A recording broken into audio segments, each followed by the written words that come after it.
foran museet ved Kristi-statuen. In case of an emergency, evacuation exits are in fact and by the farther side door of the room. Everyone has to walk out calmly and gather in front of the museum by the Christi statue. Takk for oppmerksomheten. Thank you for your attention.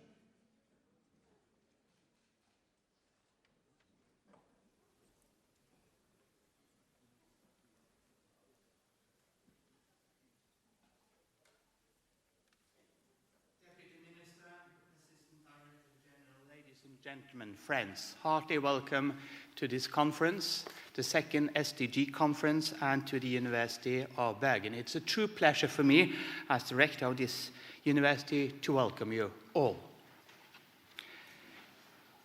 Ladies and gentlemen, global commitment, joint efforts and action, and policy making has really proven to be effective.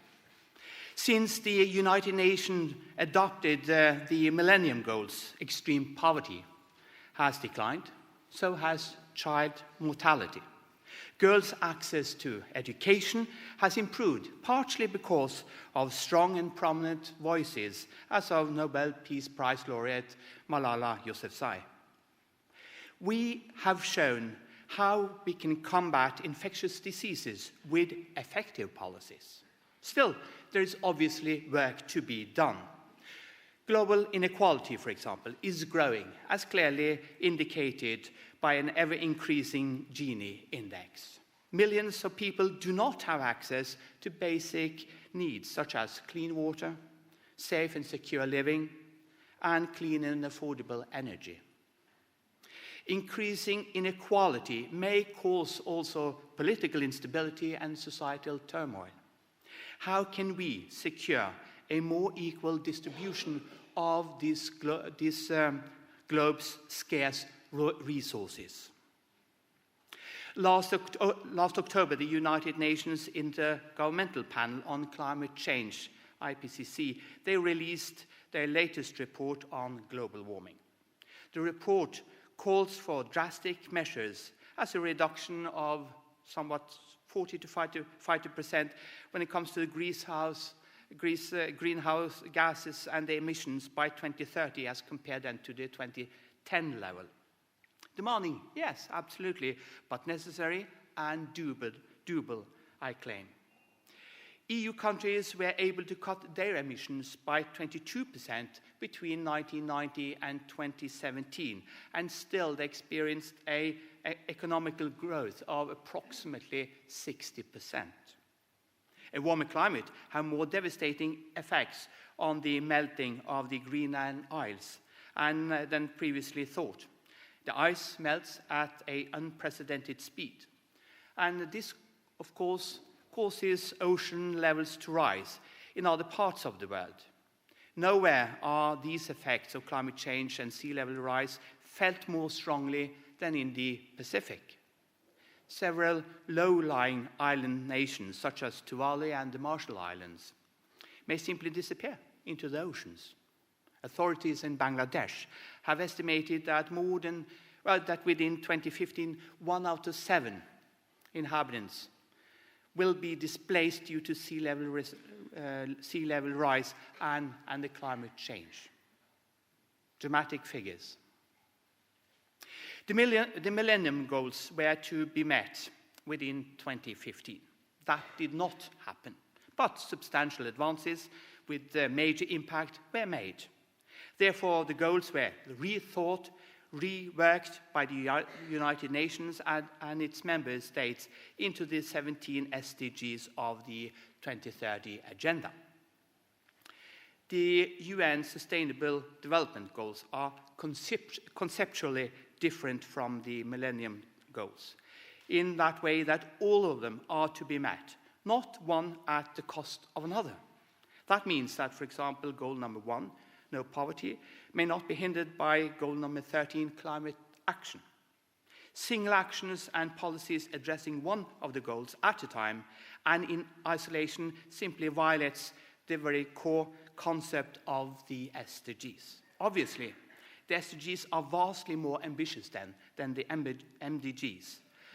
They are more complex and require more advanced policies and research to support its development. A comprehensive approach and understanding is therefore vital. With that, the research that is required is radically cross-disciplinary in its nature, and of course, that challenges conventions and cultures also within an academic environment like universities. The Prime Minister of Norway has initiated a high-level panel for sustainable ocean economy. As a world-leading ocean science university, we are of course pleased to see our Prime Minister's engagement in this respect, and also proud to point out that both the United Nations Academic Impact and International Association of US Universities have selected the University of Bergen to lead the way on SDG 14, and that is life below waters. Last November, the Prime Minister's panel held a conference here in Bergen, during which a group of Swedish sustainability scientists presented results from a most interesting study. Their aim was to see whether research could inform a sustainable business development. They had approached CEOs of the world's largest fisheries and aquaculture companies. These companies and their businesses have potentially a massive impact on, for example, the marine ecosystem. The CEOs were positively engaged in conversations that sparked also joint ongoing initiatives and actions. As the companies are of such a large size, their partnership agreements and priorities will affect hundreds of other companies in this sector.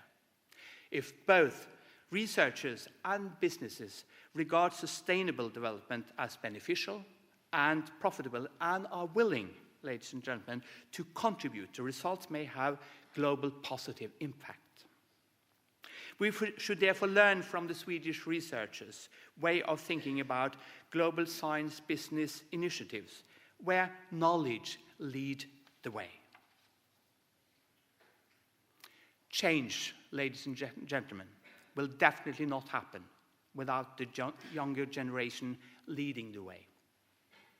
One of the most impressive displays of student initiatives we have seen recently here at our university was the conference called We Need to Talk About Tomorrow.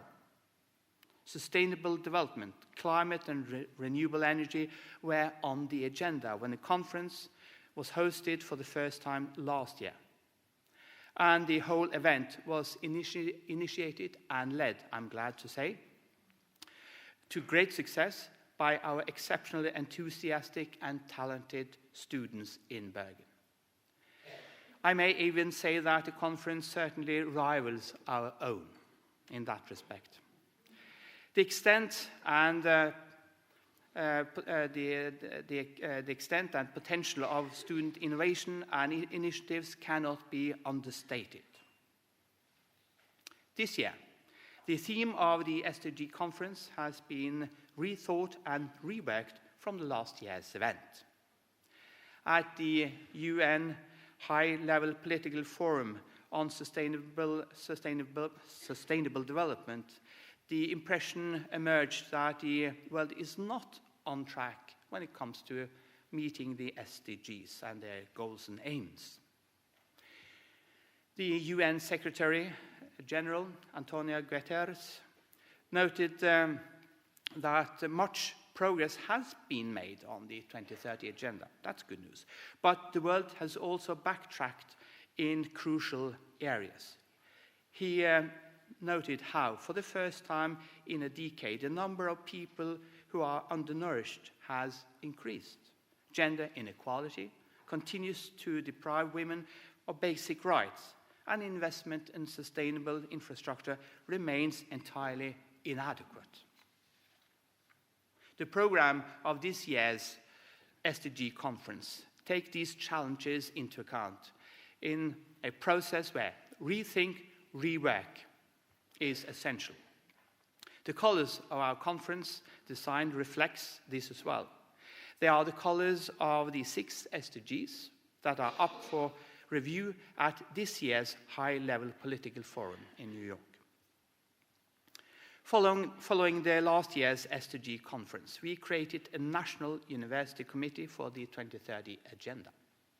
The committee consisted of 5 old universities in Norway, the 5 oldest universities in Norway, along with the cooperative body Universities Norway, in partnership, I'm happy to say, with the Ministry of Foreign Affairs and the Ministry of Education.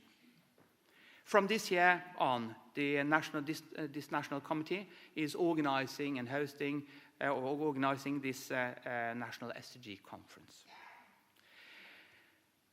The Deputy Minister, the Assistant Director General for Education of UNESCO, students, colleagues, friends, on behalf of the National Committee for the 2030 Agenda, I again welcome you heartily to the 2nd annual meeting conference here in Bergen. I also welcome all of you to follow on the streaming of this conference, especially those who are gathered at the student house called Kvarteret.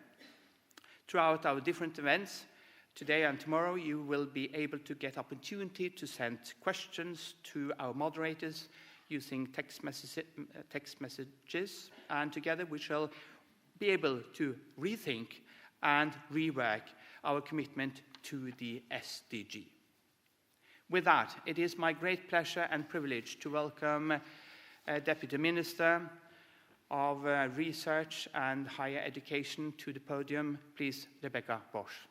Thank you.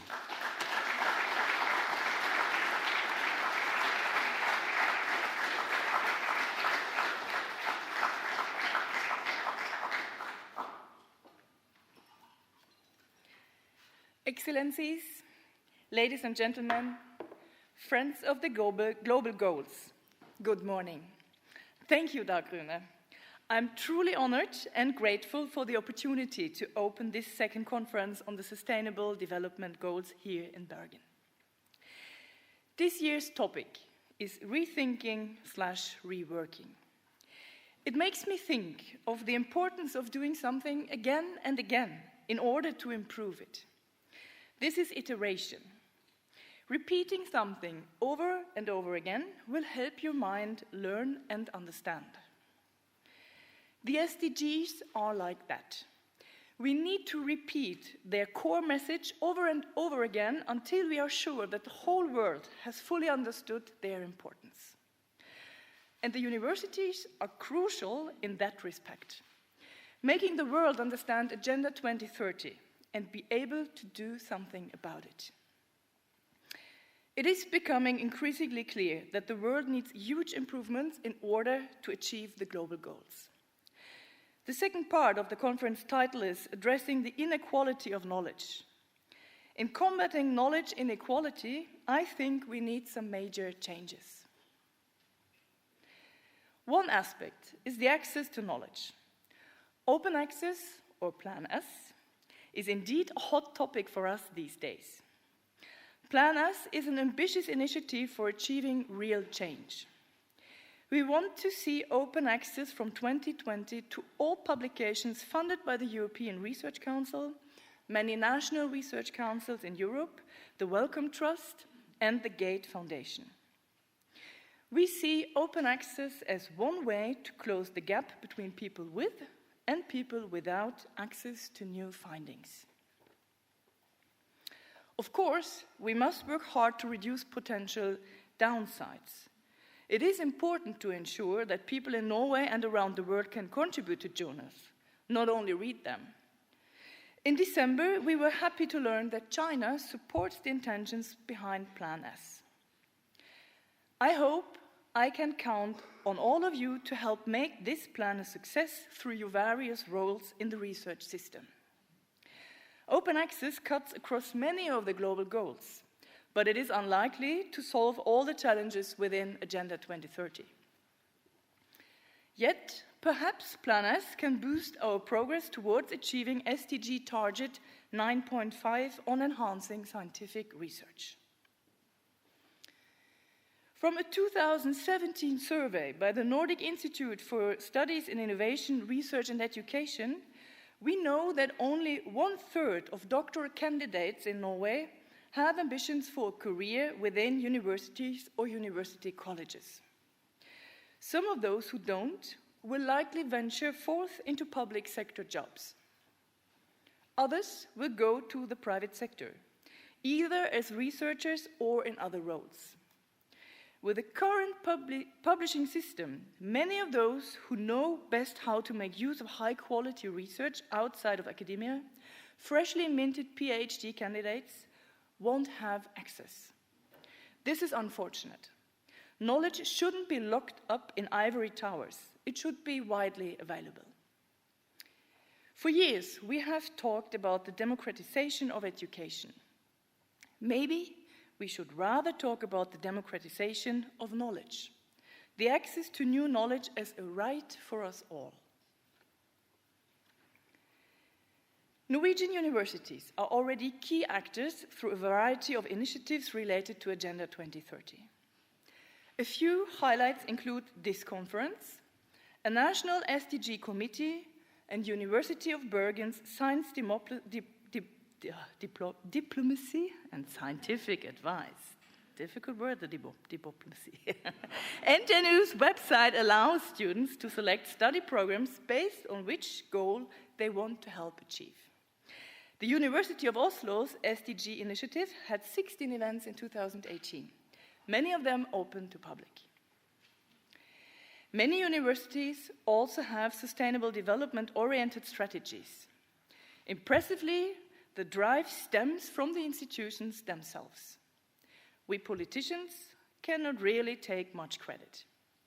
More importantly, it seems that this diverse range of Agenda 2030 initiatives are well-founded academically across different fields and levels within the institutions. This is a key factor to success. And I have to take this opportunity to congratulate the University of Bergen. They are now the official hub institution for Sustainable Development Goal 14, Life Below Water, for the United Nations academic impact. Maybe even more impressive is a similar acknowledgement from peers in the International Association of the Universities SDG cluster. Well done. Yes, and it deserves an applause, ladies and gentlemen. This is really huge, I think, and it is very important also to boost the SDG work here in Norway. So, really proud. I don't want to come across as meddling, but I would like to offer one encouragement. Many in the higher education sector have focused on teaching and research stuff with regards to the SDGs. I urge you to also consider students not only as recipients of an education, but as a decisive contributor in their own rights. If you do, I am convinced the potential impact will be huge. And in the years to come, I hope to see even better integration of the SDG framework into all higher education study programs. In order to meet the world's biggest challenges, all our students need to be equipped with the mindset of global sustainability. That is my challenge to the rectors present here today. From our point of view, in the ministry, it seems that universities and university colleges in Norway are engaged in a good-spirited competition nationally to be the best SDG institution. And we are very proud of the fact that our institutions are so engaged in the SDGs. While rankings of universities should be taken with a pinch of salt, it is satisfying to see SDG competition also internationally. The Times Higher Education University Rankings have announced that they are developing a new league table that will measure university success in delivering on targets related to the SDGs, due in April, and I find this exciting. But even if rankings may tickle our competitive instincts, I still believe that collaboration and the sharing of knowledge and ideas is still much more important. And that's what we have all come here to Bergen to do this week. The government's long-term plan for research and higher education was launched last October. In it, we state that the Sustainable Development Goals provide guidance and constitute an important framework for the entire plan. That is a bold statement, but we stand fully behind it. The revised long-term plan is not just a collection of fair promises and good intentions.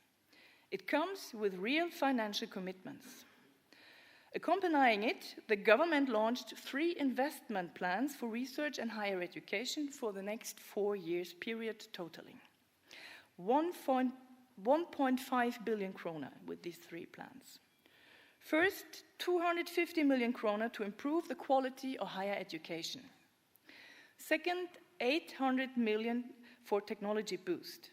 And third, 450 million targeting research and development that supports innovation in the private sector. In the national budget, we follow up this pledge with 481 million kroner to the investment plans for 2019. The Research Council of Norway's primary strategy until 2020 shows that Norway is well positioned for conducting research that will contribute to reaching the global goals. However, higher education and research institutions should not have to do it alone. Business can do more. In fact, according to the latest figures from Statistics Norway, the business sector's research and development contribution amounted to 0.95% of GDP in 2016. The business sector's share of the total R&D spending is approximately 46%, which is below average in the OECD and the EU. Many businesses have put the Sustainable Development Goals in their corporate social responsibility strategies. Some are increasing their R&D spending. I hope they will also connect research and SDG strategies.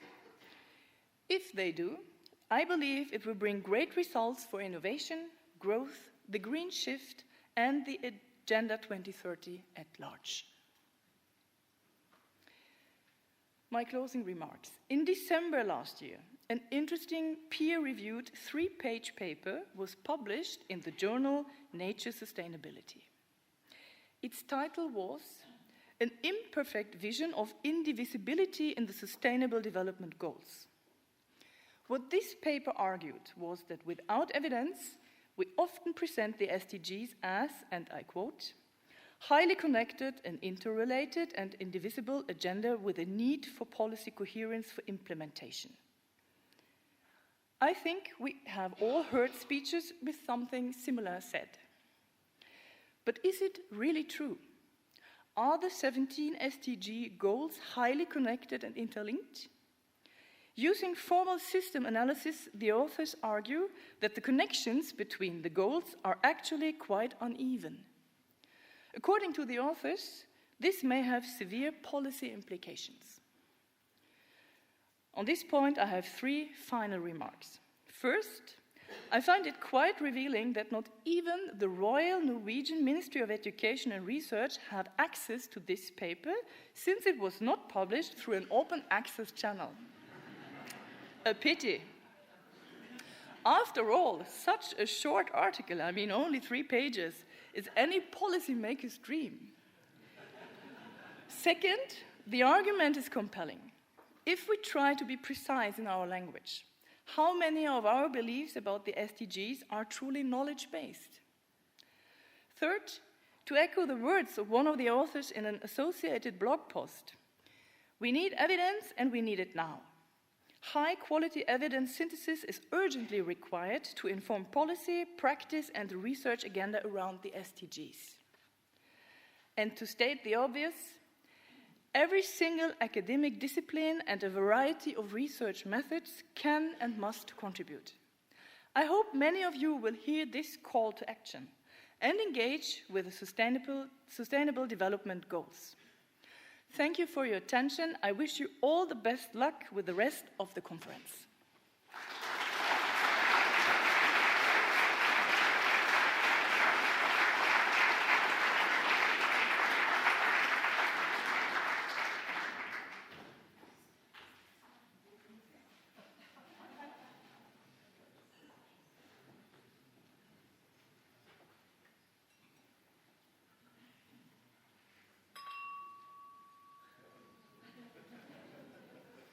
I thought I'd take this occasion to address you again. Well, as I said initially, of course, there will be no change without young generation. And that's why it's so important for us also not to have a conference only for, let's say, grown-up people, which conference at universities tend to be.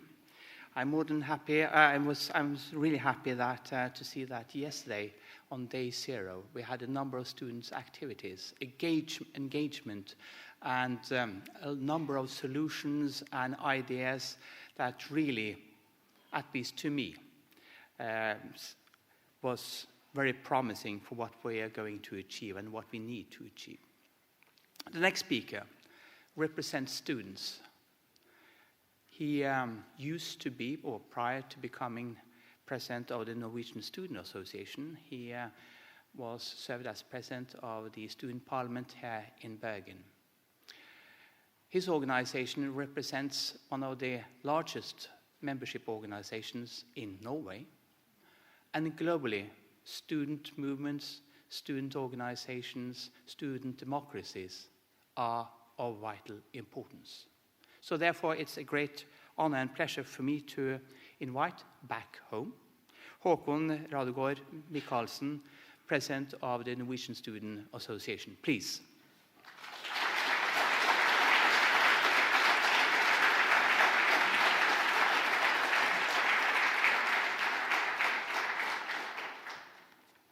Thank you, and good morning. Good morning. Thank you. Thank you for the invitation. I hope you do not regret it after my speech. Internationalization, it's an ethical imperative, because we live in a racist age. Brexit and the US election have both revealed that communities do not embrace racial, ethnic, cultural, religious, and national diversity, the world as we know it will cease to function. At the same time, poverty is declining. Our planet is facing challenges of the extreme, and at the same time, we see studies showing that youth never before has been disengaged in solving these challenges. And also, the world has agreed on the SDGs. It somewhat feels like a Dickens novel. Like, it was the best of times, it was the worst of times. It was the age of wisdom, it was the age of foolishness.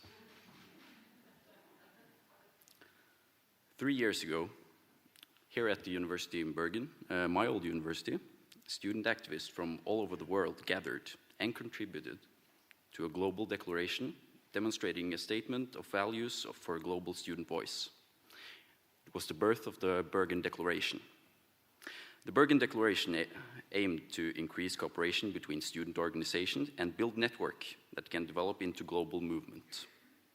At that time, Fernando Galán, president of the European Student Union, stated, "This document is just the beginning of something bigger and the start of a long-term process."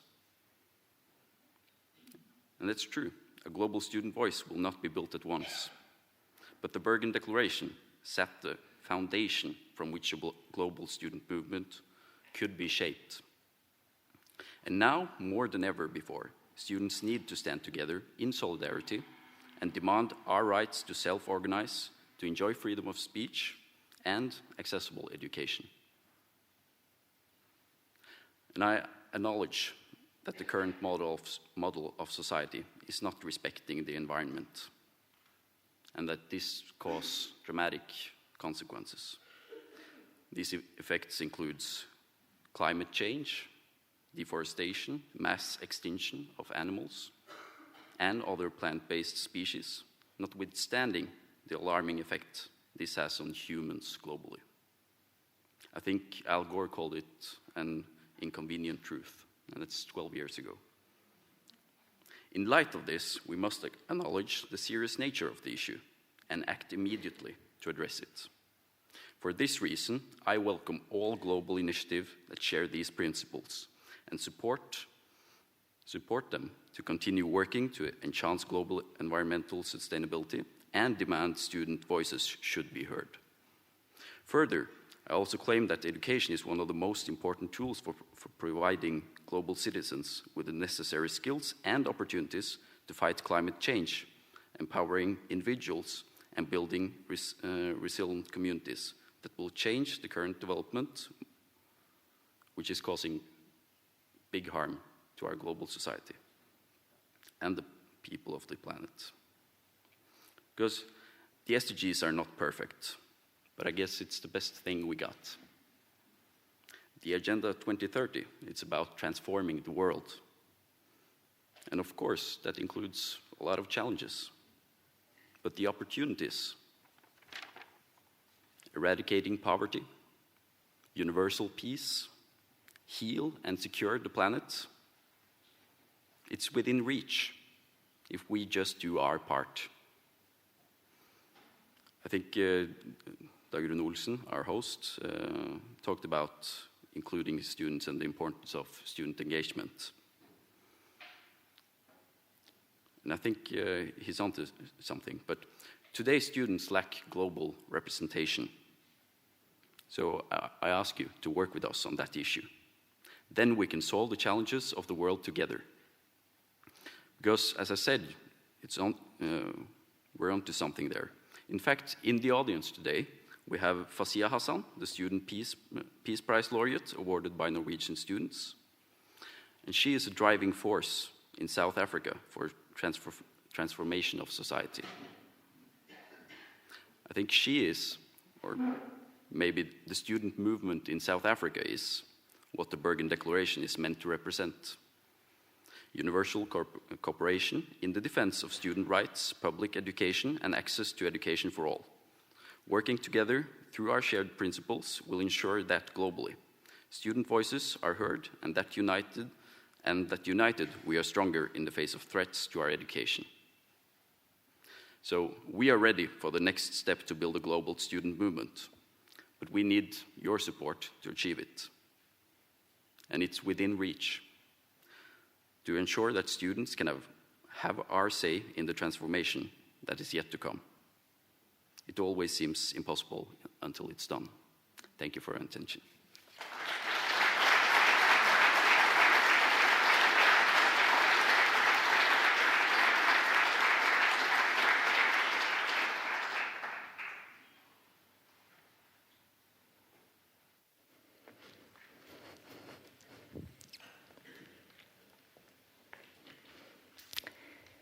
Education is vital to meet all of the Sustainable Development Goals, the 17 SDGs. Goal number 4, quality education, is relevant for all of the other 16 goals. But why is higher education so important? Because the immediate changes we need depend on the knowledge base of the student generation being educated today. We do not have much time. At the universities, we need to make sure students have the skills and critical knowledge needed for our transition, where we are already lagging behind.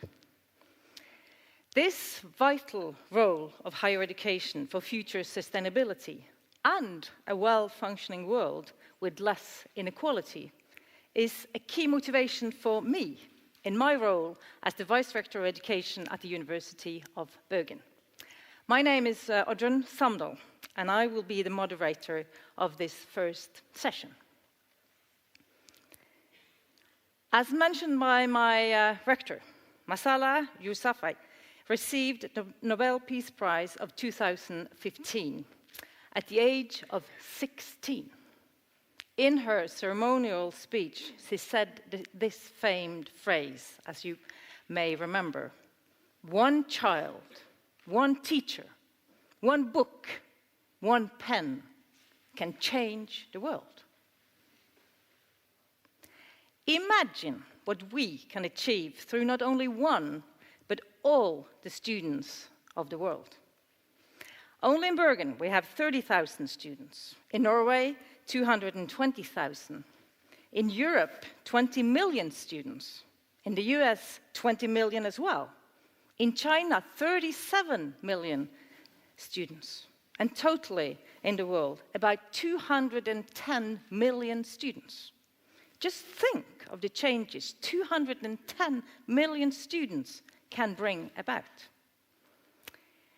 Therefore, both what we teach and how we teach in higher education matters. We need to involve students more in our research on the SDGs to help them develop critical thinking that challenge current practices.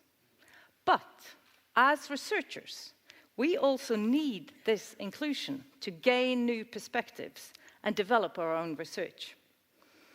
And on this point, we certainly have reason to be optimistic, as our students push for exactly this kind of involvement and direction. Together, we will, as Håkon said, develop the methods and critical approach that challenge current practices and implementation of the Sustainable Development Goals. Further, we need to stimulate initiative and competence to bring about change.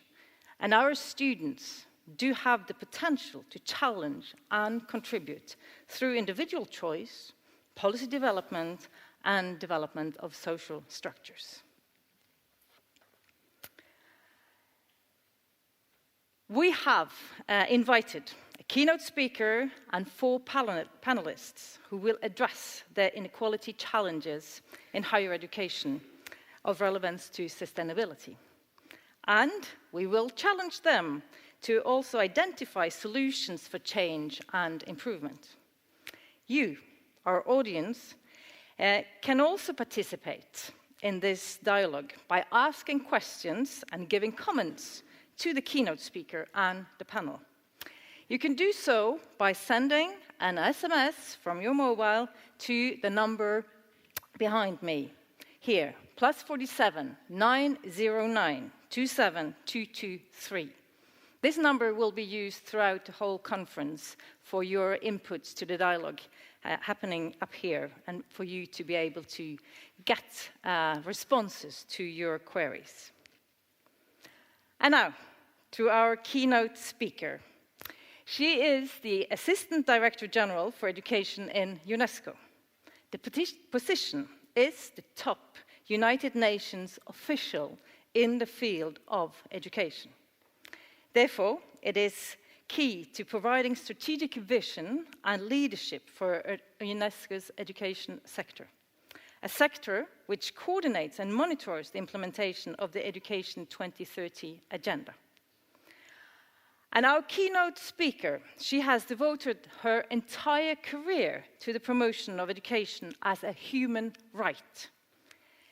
And in an effort to ensure more inclusive and equal societies, she highlights especially the importance of language, lifelong learning, culture, freedom of expression, and identity. She has a unique combination of an academic and a political career and background. In her academic life, she was a professor of linguistics and also a rector of the University of Foreigners of Perugia. Her political career includes her role as a senator of the Republic of Italy from 2013 to 18, and as a minister of education for universities and research from 2014 to 16. In her position as minister, she developed and implemented a structural reform of the Italian education system centered on social inclusion and targeting cultural awareness. You can identify here her research base and career mission coming through in this reform. We look very much forward to hear the visions you want to share with us today. Please all help me in welcoming Dr. Stefania Giannini. The floor is yours.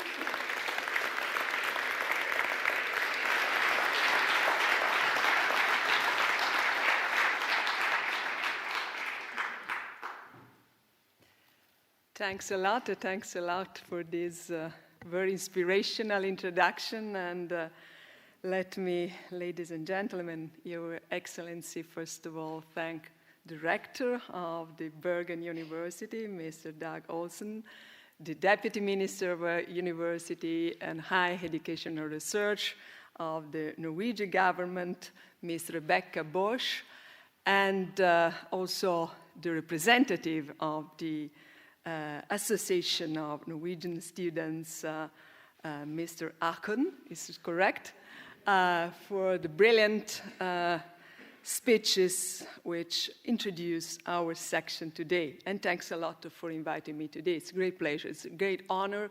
And let me say, really, with no rhetorics, I'm happy to be here at University of Bergen. And I'm happy to be here in Norway, because both the institution, academic institution, and the government are so keen to develop a real strategy about SDGs, about this very ambitious project, which is Agenda 2030. You know, we have a tradition in this country, we have a tradition, and we can go back to the latest 80s, more than 30 years ago, to keep in our minds the Brundtland Report, Our Common Future. No? You remember? It was something that became a very fast milestone in defining sustainable development the very first time, and pushing for policies that could connect environment, protection of the environment, economic growth, and social equity.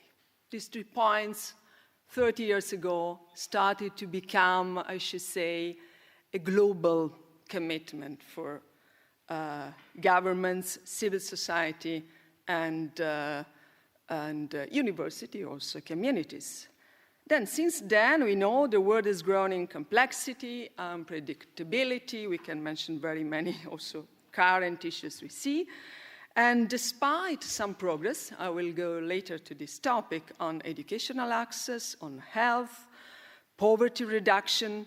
Frankly speaking, no, we are here also as honest, I should say, experts and intellectual representative of governments and international organizations, as I am currently. We must say that this very first manifesto about sustainability has failed to change the course in some way. Today, after more than 30 years, our common future stands more than ever endangered. This is my view. It is endangered by what? First, by climate change, you already mentioned before, and progressive environment degradation we see. We mentioned the Olsen first, and this is one very concrete instance about it. By nationalist and populist impulses we see here and there. By increasing inequalities that are generating frustration and distrust in public institutions, nationally and globally. Let me say, we discussed it a bit in a lovely dinner yesterday, so let me say by the way that from the Italian perspective to discover a great tradition about food and wine in Norway was a really great experience. Thanks a lot for that too. Yes, we discussed with our colleagues about the question of inequalities and maybe a new possible interpretation of the horizontal inequalities we face today. In my opinion, we should say that a sense of exclusion is the dominant sentiment we see at global level nowadays. And it's a bit different from putting an unbalanced situation in a vertical way, right? Between top and down in society. To feel out of the game, to feel out of the group means that you can also have the same tools. You can also belong to the same social class, but you know that you are not part of the strategic decision processes. So we have technology. Technology should be really, and its last baby, artificial intelligence, should be part of the solution, big part of the solution. Still, we see that it is viewed as the part of the problem, disrupting maybe jobs in the future and job security. So technology is still something that we have to manage and to put in a perspective of progression. Then today, more than ever, we definitely realize that right questions matter more than missing answers. I try to list some of them. First, how do we avoid the revolution in technology from further increasing the knowledge divide? Second, how do we build bridges, not walls, to address one of the big challenges we see all over the world? People on the move, mobility, migration, which is the biggest one from the Second War for sure. Third, what and how do we educate in an age of increasing unpredictability? We know for sure that half of the jobs that we have today will not maybe exist more in 10 years, at the deadline we have, 2030, just to put a very concrete year. So, now the first point, I try to address these big issues in 3 steps. The first one is about the what. What can we do? And my view, I think we do agree in this context for sure. We have a new what. The new what is the very first integrated project for a better society, for a sustainable world, and this is Agenda 2030. This is the new what we have in our hands, as politicians, as decision makers, as UN officials, and as universities, leaders, and students.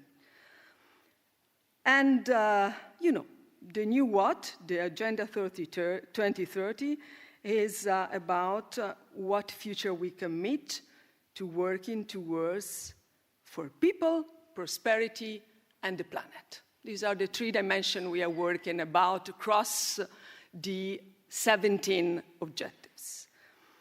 I don't have to explain so much more at Bergen, at the University of Bergen, and in Norway about it, for sure.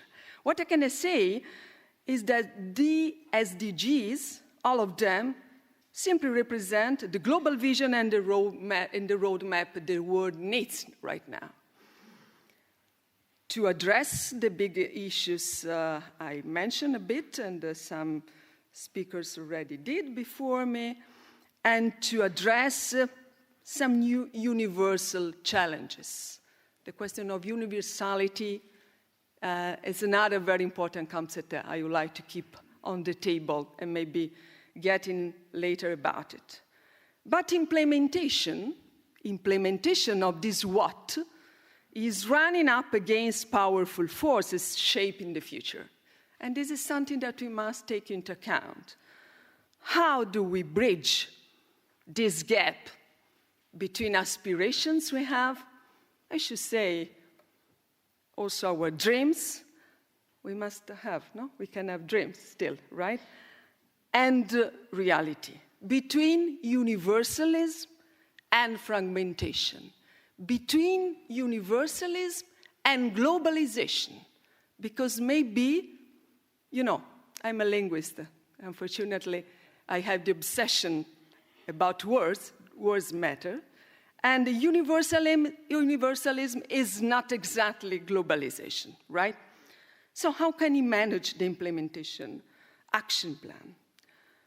This very first session, thanks for the title of the section 2, Education and Global Inequality, I think is the right place to start to discuss about. And my very first point is that education stands at the heart of the 2030 agenda and as the main infrastructure to implement all the other 16 objectives of the agenda itself. Education, we know, is both a driver of inclusion and empowerment for people and societies. And more than this, is still ancient times. We are in Europe, right? So we built the very first university. I come from Italy, where they say, I think they're right, Bologna universities, alma mater studiorum, started with the process of generating knowledge and transmitting knowledge to the next generations. So, more than ever now, knowledge is power. Knowledge is power to innovate. Knowledge is power to understand different perspectives. Knowledge is power, let me say, I think Håkon mentioned critical thinking to distinguish truth and fake, which is more and more relevant right now. And in some way, knowledge is power to navigate and drive the change we need. But where do we stand? Where do we stand? Where we are? Did we have a progress? Did it something that we can improve? Or we are still where we are some decades ago when the Brundtland How a Common Future was launched? Yes, despite an impressive expansion over the last years, we must say that lack of educational opportunity is still exacerbating inequality within and between regions, within nations, within regions, and between. Maybe this is the new perspective we must have very clear in our minds. I want to mention some numbers, but are very well-known numbers, right? First of all, more than 400 million people could be lifted out of poverty if all girls and boys completed their secondary educational track. In African countries, in the sub-Saharan region, both the Francophone and the Anglophone, however, less than 40% of girls complete secondary education. And 262 million children, this is a number you already mentioned today, and youth are out of the school. This is a very UNESCO statistics data. Well, in short, education systems are not yet leveling the playing field and promoting equal opportunities. They are not yet the right answer as a whole, to the question of inequalities and exclusion. That's why we urgently need to work, and this is the second step, on how. We have the what, we need the how. The how of the fight against inequality and exclusion. You know, the SDGs will only be achieved by sharpening the policy focus on inclusion and working together in a very integrated approach. What does it mean concretely to approach this kind of issues in a more integrated agenda? I want to mention a very concrete experience and program we launched and we are running as UNESCO in West African countries, specifically Ghana and the region around that country. I was there last week. Let me say it was really a very touching experience to see to what extent, but thanks to this project, which is, in the acronym O3, our lives, our rights, our lives, our future. Please join the UNESCO Global Campaign about it. Girls, young girls, could overcome the situation they had in terms of early marriage, early pregnancy, and not be aware of what and how is important for them, specifically for them, sexuality, comprehensive sexuality education. The target of this project is in 5 years to reach 20 million learners and 30 million, learners and parents, members of the community outside the schools. And this is thanks to what? To cooperation between ministers of health, ministers of education. We had 20 countries around the table then, and to give a very concrete action plan which puts together this kind of competencies and expertise, not in a silos dimension, but integrating, and in some way you can understand as expert of SDGs, touching the third, the fourth for sure, the fifth, and the 16 objectives in the map. So this means to have a new integrated approach. And this is also part, let me say, of a big paradigm shift we need, and the paradigm shift that the Agenda 2030 really requires in political priorities. Congratulations to Norway, last initiatives that Her Excellency Deputy Minister announced before, and in how we create and distribute wealth, and in how we create and transmit knowledge. In other words, how we learn, how we teach in this century. That is the very basic question we have. So, in my opinion, we can do that. We can shift from the what to the how, if and only if we will have a very strong ally in this fighting against ignorance, intolerance, and discrimination. And a very strong ally, Mr. Rector, is the university community. I don't think I say that because I'm in a university, prestigious university in this country, or because I'm a university professor in my life and researcher, but because the universities, still the very beginning of the history of these institutions, had and still have three features which are fundamental, important to develop a so ambitious project. Let me mention like this. They are, by definition, international. We should say global and universal. They are, by definition, interdisciplinary, because, we have some issues, and we have to face and find some solution, research-based, putting together different competencies and different expertise. You know very well, better than me. And they work integrated in a community.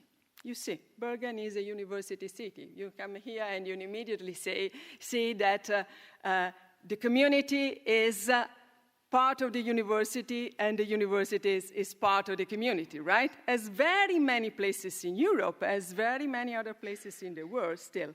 So, thanks to this identity that university have in their DNA since the very beginning of last millennium, we must find in the university and the higher education dimension the strongest ally.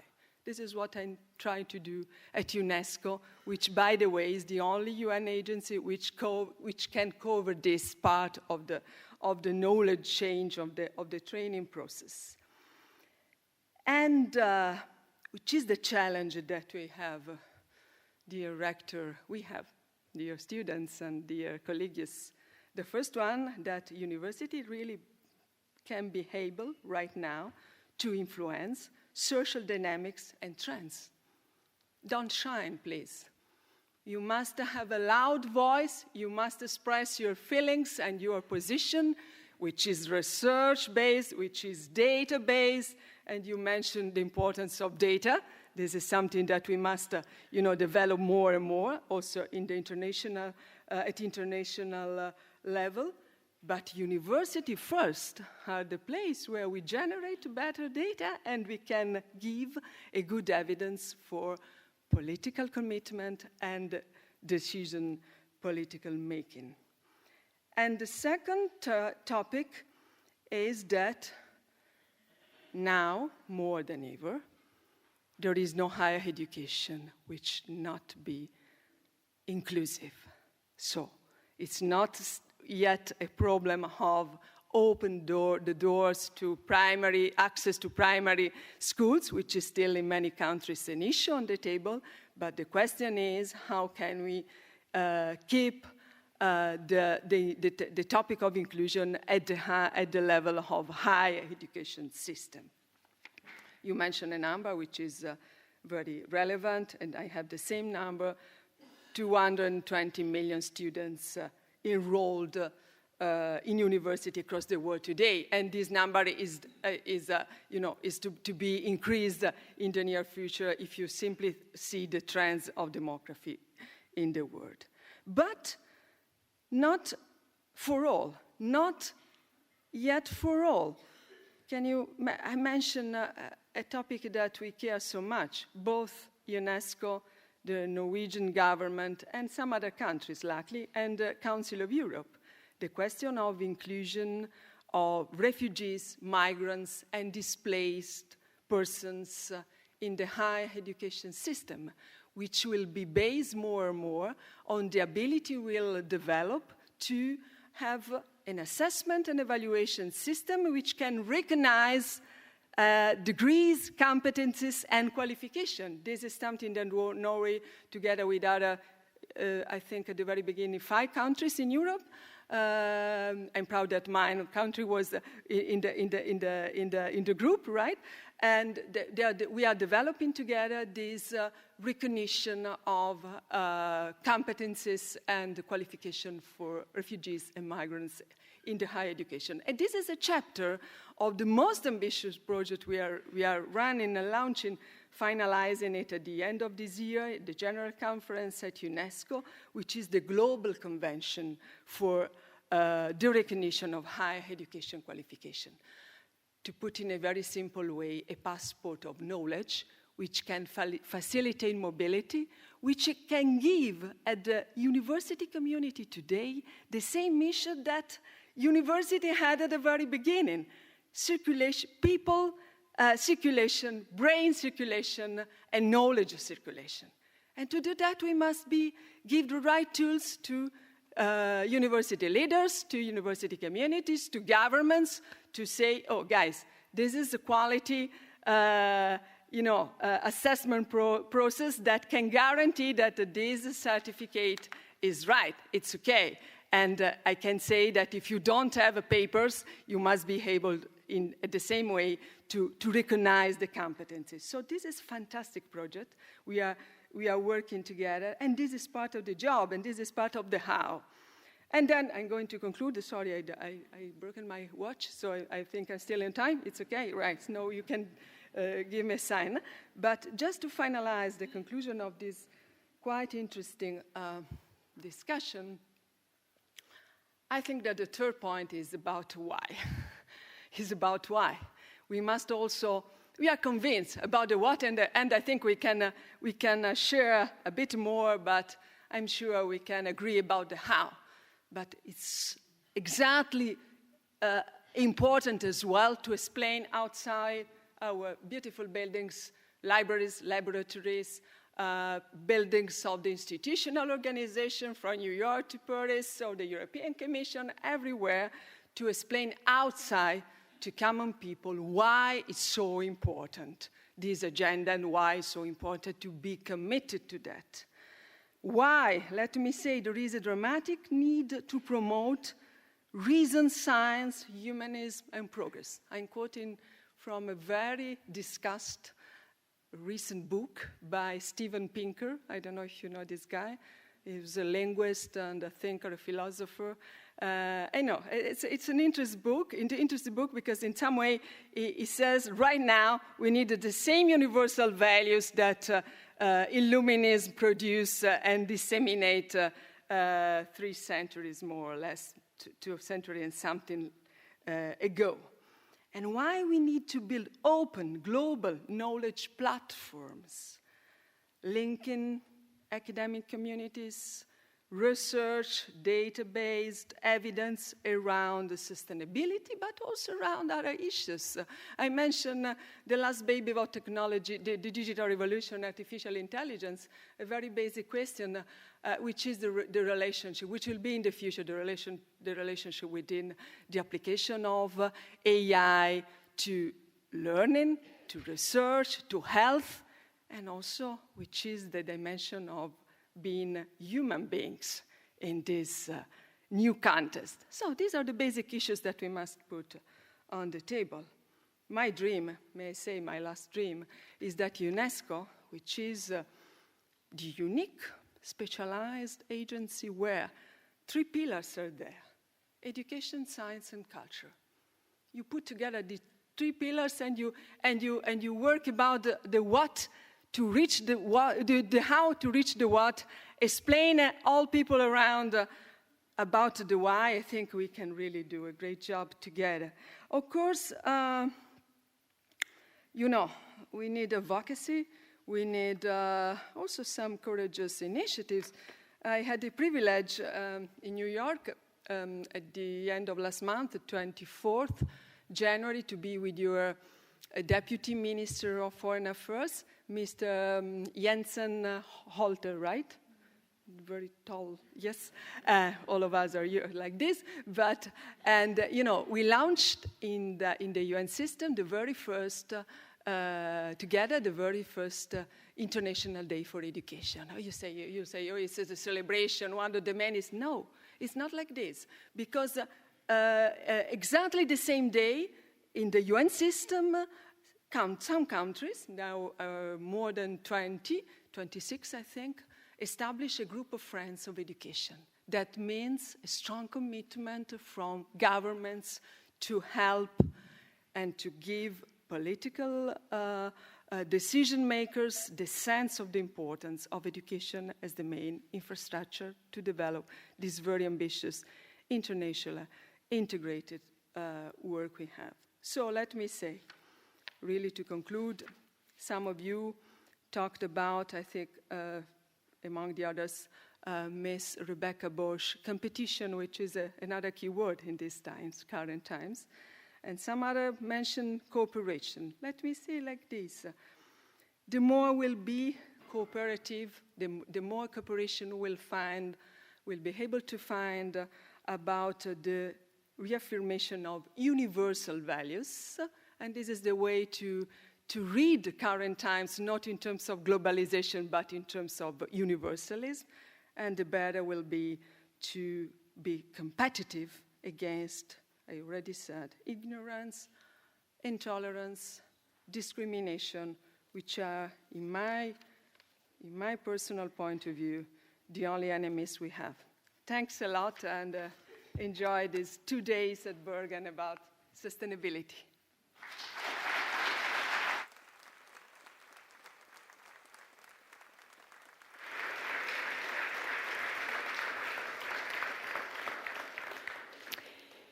Thank you very much to Dr. Giannini for your comprehensive and interconnecting insights that you shared with us now. We will come back to questions and comments to your keynote after the break. So now we will offer you some coffee and tea, and I need to give you some practical information, and I have some very important information for your benefit at the end. But first, the practicalities. Because we're so many participants, we have set up 3 stations for coffee and tea. So one will be here to your left. So those that are sitting in the front row, please go to that station. Those that are centered in the core center of the room, there is coffee and tea for you at the back of the room, of the wall back here. And for those that are at the back rows, I'd ask you to please go 1 floor down to our beautiful cafe, Christie, where there will be coffee and tea offered for you. And as soon as you have your coffee or tea, you're free to mingle and talk to you and find whoever you like. And now, the important information to you is that I do believe in initiative and in breaks. And there is research to support the importance of these. So therefore, we will reconvene at 11:05. So we will have a 20-minute break, and we'll come back 11:05. Enjoy your break.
My name is Bjerknes. I study human geography, and I'm engaged in the collaboratory at the University of Bergen, which works with student-led activities and innovation in higher education.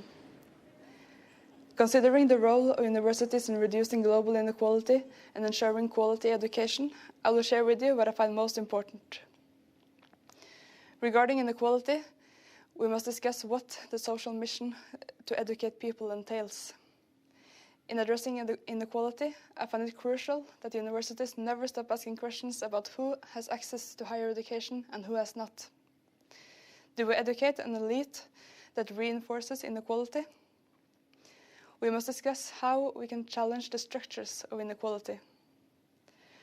Further, we should question what we mean by quality education. The university should encourage critical and independent thinking among students. It is students and young people who are important players in future sustainable development.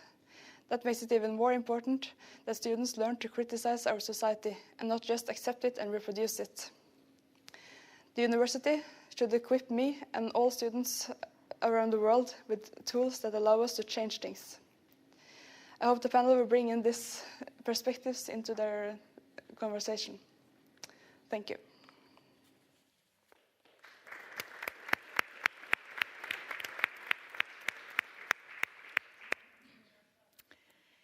And with these words, I think we have a good starting point for the discussion that we will be having here now, shortly, under the Rethinking Education and Global Inequality. And we have invited 4 panelists to come up here. Actually, we did invite 5 originally. And Dr. Carolyn Dyer from Leeds University, she sends her apologies. So due to family issues, she could not attend after all. But we have still a very competent panel with us. And we have also invited Dr.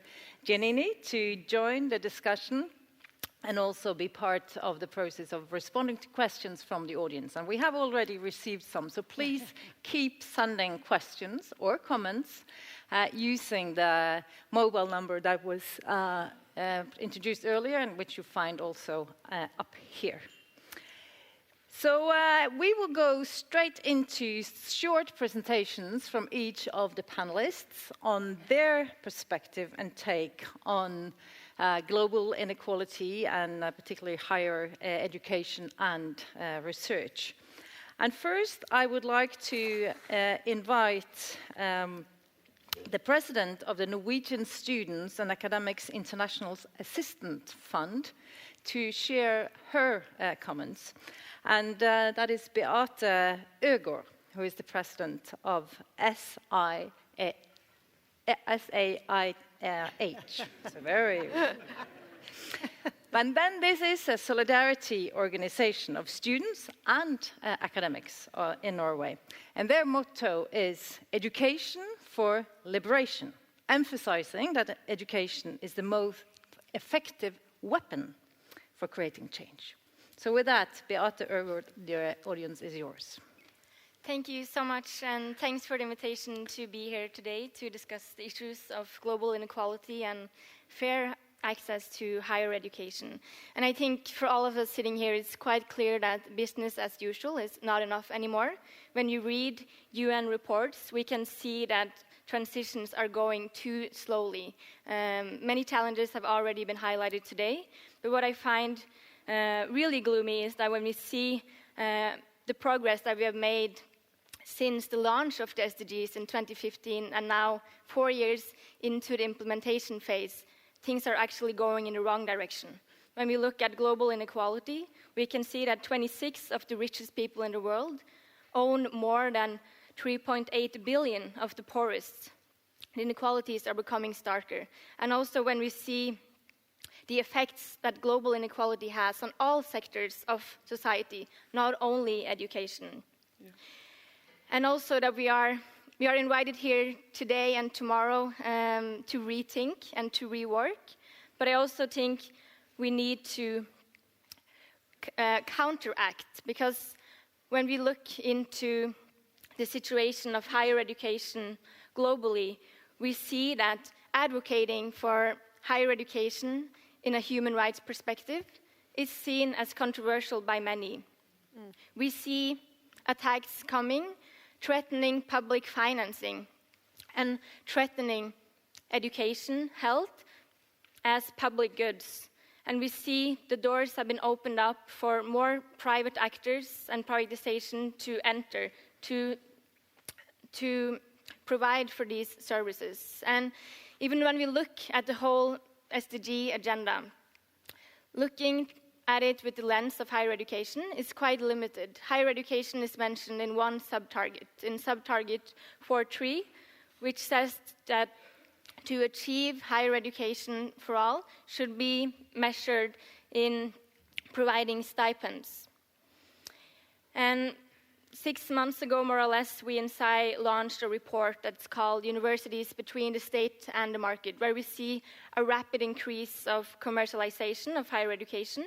We see the effects of the chronic underfinancing of national states to be able to fund their education sector. And we see that the consequences of this has led to the students and their families being placed with the burden of being able to pay for education. And we see a rise in tuition fees, and we also see an erosion of quality in those institutions that are not able to facilitate for the growing number of students, of young people globally who want to take a part of the higher education sector and who want to become empowered by education and also contribute in solving the challenges that we have in achieving the ambitious SDG agenda. And I think it's depressing that we're still at a point where we are looking into solutions that we know don't work. Since the 80s and 90s, we have had neoliberal regimes that have put higher education and basic education up against each other, making it a choice for the international donor society, but also for nation states to decide whether they should fund basic education or higher education, when it shouldn't be a choice, because education should be viewed in a holistic sense. And it doesn't make sense to only fund basic education without ensuring quality. And then you also need to educate teachers within higher education to ensure that high quality. And now we are at a point where we have more young people than ever before who want to be part of the higher education society.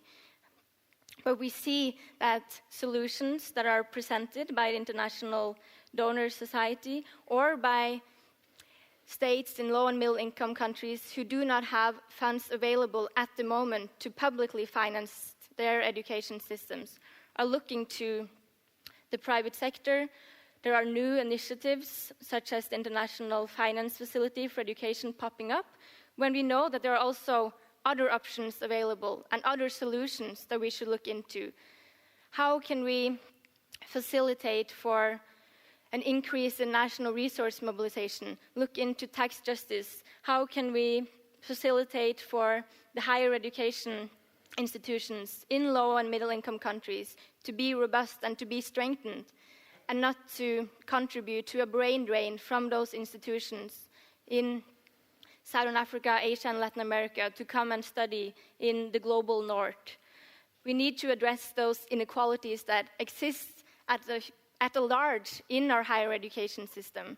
We need to level the playing fields, and we need to address who has access today, who are kept out, and what is our responsibility here as higher education institutions in the north, but also how can we strengthen our collaboration with the global south.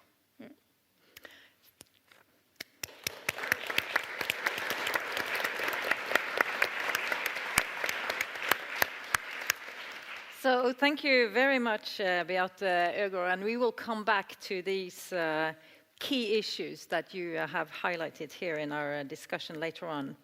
Now we move on to the next panelist, which is Dr. Susanne Koch. She is a lecturer and researcher at the Technical University of Munich. And you have been particularly interested in learning more about and understanding the expert's role in knowledge transfer and looking at the north-south perspective in that regard. So please, Suzanne Koch, the word is yours. Thanks so much. It's really an honor for me to be here. I think my brief introductory talk will relate to the issue of knowledge and power, which Dr. Giannini raised, and the question of who decides on the how of transformation. For implementing the SDGs, the Agenda 2030 calls for enhanced international support and global partnerships that share knowledge, expertise, technology, and financial resources. So this goal 17 fits quite well with the aid community's rhetoric of the past decade, which actually highlighted similar issues, knowledge sharing, mutual learning within partnerships at eye level. My argument is that these discursive shifts that have taken place have not really changed aid relations in practice, which remain characterized by power asymmetries and a knowledge hierarchy that places international knowledge, which usually means northern knowledge, at the top, framing it as universal and transferable, and local knowledge, which usually means southern knowledge, at the bottom. The starting point of the hierarchization of expertise within the context of aid is the differentiation between international and national experts, which is so common that is actually rarely questioned. But it has profound implications for those that are being categorized, not only with regard to their remuneration, but also with regard to the status and the authority assigned to them. So, for instance, when international and national experts are paired for consultancies, which is common practice, you usually find that the international experts, irrespective of their age or their experience, are delegated the leading role. So they are responsible for the project design and conceptualization, for analysis and writing. Of course, they get the credits as well. And the national experts are supposed to assist, i.e. to collect and review documents, facilitate field work, organize logistics, carry out interviews, provide translation, and so on. This matches kind of the assets which you find in HR policies of aid agencies. International experts are described to provide this kind of transferable expertise enriched with global experience, whereas national experts are valued for their knowledge about culture and institutions, about their access to people and elites, and if nothing else, their cost effectiveness. So the implicit downgrading of local expertise profoundly impacts on cooperation and partnerships, and is latently noticed by actors in all kinds of positions. So during research in South Africa and Tanzania, my colleague and I, we were repeatedly told, donors consider external expertise more credible, whereby credibility in this context referred to both the alleged technical soundness and quality of expertise, as well as to the perceived objectivity or independence. So this knowledge hierarchy, which seems deeply entrenched in development cooperation, is perpetuated by the procurement practices of donors. So development organizations, they produce, subordinate, and assimilate difference by their procurement practices. On the one hand, donors make this distinction between international and national expertise with all its implications for salary, status, and roles. On the other hand, they disclaim exercising any discrimination by saying, well, international positions are open to anyone who feels qualified to apply. So even if I'm a Kenyan, I could apply for an international position in Tanzania, for instance. They remain, however, silent about the fact that given the current assessment system, experts from the global south are actually unable to compete because the criteria they use are the university degrees, the number of publications of previous assignments in the aid business, the degree of global mobility, and of course, informally, also the prestige of the institutions and organizations the applicants have been or are affiliated with. So, in my view, the development aid or the aid business marginalizes experts from the Global South.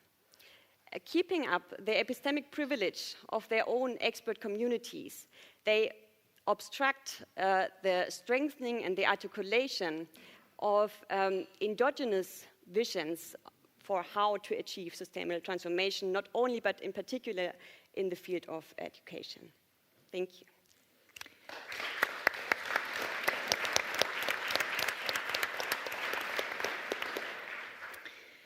Thank you very much, and we'll also come back to these questions you raised and what we can do about them. And our next panelist is Dr. Stefan Skupien from Berlin Social Science Center. And you are also interested somewhat in this north-south perspective, but addressing specifically research. And currently you're a research fellow of the President's Project Group. Addressing science funding strategies of Western European countries for African-European research cooperation. So please, the audience is yours. Thank you. It's also a big privilege to be here. Thank you for having me. And that will be my starting point, science policy. It's part of higher education. One of the missions of universities is to do research, to create knowledge, and then have offspins to innovations. My claim for this 5 minutes is that we need indigenous or autonomous places for higher education and research. And why? Because we need democratic structures, we need democratic places to decide what knowledge we need to apply. And this is necessary to create relevant, let's say, localized knowledge. We know from science studies that science is highly interdependent. You all have international collaborators, you all need international help in science, you need to share resources. So this is kind of a apparent contradiction, but the being a scientist, you most likely you're a collaborator, unlike you a philosopher or some parts.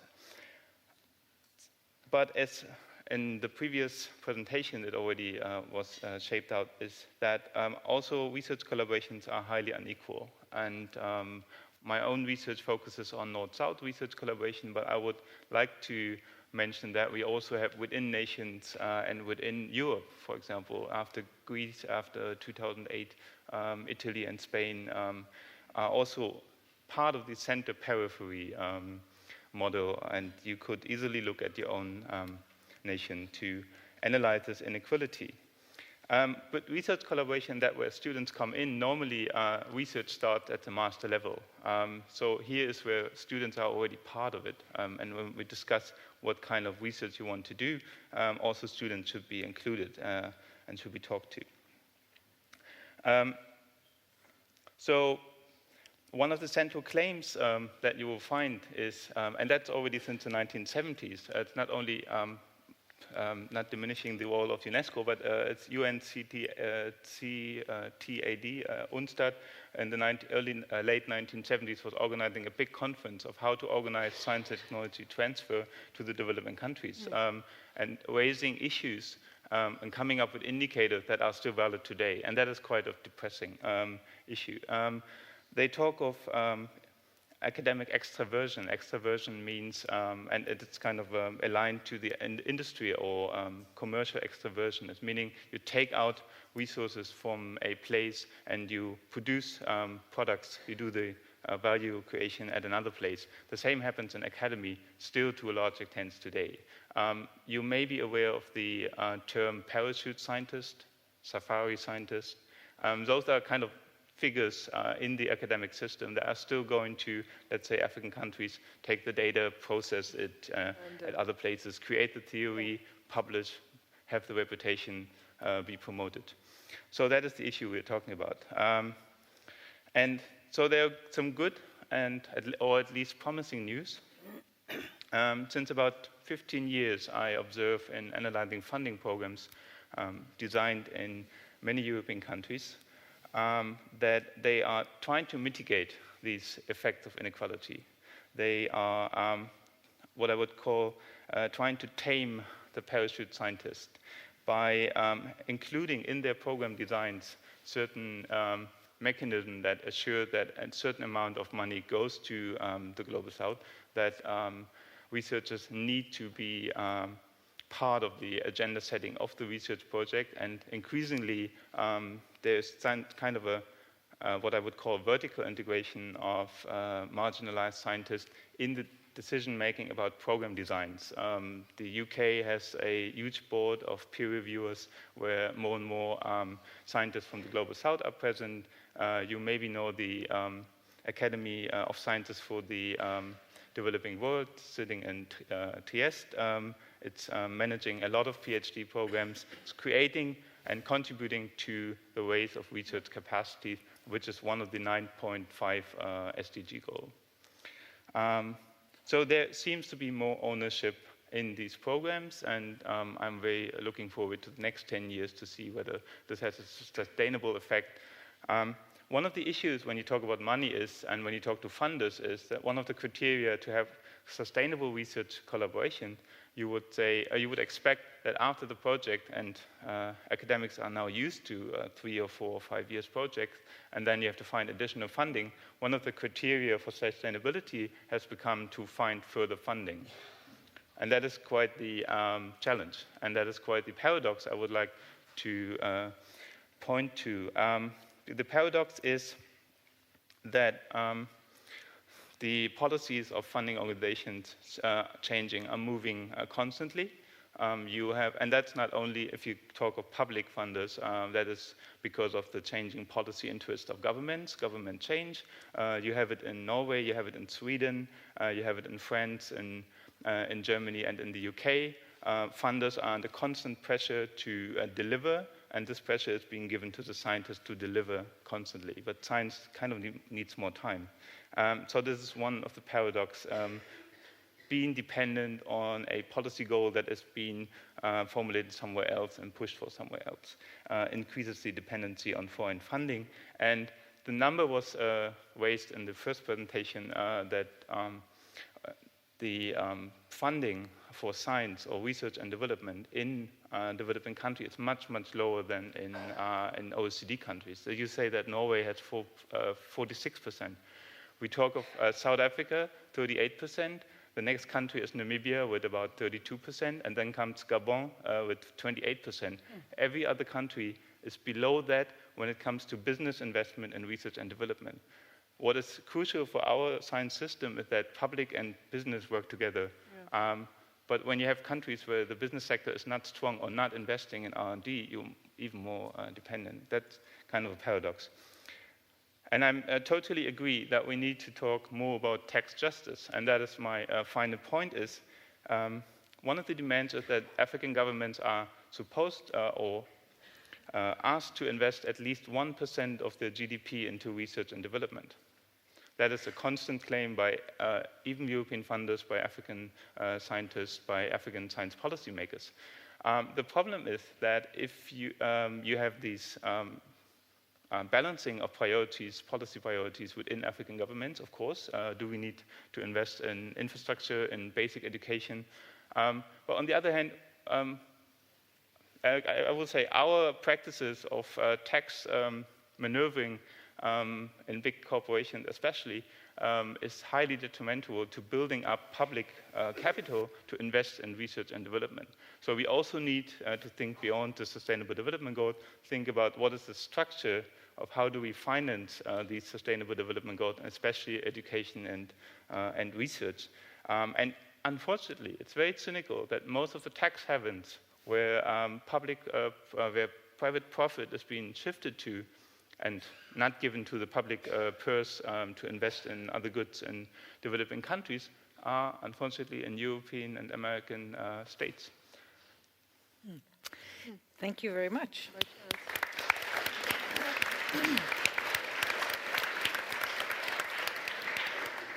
And by that, you're already into discussing some solutions here, which is what we will also come back to.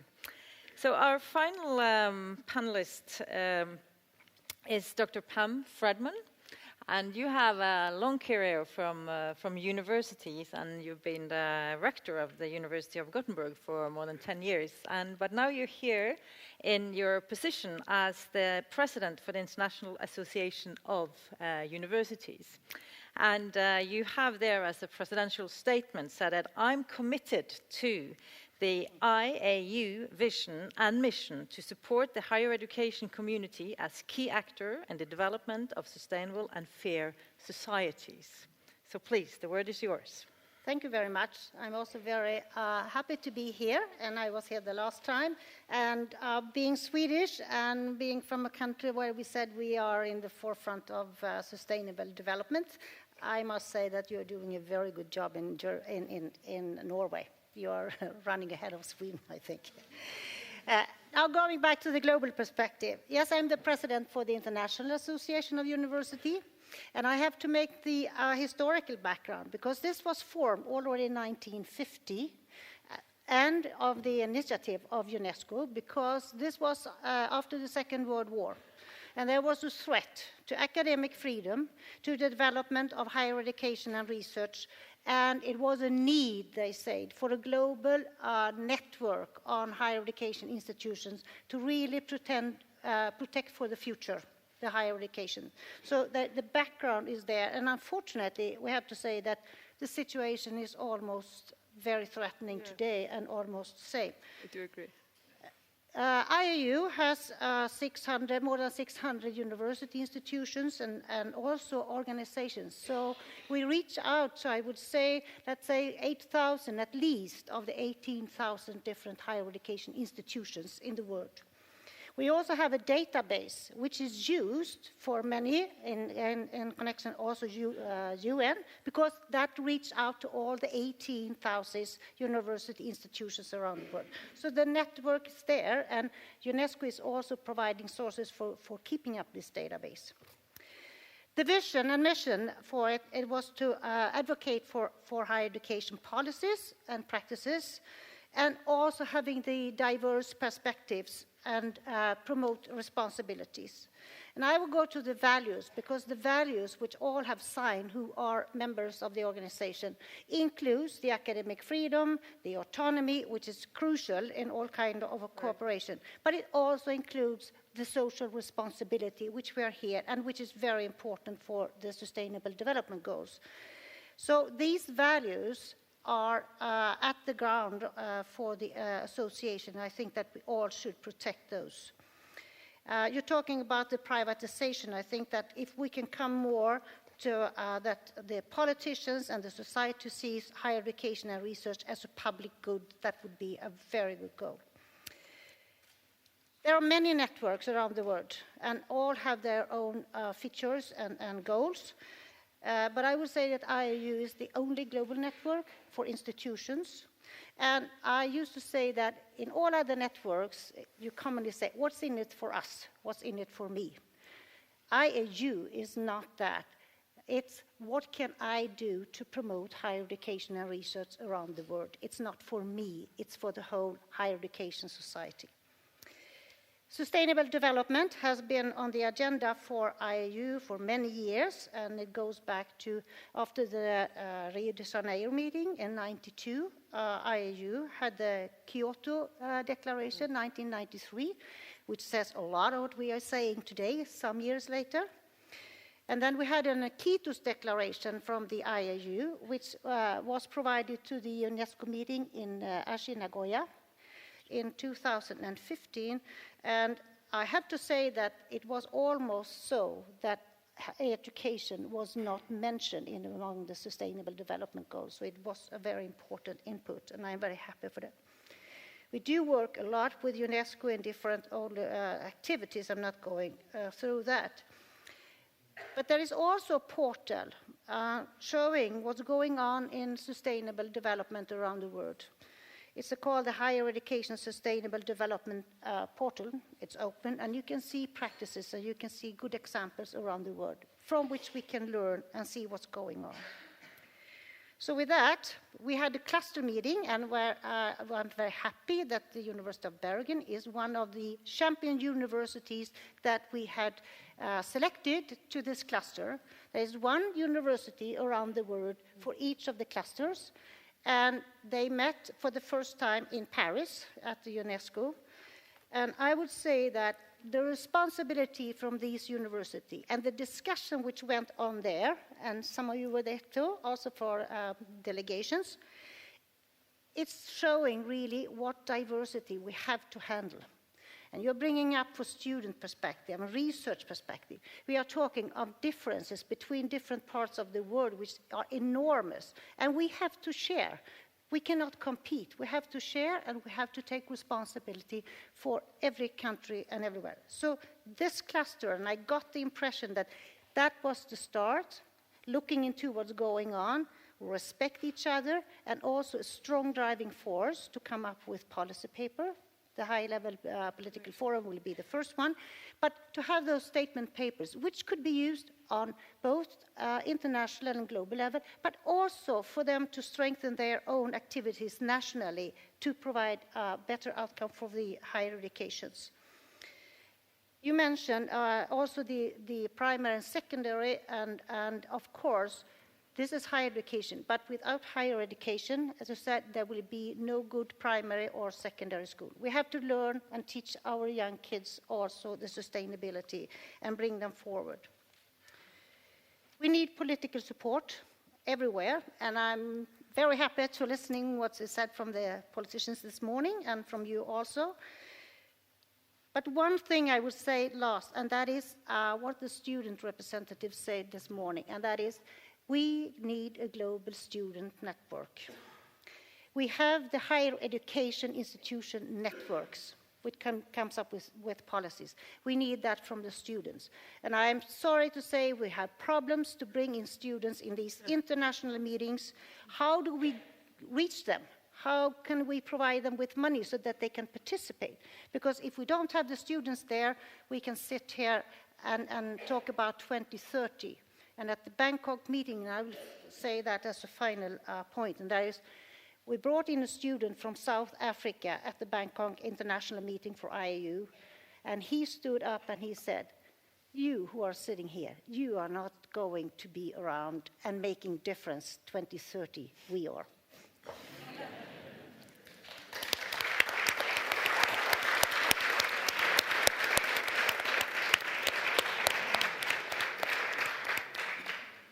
Thank you very much, Pam, for giving a starting base for how we can think globally around networks as also collaborating efforts to bring about change. So before we start our discussion, I'd like to invite Dr. Giannini to share her reflections on the different panelists' perspectives and perhaps particularly relate them to the work of UNESCO. Please. Thanks a lot. Thanks a lot. I don't want to monopolize. Yes, I already said a lot of things today, but yes, really so many brilliant speakers, a lot of notes I have here. Just starting from Pam. May I call you Pam, right? Yes. Please, Stefania. It sounds better, right? About the basic issue that, it's very UNESCO language and perspective that you mentioned. It's about the importance, the role of managing diversity and being able to treat diversity not as a problem, but as the added value. This is the role of the international organization, for sure, when we talk about education in the school system, but I'm sure that more and more when you talk about the role of universities and research in the world. So, freedom, networking, and the very basic university values you mentioned, first of all, intellectual autonomy.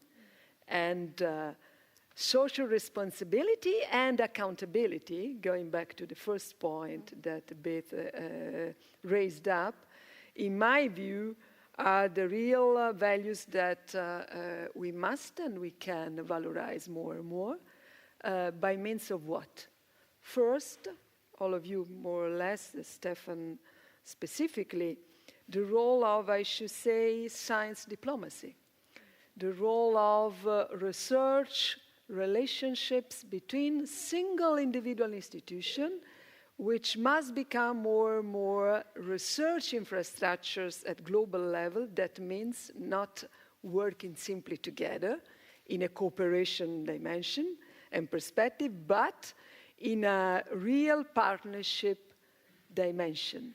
I want to mention a project we ran at European level, but looking from Europe to the south, Mediterranean countries in this case, and it was about two basic issues, water and food, which are crucial for very many regions in the world, I should say, global issues.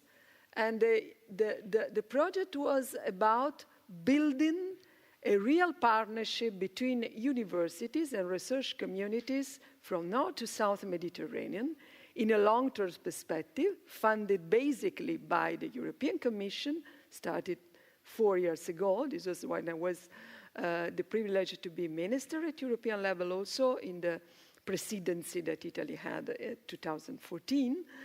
But try, and we succeeded, and as far as I know, they're running and going ahead to involve private sector investing in this kind of new research infrastructure. So the question of science diplomacy, which has a lot of power, let me say more than politics, maybe more than the so-called high-level diplomacy, because it's about knowledge, it's about international dimension of university I mentioned before. This science diplomacy power is something that it's part of the job you're doing and the job as UNESCO we are trying to build. Then there is another last point that in the very first speech and contribution to the discussion, Bethy, right, raised up.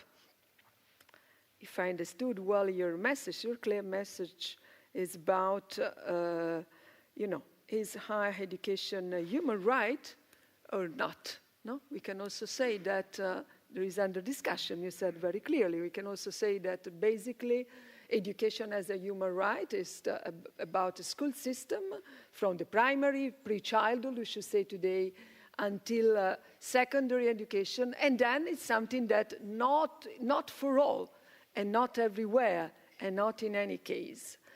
Let me say that starting from the global education meeting that UNESCO organized in Brussels last December, some friends are here were with me from the Norwegian delegation, which was one of the most active partners.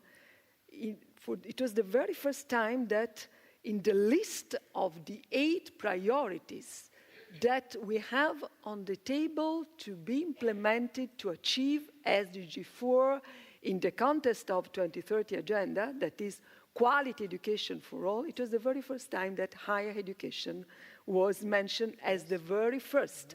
And let me say, this is not something like a new sentence in a new or the many documents and papers. It's something that represents a new political commitment that we have to bring out in the high-level political forum this year.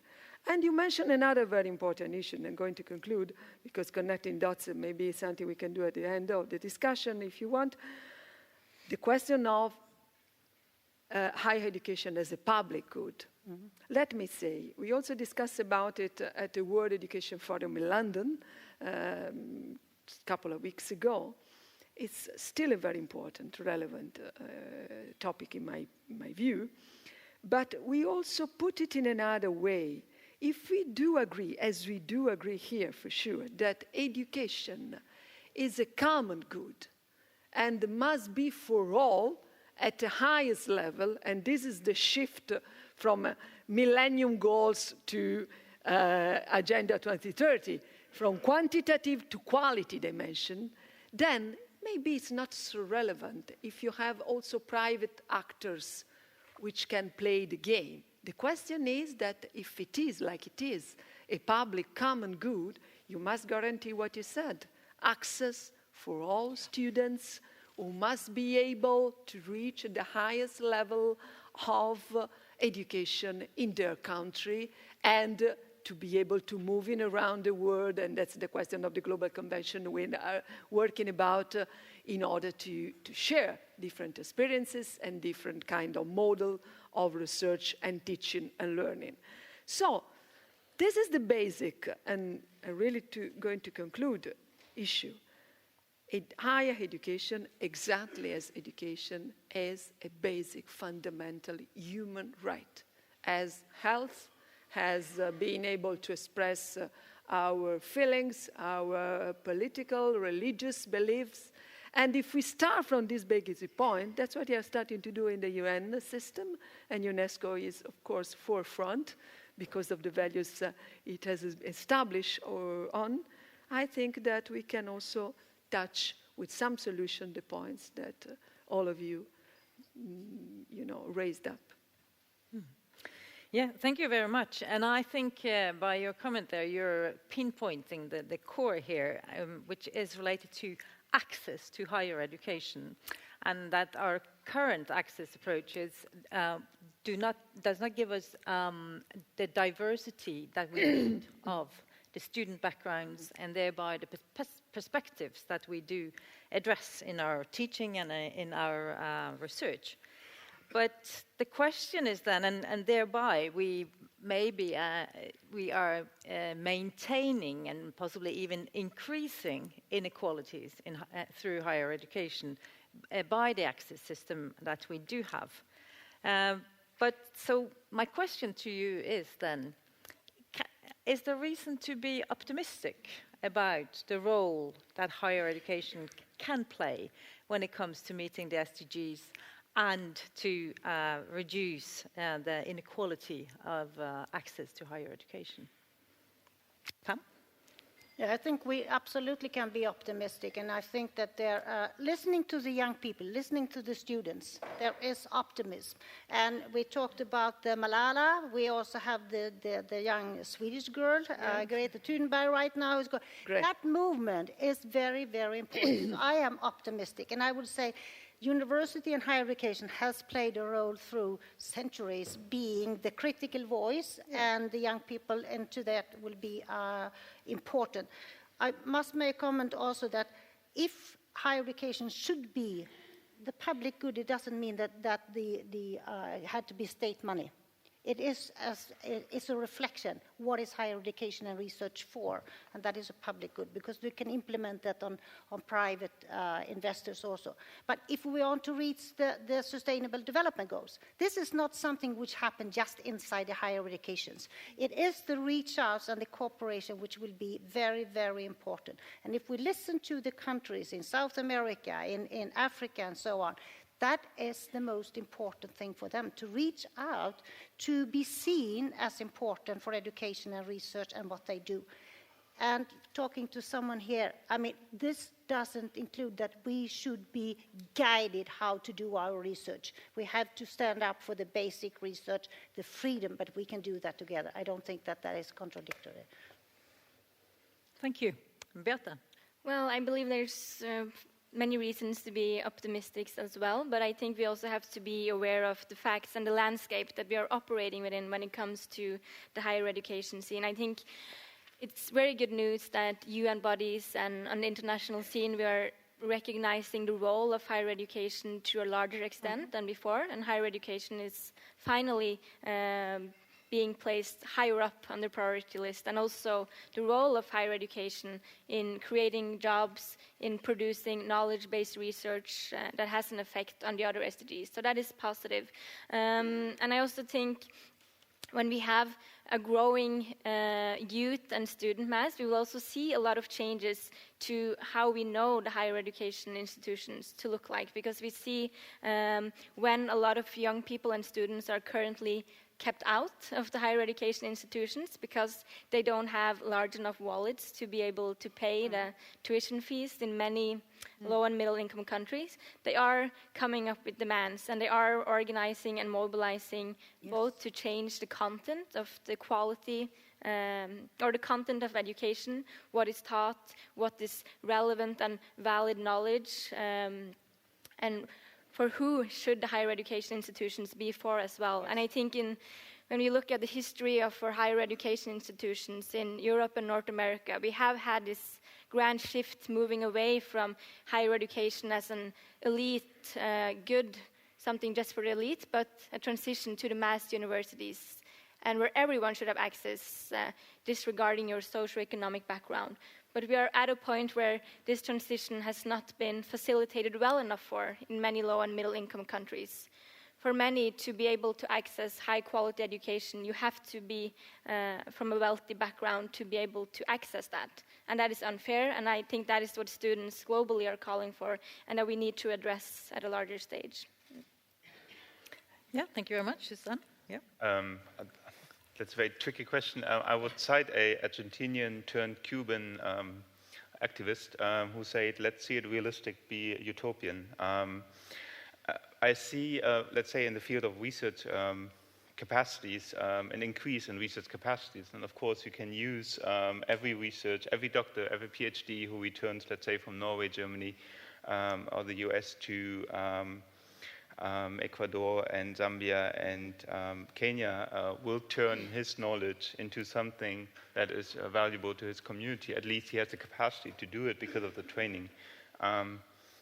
There are trends to increase it. There are more and more countries coming up with more investment in research capacities and also profiting then students from the very early age on, in the academic age from the masters. So there's hope to be optimistic. I'm just worrying about the ambivalency of it. It's, we have one study from Tanzania where a health researcher managed over the last 10 years to build up a very proficient, high-standard laboratory. And you know that laboratories are key in medical production of theory, from like finding field probes to storing field probes to producing journal articles. And he came up to level S3 and S4, which is very high level. You can, I guess S4 is for Ebola research. And he can attract research funds. He is now reliable in the academic sense and the research sense, but he is becoming more and more dependent on bigger funders now. And if Tanzania cannot step in to buy you the next $8 million equipment piece, then he would maybe turn to Bill and Melinda Gates Foundation. So there's kind of an ambivalence in this. That is progress, but we will have to think about the next step then. And Thank you. Yeah, Susan? Yeah. As a German, I need to have a very negative perspective, so I fulfill this role now. I think, yes, higher education can play a critical role in achieving the SDGs. But what I'm wondering is, you talked about this issue of diversity, which I don't see in academia, really. And I think it would need to start with rethinking our own practices, even at the micro level as a scientist. I mean, look at the stage now, yeah? How diverse are we? I mean, I'm happy to be here, but I think maybe, you know, a colleague from the audience here would actually make this panel here a bit more diverse, yeah, than I do. I mean, Stefan is a minority at the moment, but we are, you know, all the voices from the north again. So this is not a direct criticism, just an observation. And I think it reflects what I see in science very often. I'm working in the field of forestry science at the moment, which is actually very interdisciplinary, which is very international, of course. It brings together, strict or pure academics with practitioners from the ground. So it could actually have this potential to bring about this transformative knowledge the 2030 agenda, I think, aims at. But when I look at who then, is invited as keynote speaker at the international multidisciplinary conference, even if it takes place in Indonesia or the coming up UFRO conference in Brazil, it will be the typical ones from northern universities. So this is something which really, bothers me, and I think for myself, okay, what can I actually do? What is my obligation and my responsibility as an individual scientist to kind of undermine the system from within? Although, of course, I need, as a young scholar, also look at my own career. I have a family, and so these are, I think, these ambivalences you also pointed at. And thank you. And I think you make an important point around the diversity within the universities and how we reflect and act upon that, and that we constantly ask the questions, from whose perspective are we now operating or identifying the research questions or the teaching we do? Are we covering the diversity that is relevant for the SDGs?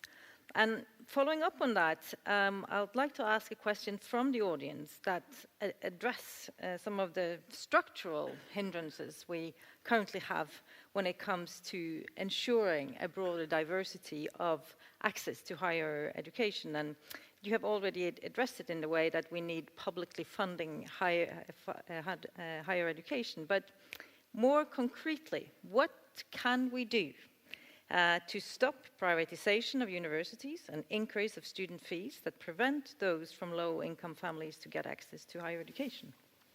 Can we solve it from this stage, please? Pam. Yes. No, I don't.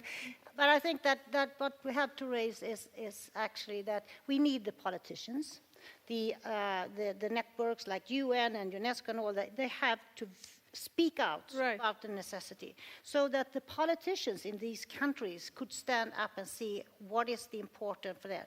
And I think that the Sustainable Development Goals might be the platform from which the university actually can work out to society, because if the society says, we need this, we see this as important, that will be a very strong driving force.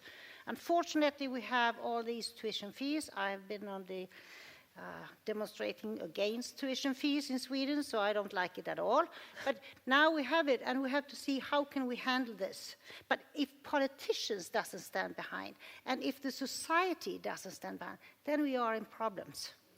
But together, I think, and what you are doing and the statement which comes out has a great importance for decision makers in different countries. I say really a few words about this point, just looking back to my personal experience as politician also, not simply as a member of a government, but also a member of the parliament, which is a bit different in some way. Or it's, another value, because you really live the political process as it must be lived if you decide to do that. Let me say, we must convince, frankly speaking, politicians who are very, very interested to their concrete outcomes and results of their action.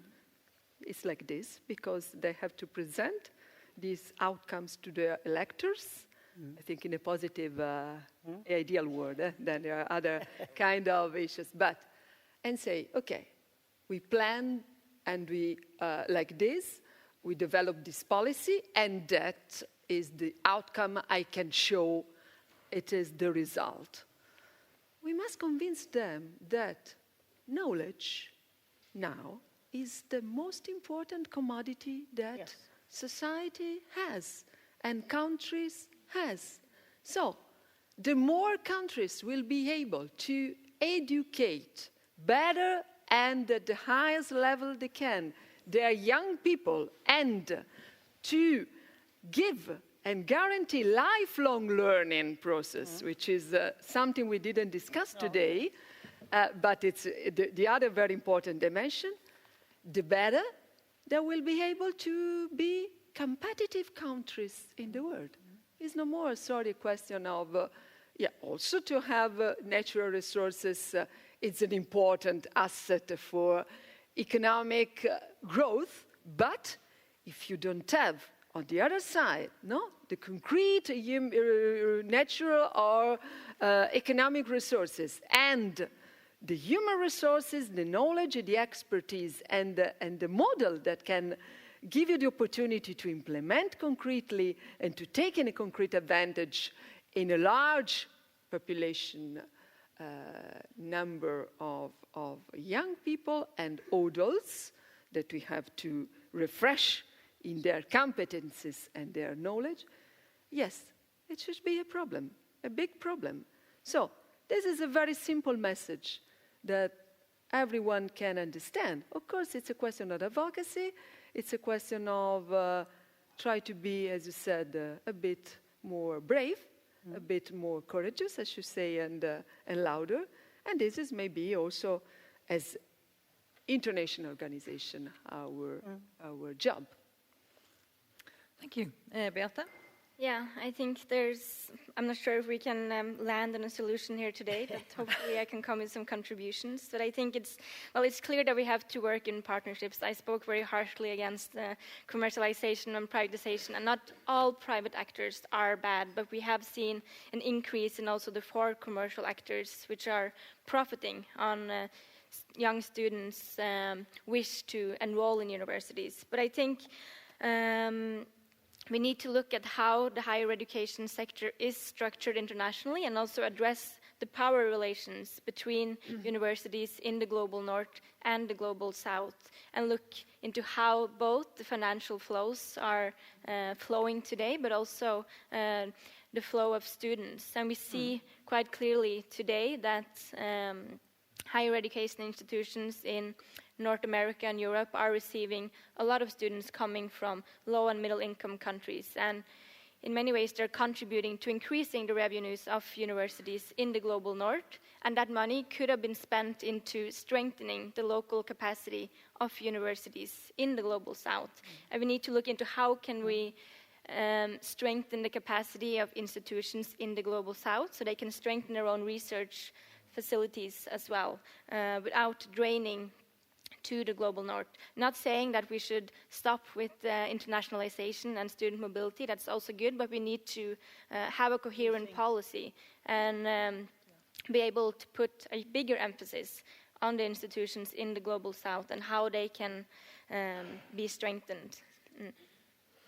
Thank you very much. And I'd like to pick up on your comment on the partnership as a way forward here, at least, to giving access to higher education and possibly also challenging the current financial constraints that we have in terms of diversity in higher education. So, and you have all addressed the role and importance of partnerships in your introductions here throughout. So, can we highlight a bit more in detail how can we use different partnerships? Pam, you were talking about your network and the global approach that your network has. So can you elaborate a bit more on why you think that your network in particular with this global approach can contribute to the diversity that we need to be able to cater for in order to achieve the Sustainable Development Goals? I can go back to the meeting we had in Paris last week. I mean, just bringing these universities for different sustainable goals together and listening. I mean, it's not quiet all the time, because some of these countries, they get furious because we speak from a Western thought. So just bringing those together, and I think that institutional leaders are important, because if you don't have the leadership, you will not get this implemented into institutions and out to the students. So it is important. So just bringing together and taking a common responsibility for the development, I think, is very important. Then if we go to cooperation and working together with others, it's so different in different parts. Coming from the north part, there is a lot of trust. Italy doesn't have the trust maybe, but there is a lot of trust between business and higher educations and public sector. If we go to many of these countries, there is no trust at all. They don't, and that's mutual. But listening to each other and learning from each other, I think that can give them strength. And we can also learn that things that we are trying to provide into other parts of the world, it's not that easy because it's another context in other countries. So listening and bringing in people together from different parts and with the diversity which is there, and I think that diversity should also remain. It's a good thing to have this diversity. Mm-hmm. Yeah, there was also a question from the audience when it comes to what can we do to get a better balance in our North-South partnership. So how can it become, how do we level out the ideas of an international expert and a local expert, and that they have different expertise, of course they have with different backgrounds, but how can we establish more equity in our collaborations globally? Do you have any inputs to that? From the research perspective, you don't have to reinvent the wheel all the time. So there are self-driven initiatives within the scientific community, which has sadly had to learn from a lot of scandals, especially in the biomedical field. So they came up with ethical review. They came up with strengthening ethical review capacities in, let's say, Nigeria, South Africa. Then you have the Singapore Statement for Research Integrity. You have guidelines. The Swiss already in 1966 developed a guideline, the 11 Principles, that was also closely connected to realizing the Sustainable Development Goals. 11 principles of how to integrate better in collaborations, how to mitigate the effects of structural asymmetries. So all these are there. You have the World Health Organization sponsored a study or a program, the Research Fairness Initiative, and the funders like the Canadians come up with new measurements, evaluations of how to assess the success of collaborations by standards of inclusion, participation, and coming together with that. So there are like a lot of starting points. I guess it will be good to follow up on them and to see whether it really works and what kind of factors are impeding the success of these standards. Yeah, thank you. Susanna? Yeah. What came to my mind was that I think one starting point would be to look at criteria of funding schemes that actually explicitly or implicitly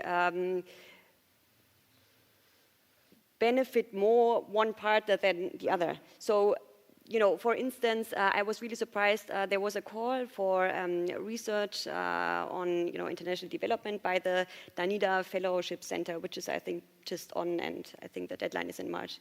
And there are two windows where you can apply, and in terms of content, it's about we need new solutions for development. So in a nutshell, but then if you read the whole text, it comes out that for both windows where you can apply, you need at least one Danish researcher to cooperate with you. Yeah. So although the program, obviously or presents itself as being, as having as a goal to increase the capacity of Southern researchers, it actually leads to a program which pushes Danish researchers. So as a Tanzanian researcher, I need to find a researcher in Denmark, even though I may think, well, he doesn't know anything about how the situation is, like how my social reality, which I want to investigate, is. But I need to connect with him in order to participate in the program. So, or to give another example, I was involved in a project funded by the German Research Council, and in the beginning, we wanted to collaborate with an organization in South Africa, CREST, at Stellenbosch University. And we had lots of money in the project, which in the end, we didn't need, we couldn't spend it actually, but we were not allowed to fund, a colleague in the South African organization. So in the end, this kind of cooperation, which we really wanted to have in the beginning, faded out because they just did not have the money to pay someone to work on it. And it was not a matter that the money was not there. It was not there, but we were not allowed to spend it on our colleague in the South. So I think there are many of these kind of discriminatory features in funding schemes and funding practices, which would need to be removed in order to really, let partnerships grow, which are based on mutual interest and mutual benefits. Yeah. Mm. Yeah, thank you, Stefania. Yeah, no, just picking up also this last point, to effectively remove this, that I should define constraints, more than requirements sometimes to apply and to receive a grant. I think we have, without inventing, you're right, I think, a new word every time, but to reinforce at global level the quality assurance and assessment system. Because if we'll have a very good system of evaluation of the partnership results and the quality assurance system for universities, outcomes and research and teaching initiatives, then it should be easier to avoid this kind of obstacles, barriers, and to make the international cooperation and partnership more effective. This is something that, together with the Global Convention, we are working about. Without evaluation, you cannot have accountability, transparencies, and autonomy. No, in some way, there are two sides of the same kind. Mm. And following on that, I'd also like to make a reflection that you welcome to comment on, and that is then the value base that you were talking about, Pam, in your introduction. So why will universities then be engaged in these partnerships? So the criteria has to be not to increase on rankings, or that we have our social engagement and commitment because it makes us look good, but where we really develop these equal partnerships. So how can we ensure that social engagement is and partnership is a drive out of our contribution approach and not out of a ranking or meeting a criteria, as you were commenting, Susanne, in order to get access to funding? So how do we secure that? Pam? I think that there is a great movement now when it comes to evaluation criteria and how to evaluate what higher education institutions do and have a much more holistic perspective. Right. And I would like to say two parts of this, and that is Singapore is always put in the forefront. They are doing well. They are on top of the ranking. But the Minister of Education recently came out and said at a meeting, and he said, what have we done for Singapore? We have been so focused on rankings, so we have not provided our own country with the competence. We have not addressed the issues which are in focus for Singapore. So they were looking into going into a more holistic evaluation type of assessment. And then there is on the European level towards European framework for community engagement. I gave it to you yesterday, which came in December. And they say the same thing, looking into what's happening around the world. We have to go from quantitative to qualitative measurements. But of course, we have to show that something is happening. But I think that there is a strong movement, and that was also at the meeting in Paris from all parts of the world. We have to see that the assessment also is in favor of this type of work and bringing out the higher education. Yeah. And as part of the partnership approach and who can then contribute to the change that we are after, Beate, you also highlighted the global voice that Håkon was talking about from the student perspective and how we can mobilize students to participate in building this mutually and balanced collaboration globally among students, and how students can bring us forward in terms of what questions we address and how we aim to meet the sustainability development goals. So could you share a bit more of your thoughts there, Beate? Yes, of course. I think it's absolutely crucial that we are able to create a global student voice. Currently, there's no legitimate representation of students at a global level, but there are at regional level and also national level. So we do know that students have a unique role in society in advocating for democracy, human rights, or the advancement of the SDGs, but also further than the Agenda 2030 goals. And I think ensuring that students get representation in the arenas where they should be heard, especially related to education policies, is crucial.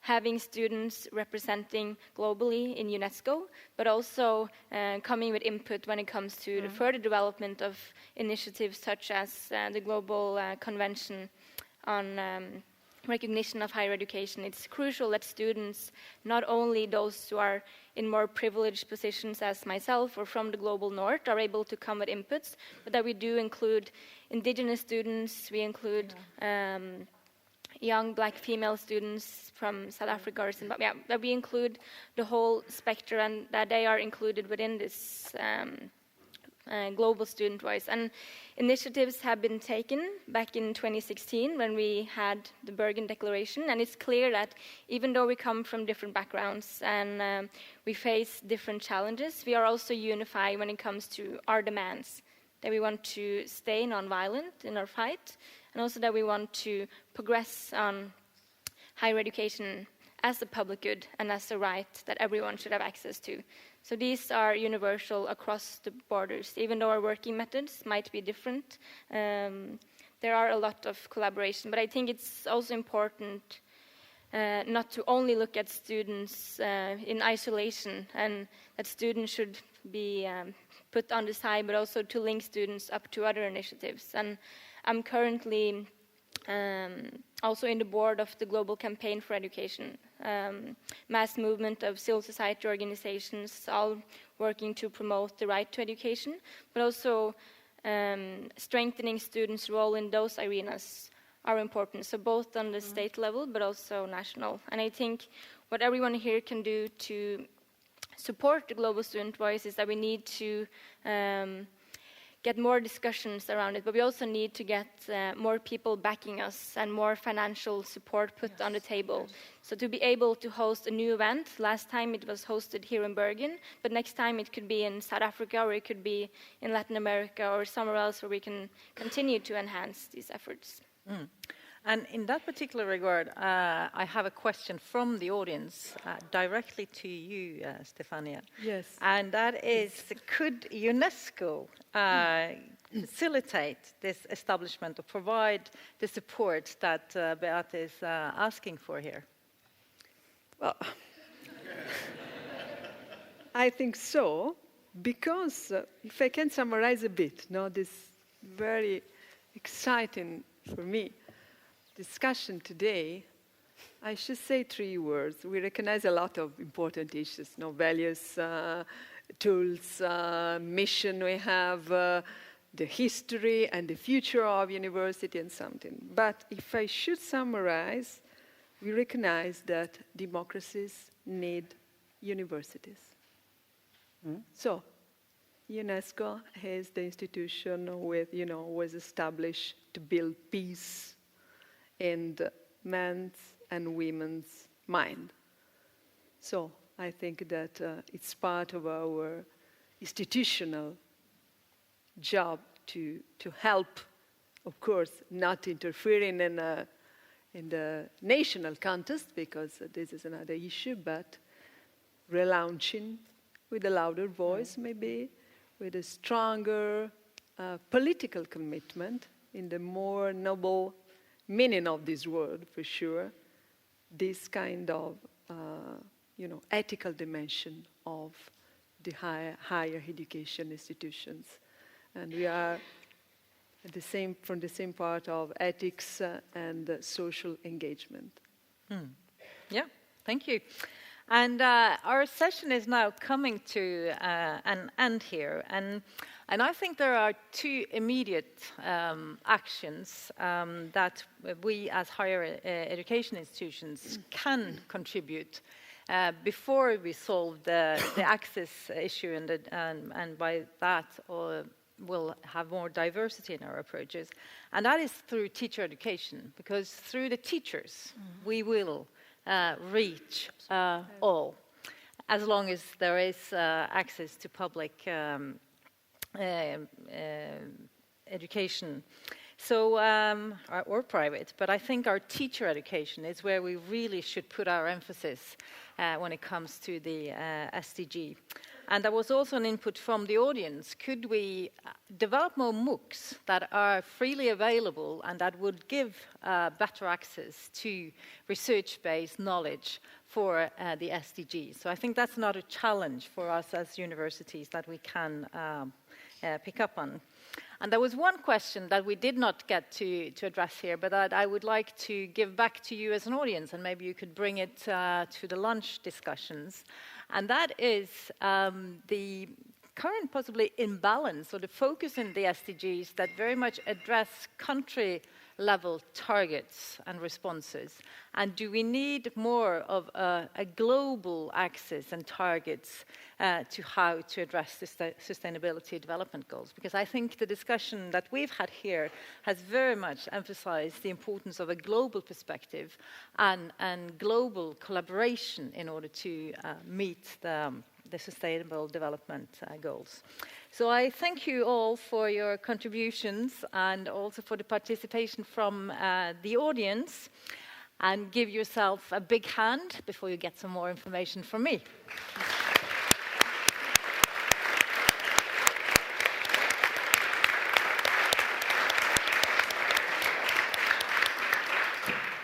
So now lunch will be served. And it will be served at the same stations as earlier. So the first few rows here will get your lunch from that door. The middle crowd, can pick it up at the back. And the back rows, please go one floor down and get your lunch. Thank you. Right? Enjoy. Discussion, yeah? Yeah, really.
Climate action is urgent, and renewable energy is at the heart of climate action. In 2050, will we have an energy mix without fossil fuels? How will climate action change our economic system and our everyday life? Do we need to stop traveling to remote destinations on holiday? Buy less clothes and fewer cars? My name is Kristin Guldbrandsen Frøysa. I'm the Energy Director at University of Bergen. My focus areas are renewable energy and the transition towards a low-carbon society.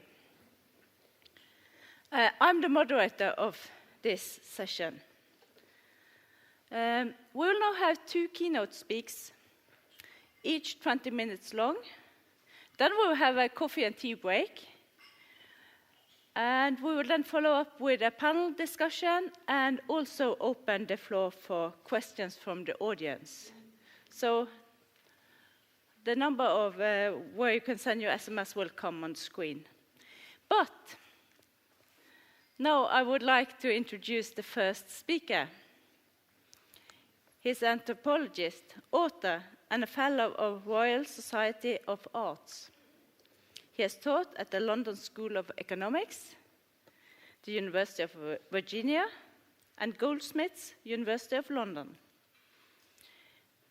He serves on the Labour Party Task Force on International Development, works as a policy director for the Rules Collective, sits on the executive board of Academic Stands Against Poverty, ASAP, and recently joined the International Editorial Advisory Board of Third World Quarterly.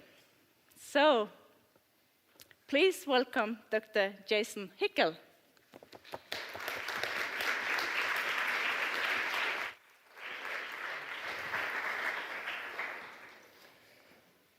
Hello. Thank you so much for the invitation to be here. It's really an honor, and what a glorious room. It's my first time in Bergen, and it's a fantastic city, and I'm very excited to be here. So I apologize. My Norwegian is not very good, so I'm going to speak in English. If I speak too quickly, then just wave your hands wildly. I can see over here. So I want to start today with this image. Can I just see a raise of hands from the room? Who's seen this before? The Planetary Boundaries Framework, some. This is probably the most important piece of ecological research that's been published in the past few decades. And what it does is it gives us basically a snapshot of where our planet is at right now with respect to ecological limits. And what we see is we see dramatic overshoots in everything from climate change, most obviously, but also species extinction rates, biogeochemical flows from industrial agriculture, which pollute our streams and create dead zones in the oceans, land system change due to deforestation and intensive soil degradation. So everywhere where you see yellow, that's where we're overshooting planetary boundaries on a number of critical processes. Everywhere you see red is where we're in potentially catastrophic tipping point space. Now, if I was to reduce this idea of our ecological impacts down to a single indicator, it would be this, the material footprint of nations, which is commonly used by ecologists. What it does is it adds up everything that nations consume, everything from fish to food, to biomass, to timber, to gold, to silver, everything. And what we see is that since about 1998, humanity has been dramatically overshooting what ecologists say is the safe level of material consumption. And this creates negative ecological impacts around the world. Now, what's interesting is that rising material consumption, and now you can see the red line is the boundary. You can see we're overshooting what ecologists say is safe levels by about 40% per year, 85 billion tons of material stuff consumed.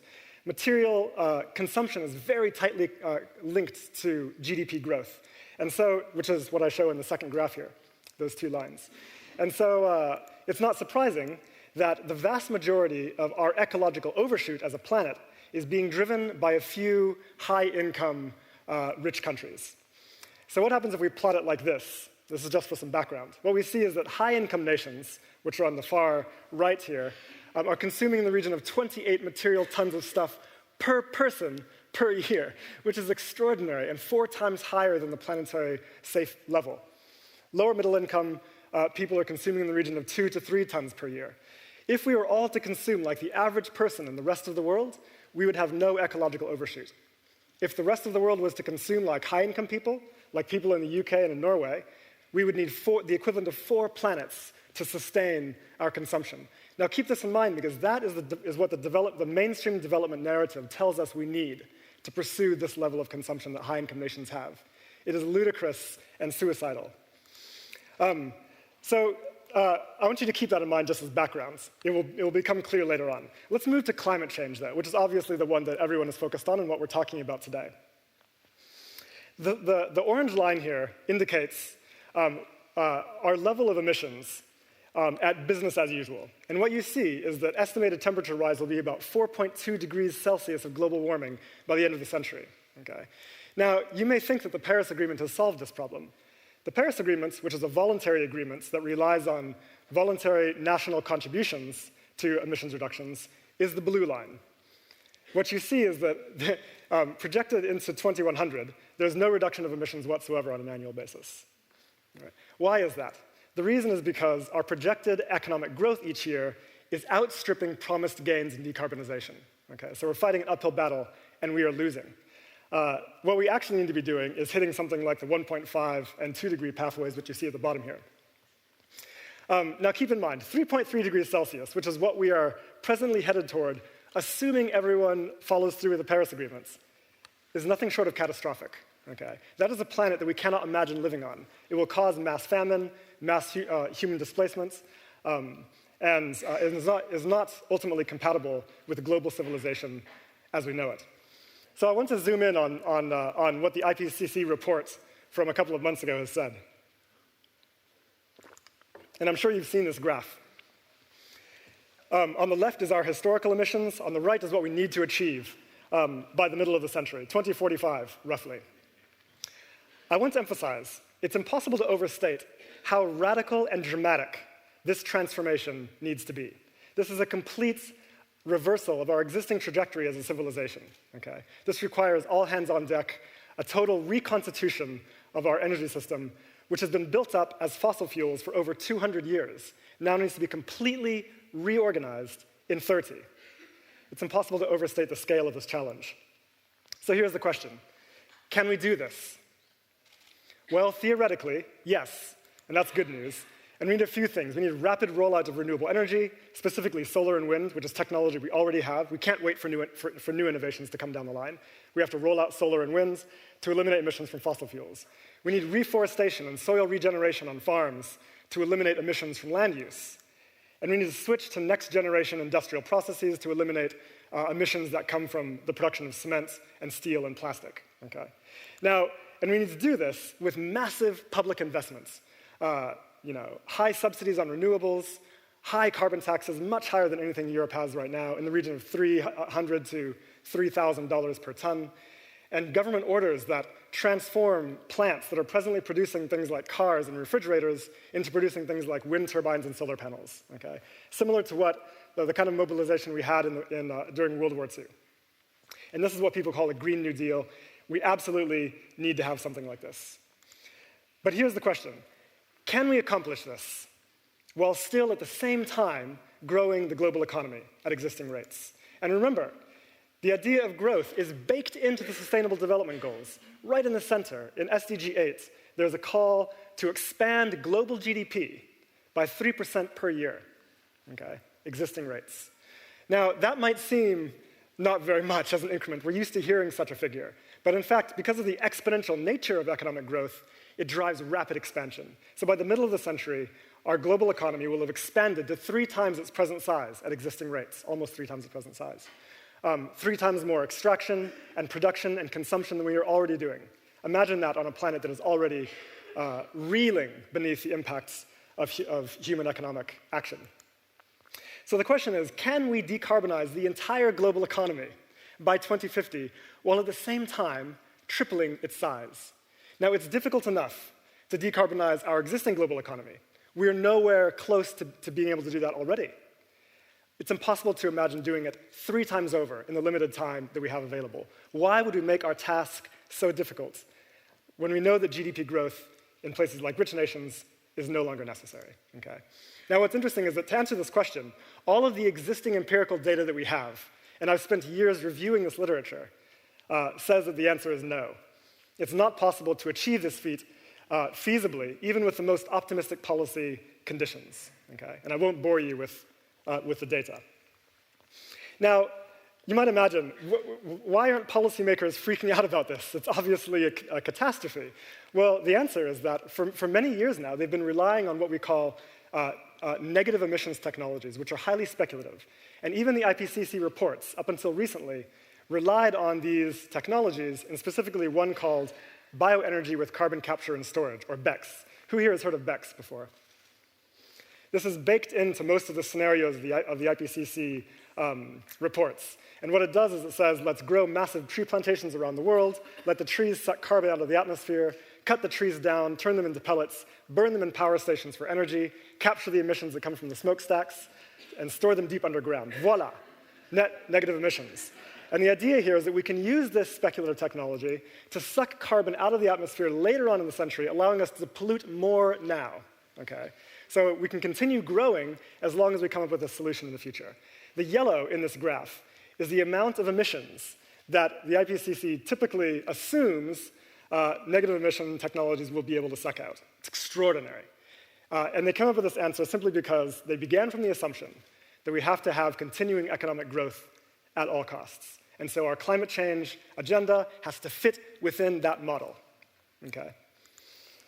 But the scientific consensus now strongly rejects BECCS, and this is coming from scientists across the board who work on this issue.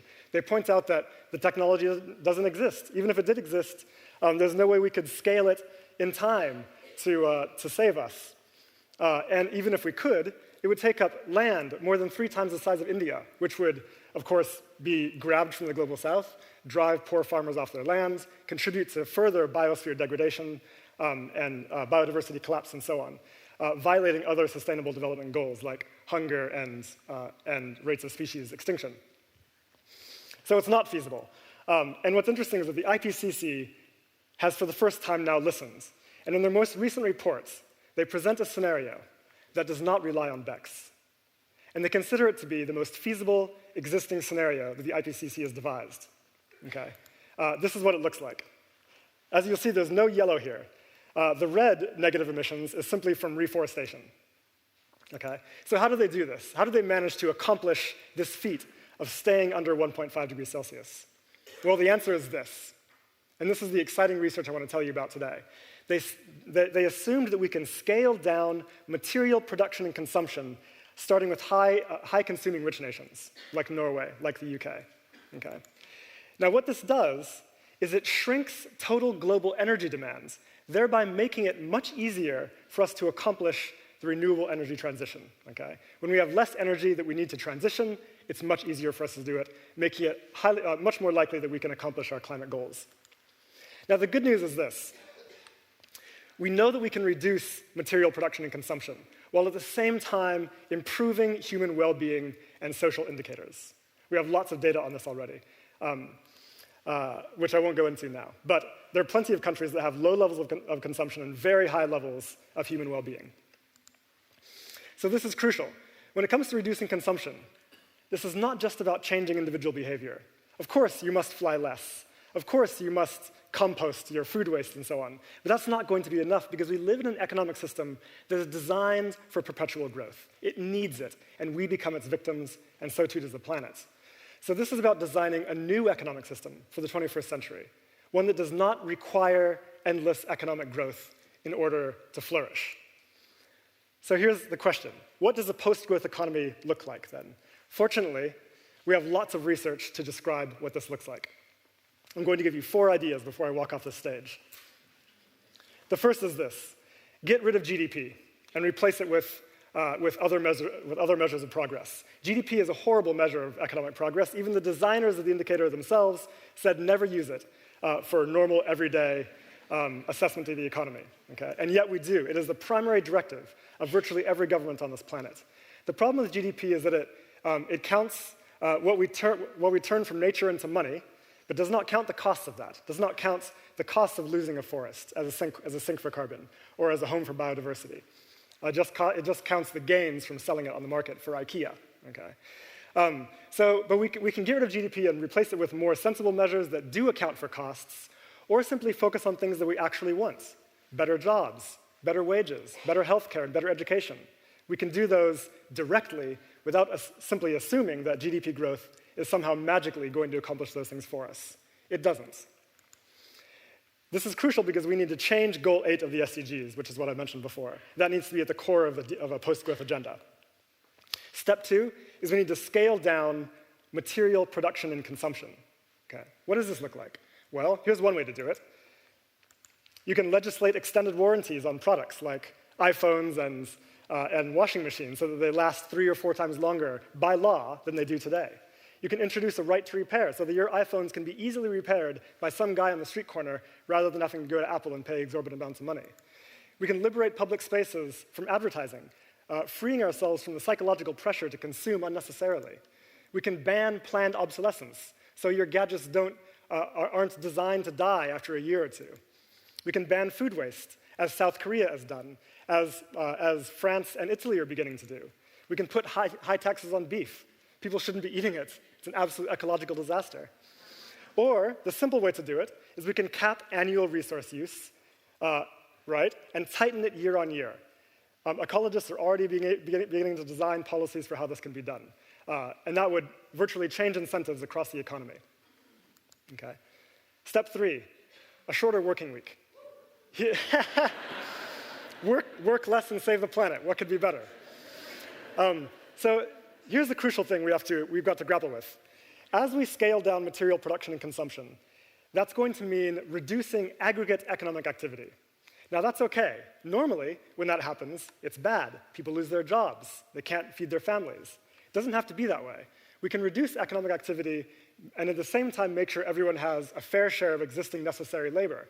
These proposals have been around for almost a century, if you can believe it. We can share necessary labor, make sure everyone has access to livelihoods, and increase wages in order to offset losses with a strong living wage policy. Or to protect small businesses, you can supplement wages with a universal basic income. We know it's easy to do. We know it can be done. There's no reason why we can't. The 4th step, and the final one I'll leave you with, is greater equality. Now, this is interesting because politicians are always telling us, we need to solve our social problems and reduce poverty with more economic growth. For them, growth is a substitute for redistribution. But if that is the case, then we can flip that equation around and say that redistribution is a substitute for growth. Equality is the antidote to the growth imperative. We can achieve our social goals right now without any additional growth at all, simply by sharing what we already have more fairly.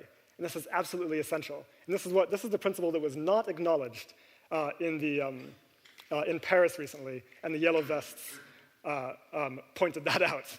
Right? On top of that, we need generous public services and affordable housing, which we can fund again now without additional growth, so that people can access the goods and services they need to thrive and live well without needing high levels of income. Okay? Effectively expanding the commons that we can share is essential to reducing the growth imperative. Now, crucially, this not only makes it much easier and more feasible for us to accomplish our climate targets, and the IPC says the most feasible way, but also benefits all sorts of other areas of ecological overshoot. It will reduce deforestation, it will reduce overfishing, it will reduce biogeochemical loading from farms, et cetera, et cetera. This is the way that we can not only meet our climate goals, but also scale back our ecological impacts on the living planets that we call home. We know it is possible. We have mounds of research now and models showing what a post-growth economy could look like and how people can thrive in the absence of growth. Okay? We also have a growing scholarly consensus that this is what needs to be done. Just a few months ago, 300 leading academics across Europe united in an open letter to the European Commission asking that they pursue post-growth agendas. There's a strong consensus about this among ecological economists. And better yet, the best part of all, is that people want a post-growth economy. Over and over again, despite claims to the contrary that our politicians make, our surveys show that upwards of 70 to 80% of people that are surveyed in high-income countries recognize on some deep level that growth is destructive to our planet and to the ecosystems that we need, that we do not need high levels of consumption, and that we want an economy that focuses on well-being rather than on growth. People want a change. They know that something is wrong. They know that mass consumption is not generating the life that they want. I'll leave the rest for a different day. I want to leave you with one thought, and that is that people might want to say, oh, a post-growth economy sounds so horrible and austere. On the contrary, the post-growth economy that we imagine is one that is more intimate, more caring, more humane, more just, more exciting, more full of relationships, more full of sharing. There's no question in my mind that we can accomplish it, and we absolutely must organize to do so. Thank you.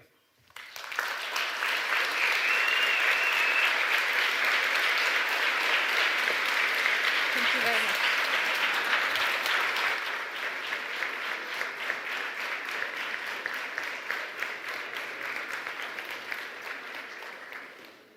Thank you very much for a very interesting and very inspiring presentation. So, next speaker. He's professor in physical oceanography at the Geophysical Institute, University of Bergen, and director of the Bjerknes Center for Climate Research. He's the former president of Bergen Geophysical Society and the Norwegian Geophysical Society. His research focus is on climate modeling, large-scale variability in the atmosphere and ocean, air-sea ice interactions, and teleconnections. He has given more than 100 popular lectures and appeared close to 500 times in national and international media. So please welcome Professor Tore Furevik.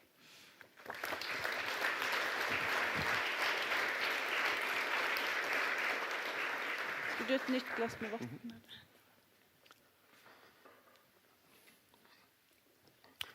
So, thank you very much, Kristin. It's very hard or tough to follow this very inspirational talk. So I will take just one step back and start with this picture, which I have shown before, not in this audience, I think. But this tells me many things. One is, of course, that humans, with their endeavor and with their courage, they can accomplish lots of things. The same with the nations. If there are political will, they can do things like this, bringing people to the moon. So this is from the Apollo 8 mission. This picture was taken exactly 50 years and 45 days ago, so it was on Christmas Eve in 1968. It's actually older than me. And finally, this shows actually the beauty of the planet. It's blue oceans, we have the green continents, we have the white clouds, but you also see we are actually on a very tiny spot in a vast darkness. And you can just see the desolation of the moon in contrast. So we are all on the same planet, we are all in the same boat, and we don't have any plan B or planet B. And since this picture was taken, the human population has more than doubled. We are producing at least 4 times more electricity.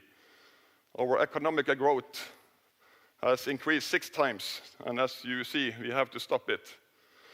And of course, the problem is, as you saw in the last talk, is that we are extracting resources in a far too high speed, and we are polluting our ocean, we are polluting our atmosphere, and our nature we are living of is degraded very fast. And this is exactly what this was strange. This is exactly what the Agenda 2030 is about. This is about how we can make the planet more sustainable, how we can make our economy, our growth more sustainable, or even degrowth. And this is from a report by DNV-GL 2.5 years ago, where they tried to see, are we on the trajectories towards reaching these goals? And they have looked at 5 different regions. It's the US, it's the OECD countries, it's China, it's the Brazil, Russia, India, South Africa, and 10 emerging economies, and it's the rest of the world. And what they have done, they have looked at different indicators. I'm sorry for that resolution. I think this is actually an old version, but anyway. Yes, we will reach the goals by 2030. Yellow, partly, we will be at least 50% on the way to reaching this goal. And finally, red is that we will probably not reach the goals, and we will be far away from reaching the goals. And you can just look at this scorecard, that there are lots of red colors here. And in none of the regions will we actually reach the goals. For none of these goals, none of these will be reached in all regions, And also there are 2 different things that will be not reached in any of the regions. And one is on climate, and the other one is on reducing the inequalities. And these 2 goals, number 10 and number 13, the progress is not fair enough. And the report clearly says that the key objective of the SDGs is that no one gets left behind. And the forecast trajectory is that the world will fail. And finally, also lack of climate action will be a showstopper. That means that lack of climate action is actually reducing our ability to reach any of the other goals. Okay, the problem, of course, climate problem, we are polluting the atmosphere with greenhouse gases. About 1,200 tons of CO2 is emitted into the thin atmospheric layer every second, and the thin atmospheric layer, it's about 5 kilometers thick. That's half of the air masses. So 1,200 tons of CO2 every second. Since measurements started in the late 1950s, we have had a 30% increase in greenhouse gases, and we are now at the highest level in probably more than 3 million years. And for comparison, the modern humans, we have been on the planet for perhaps 300,000 years. Since measurements started, our planet has become approximately 1 degree warmer. This is this black line here. This magenta line, or this pink line, that shows how the climate models are reproducing the evolution until present. And the other lines is 2 of the IPCC scenarios that was in the previous report in 2013. It's the business as usual, the red one, and then it's the green, which some people call a utopia. So that's the extremely sharp mitigation needed. I will come back to this. But just to note, 1 degree warming so far, but we are actually on the trajectory towards 3, 4, 5 degrees. That also was mentioned in the last talk. Then came the Paris Agreement, December 2015, and that was a game changer. For the first time, we had an agreement that actually covered all emissions, all countries on the planet. The Kyoto Protocol, in contrast, was actually only covering 10 to 15% of emissions. It was built on national climate plans. It was voluntarily, but of course that's a strength, but it's of course also a weakness. But that was also said, many of the countries, they didn't give actually concrete emission cuts, but they get emission cuts related to economic growth. But also there is in the plans to revise the agreement, or revise the plans every 5th year, and it can only be strengthened. Paris Agreement, we should keep warming below 2 degrees and strive to have the warming down to 1.5 degrees. And this is compared to pre-industrial, so that means only half of 1 degree warmer than present. And finally, it's also a mechanism of a green fund to put $100 billion every year into a fund to support climate mitigation, climate adaptation in low-income countries. And then came the 1.5 degree report, October last year, and that was simply tasked, IPCC was tasked by the United Framework Convention on Climate Change, UNFCCC, And that was because we didn't really know how to get to 1.5 degrees. We didn't really know what was the impact of 1.5 degrees compared to 2 degrees. And also we didn't know how this would be compared to the other SDGs. So that was exactly the 3 topics covered by this report. So impacts, how to get there, and how this will be in, what are the synergies, what are the co-benefits or trade-offs with the other SDGs.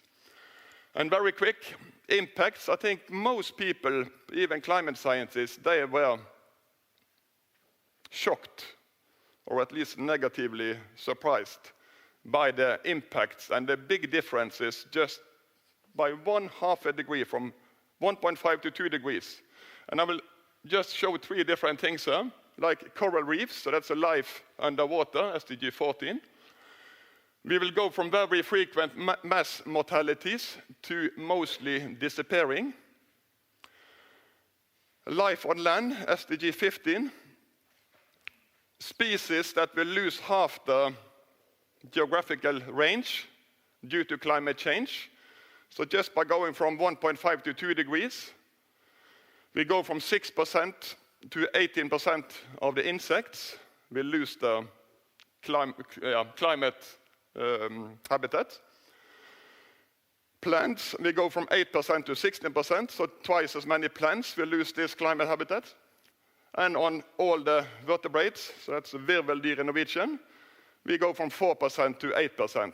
So just by 1/2 degree, we see this large difference in impacts. And also, sea level rise is another thing, but I just mentioned this. We have had an extremely hot month in Australia in January. And we go from, or 420 million more people will be frequently exposed to extreme heat waves. And 65 million more people will be exposed to exceptionally heat waves just by going from 1.5 to 2 degrees. And just then you can imagine going from 2 degrees to 2.5, from 2.5 to 3, up to 3.5, which is actually what is known today is in the Paris Agreement, if you are not strengthening our ambitions. And this was shown, again, if we are not changing the speed of the warming, we will hit 1.5 degrees before 2040, and we will hit 2 degrees before 2060. And you saw this in the last presentation. It's you have to decrease emissions by 50% approximately in 2030, and we go to 0 before 2050.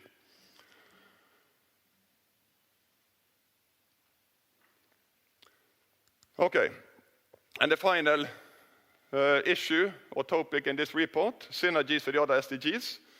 I'm not sure how much you can see in the back there, but it's the 16 other SDGs.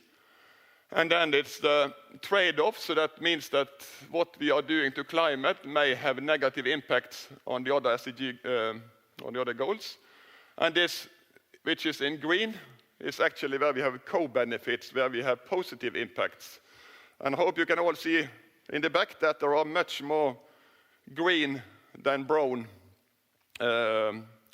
synergies here, meaning that in most cases, if we are managing climate, if we are mitigating climate change by changing our energy supply, changing our energy demand, or changing our land use, in most cases we will have a positive synergies with the other goals.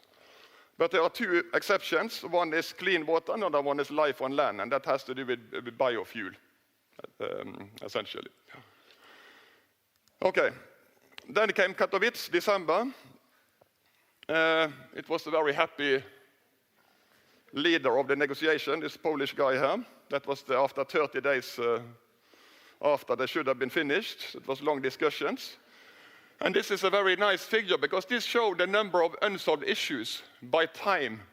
And these say 3,000 brackets. And they have this text. They are discussing word by word, sentence by sentence, paragraph by paragraph.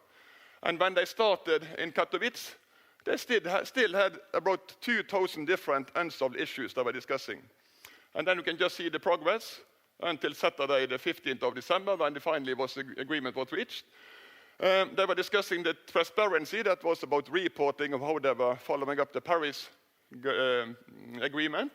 They discussed finance reporting. That was how they can, that's this $100 billion green fund, how they can finance mitigation adaptation in low-income countries. And finally, it's the market mechanism, how they can buy CO2 quota or pay for emissions in other countries.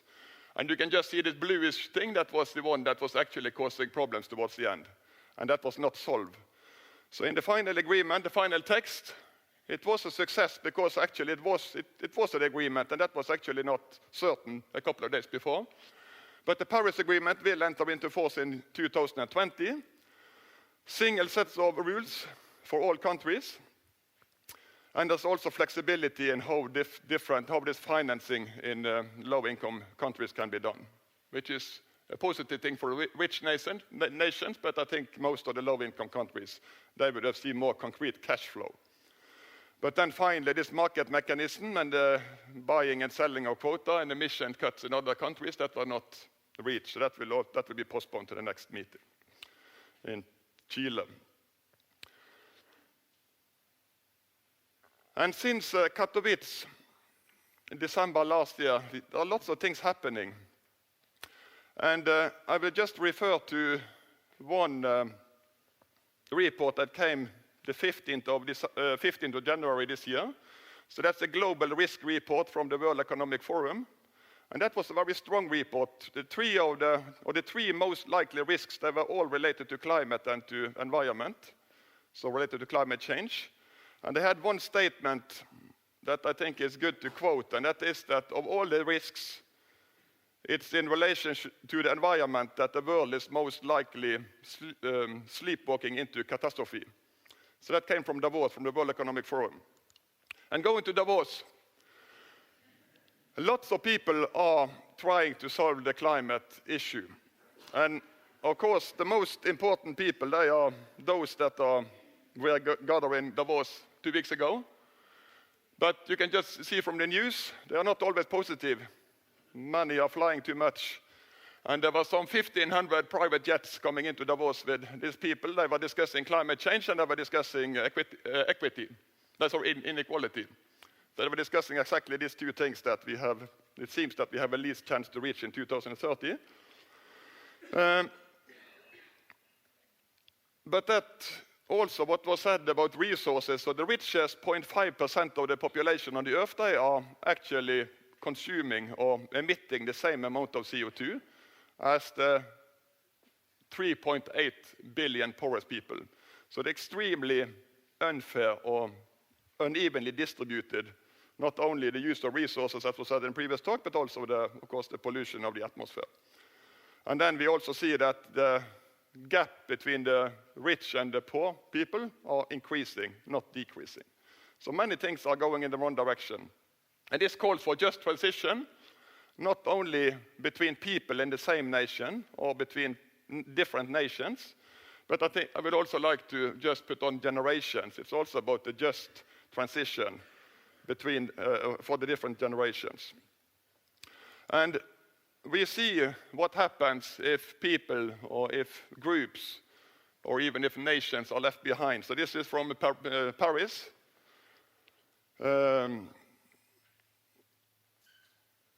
Things that, we see this in many countries. We see growing populism, US, just Brexit, Brazil, France. We see it in many countries, and it has to do with just transition. People have to feel that they will not be left behind, and they will not take an uneven burden of the transition. And we also see other things going on, which is, of course, extremely interesting to follow, and which also gives us hope for the future. So this is Greta Thunberg. She is already mentioned here today, from Sweden. She started by sitting outside the parliament in Stockholm. School strike for climate before the election in Sweden. And she gave an extremely nice talk, or good talk, or provocative talk in Katowice. She was invited to Davos. So she has become one of the leading, I would say the leading figures in the present-day climate debate. And she is only, I think it's 15 years old. And of course, school strikes have now been it's become a global thing. In Belgium, a week ago, they had something like 35,000 school children protesting or demonstrating, and we have seen it in Australia, New Zealand, Germany, France, all over the world. So of course, to see that the young people are really moving, that is something that gives hope. So I will just finish with this slide, and this is more local in Bergen. And this is a partnership. It's the largest network in Norway, it was extremely bad resolution. I think someone put on an old version here. But this is a partnership between academia, between public sector, and between the private sector. It comes to some 40,000 people in Bergen. And when I go to these meetings, this also gives me hope, because there are so much good things happening out especially in the the private sector, I will see. So many people are worried about climate, so many people are worried about environment, sustainability, and lots of things are happening. So I am actually quite optimistic. Not if you ask me about the 1.5 degree target, if you can reach it or if you will reach it, but I'm quite optimistic that so many things now are going in the right direction, and things will happen very fast, even in Norway. So thank you.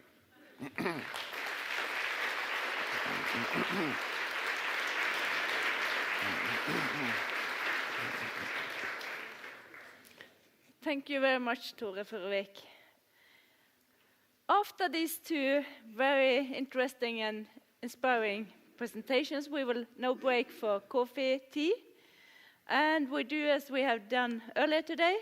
There will be served some coffee, tea in the room to the right here, at the back of the aula, and downstairs in Christie. So we kindly ask you in the back roads to go down to Christie to get your coffee and tea. And then we'll come back here 20 minutes to 3. So for panel discussions and questions from the audience. So thank you.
Could you please take your seat, and we will start with a short video with the students before we start the panel discussion. So please take your seat.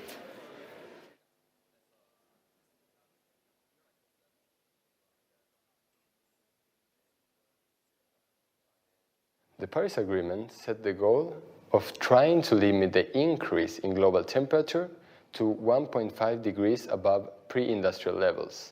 And to reach this goal, we must be willing to do what it takes to cut down all emissions of CO2, even though this means that we have to act and think differently from what we are used to today. The largest CO2 source, the oil and gas industry, must be replaced by renewables, which is more effective, in many places cheaper, and its potential exceeds the world's demand for energy. The economic growth that our oil and gas industry has given us puts us in a perfect position to lead the transition to a sustainable society. But clearly, we do not use this advantage as we should. The challenges rises. How can we change the attitudes of today's people and leaders to care for the next generations on Earth?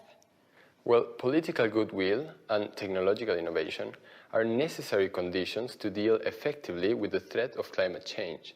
However, these might not be sufficient conditions.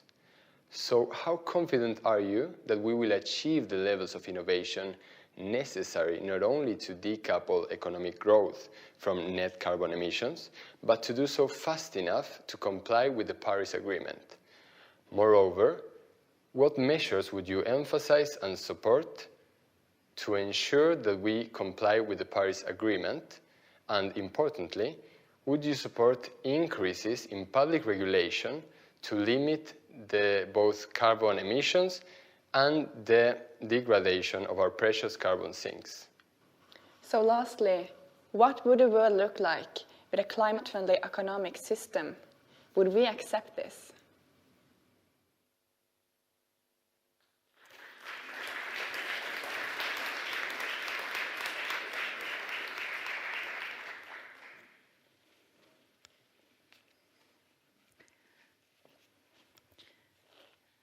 Green growth or degrowth, donut economics, and an energy mix without fossil fuels.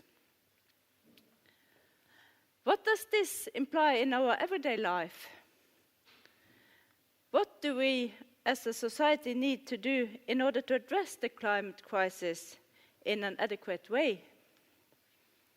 Will today's parents and grandparents do too little to meet the climate challenge, and thus give their children and grandchildren a more challenging future?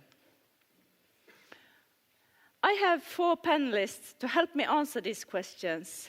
So please, could the panel take their seats?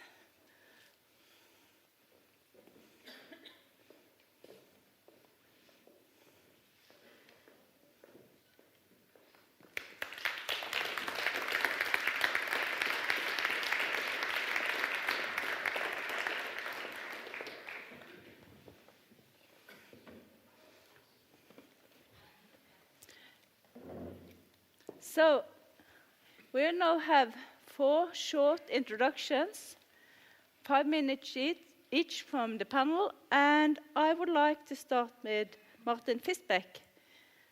Martin Fisbeck from Guillaume Helmholtz Center for Ocean Research in Kiel. He is a professor of physical oceanography at Guillaume Helmholtz Center in Kiel and at Kiel University in Germany. His research interests revolve around ocean dynamics, the ocean's role in the climate system, and integrated ocean research required to achieve sustainability in human-ocean relations, for instance, SDG 14. Martin is involved in strategic planning and decision-making processes about the ocean and sustainable development at the national, European and global level, and a co-chair of the German Science Platform Sustainability 2030. So that was the introduction. Please, Martin, you will talk about the interlink between the sustainable Development Goals. So. Well, thank you, Christine, and thank you to the university for inviting me here. It's a great pleasure to come to Bergen from another mid-sized university in Kiel, Germany.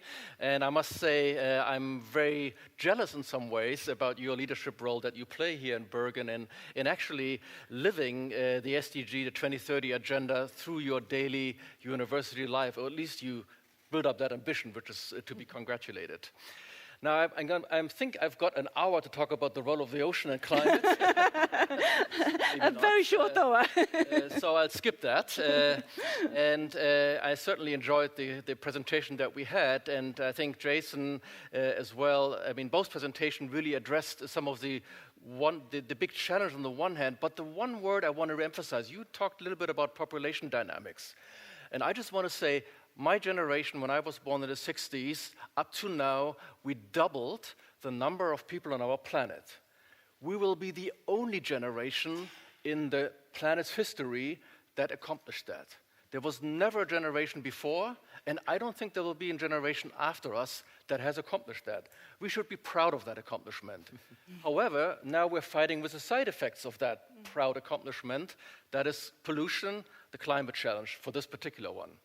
Now, I think it's easy for us in the well-off countries like Germany, Norway, OECD to say we should do less, right? It's easy for us to say that because we've got to our wealth by burning fossil fuels and causing the problem. So I think we really have to be nuanced a bit how we talk about that, because there's a whole other world out there who says, well, if I were where you are, I would say that too, but look at me, you know? I want to develop. I want access to energy cheap. That is a conflict. The cheapest way to provide the world with energy is burning coals. That's the one way we would recommend to everybody to stop doing it. And we know how it is in Germany. We only now agree to stop it by 2038, which is an embarrassment to the German society, but that's what the policy does. So I think it's these conflicts in our daily life that keep us busy. So we should rethink that, our approach here. Now we need to rework a little bit also how we think and work on these problems. I would say these challenges are tough, they're complex, they're integrated across the societies, and what better place than universities to think and address these? And what have we done, colleagues, at universities about that? Where is the plan from the University Association about how to accomplish sustainability partly by 2030 and by the end of the century? We're not delivering either. So I think we should be quite honest here. Certainly the private sector is involved. I don't think it should lead, it should follow. Policy should lead. And we're not seeing that much of that either, right? So I think it's all of the actors who have to rethink a little bit how we do this. So I want us to also rethink about this policy coherence, because some action for the ocean, which is wonderful, causes problem for equity. Some action which is great for equity causes problem with the environment. Some actions which is great for the economy has other side effects. So these coherence issues are tough. What better place than universities to address these coherences? And if I was a rector of your university, you know and I know how hard it is to get faculties to work together. It's as simple as it is to get ministries to work together. And I like your state secretary this morning who addressed and challenged you and said, step up to this. Wonderful. Reworking.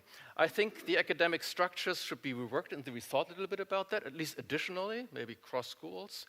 Economic indices were mentioned this morning. We need to rework on those. And again, I'm looking for the academic proposals that, like in the IPCC, the community agrees on what the alternative indicator is. I don't see that yet.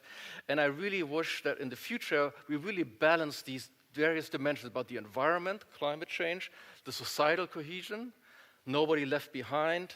And I think it's a call to education, it's a call to literacy. But for the universities, maybe we should think back to our Humboldt principles, where we combine research and education in one and deliver the goods for society. So I think it's the focus on solution that is needed more in the climate debate. I'm a climate scientist. I have personally a great interest in energy system, but I'm not an expert on it. In the public debates, they ask Tora and me, now what should we do? I mean, look, I'm just a poor oceanographer. I want the energy economist sitting next to me, or the energy physicist, and we're going to hear from you about the solutions. So the solutions come across the board. We, the climate scientists, can only give you more problems. You don't want to hear problems. You want to hear solutions. Let's discuss them. Thank you. Thank you very much.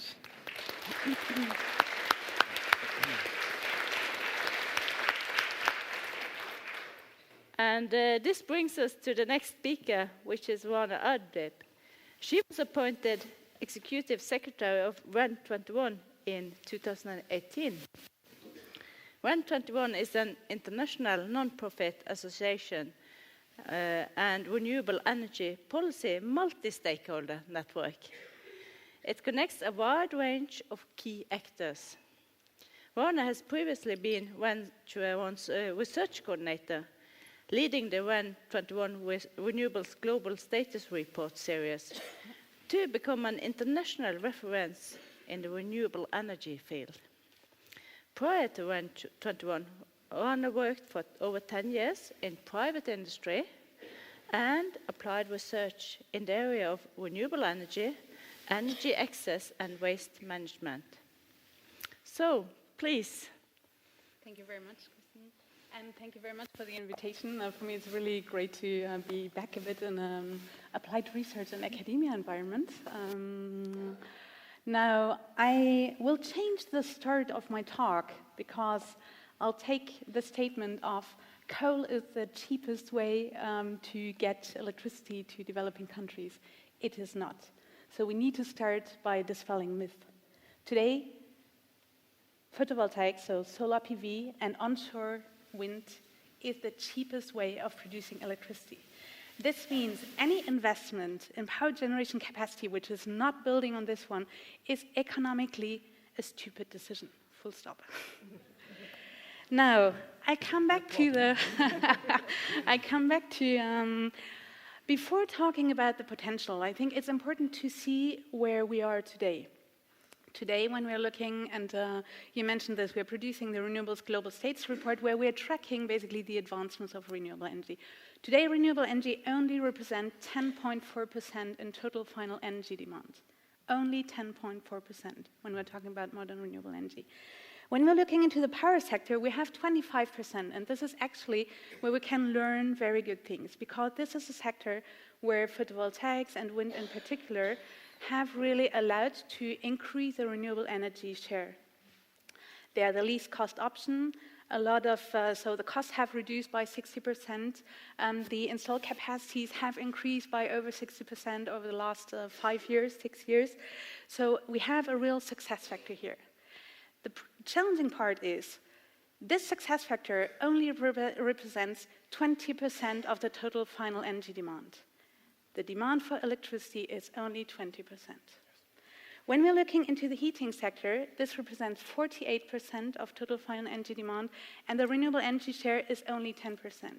Transport is 32% of total final energy demand, only 3%. What do we learn here when we are comparing this? Political will, regulative frameworks are key to advance the transition. And here we are tracking basically the political targets. 146 countries have renewable energy power targets, compared to 48 in renewable energy heating and cooling, and only 42 in transport. And this just shows if there is no political will, the transition will not happen, because this political will leads to an industrial strategy, it leads to technology development, it leads to creating the right market conditions to do this. Now the question was also, is there a potential to make this transition happen? When we are looking at the renewable energy potential, yes, there is. There has been now very recently the One Earth climate model has been published, which is looking into the feasibility of reaching 100% renewable energy by 2050. And the conclusion is this is possible. And the conclusion is not, it's not a civil society or an NGO hardcore convincer model, but it is hardcore research and academy institutions who have done this. It's the University of Australia, it's DLR, and how can we reach basically these 100% renewable energy? There are different things. Reduce energy demand significantly and increase energy efficiency significantly. This needs to happen, and I think it's also something which is linking to the economic models and our way of consumption. electrification of the heating and transport sector, because photovoltaics and wind are the established renewable technologies, and very clearly phasing out fossil fuel. Phasing out subsidies for fossil fuel, which are still 3 to 5 times higher than the support for renewable energy. Today, in 2019, 3 to 5 times higher. This is a no-go. And the other part, and I think here in Norway it's something quite interesting, is to also accompany the natural gas industry to evolve towards a synthetic gas, a renewable energy-based synthetic gas industry. This is important, so the development of renewable power to gas, power to liquid. Now this raises a real question. This model is less known than the IEA model, which predicts that in its sustainable development scenario, that by 2040, only 28% of renewable energy will be reached. And IEA is still considered to be the energy voice. So I think this leads me to the other part, is we need to bring other stakeholders to the energy debate. And I'll finish on that part. I think Norway is a very interesting country with regard to this. You have high shares of renewable energy, electrification of transport, everything seems perfect. There is one problem. 20% of the GDP is in oil and gas. And this is just showing the amplitude of what needs to happen. And political will is complicated here. Political leadership is complicated here because politicians want to be re-elected. And here I think what needs to happen is that organizations, so youth needs to come, corporations need to raise their voices, civil society to increase the pressure on politicians, not only for increasing the pressure, but also to give them the mandate to hear us. This is important. I take the example of France to finish. 80,000 yellow gilets jaunes are heard everywhere. Nobody speaks about the fact that in only 1 week over Christmas, 1.8 million French have signed a petition where civil society is asking the support to assign the French government to respect the Paris Agreement. Nobody talks about this. So it's also our responsibility to be heard. And this means taking the evidence we have and include it more in better storytelling, having impact, going out of our silos where we talk to people who are already convinced, go into the areas where people are not convinced, and make ourselves hear. Thank you.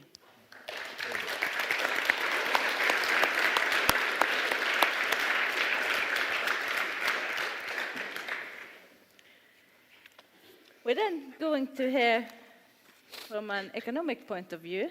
Ebba Bøye, she's an economist with her master thesis from the New School in New York. She's the leader of We Thinking Economics Norway, an organization working to change the economics education. We Thinking Economics Norway is a network organization with student groups at 5 Norwegian universities, including UIB and NHH.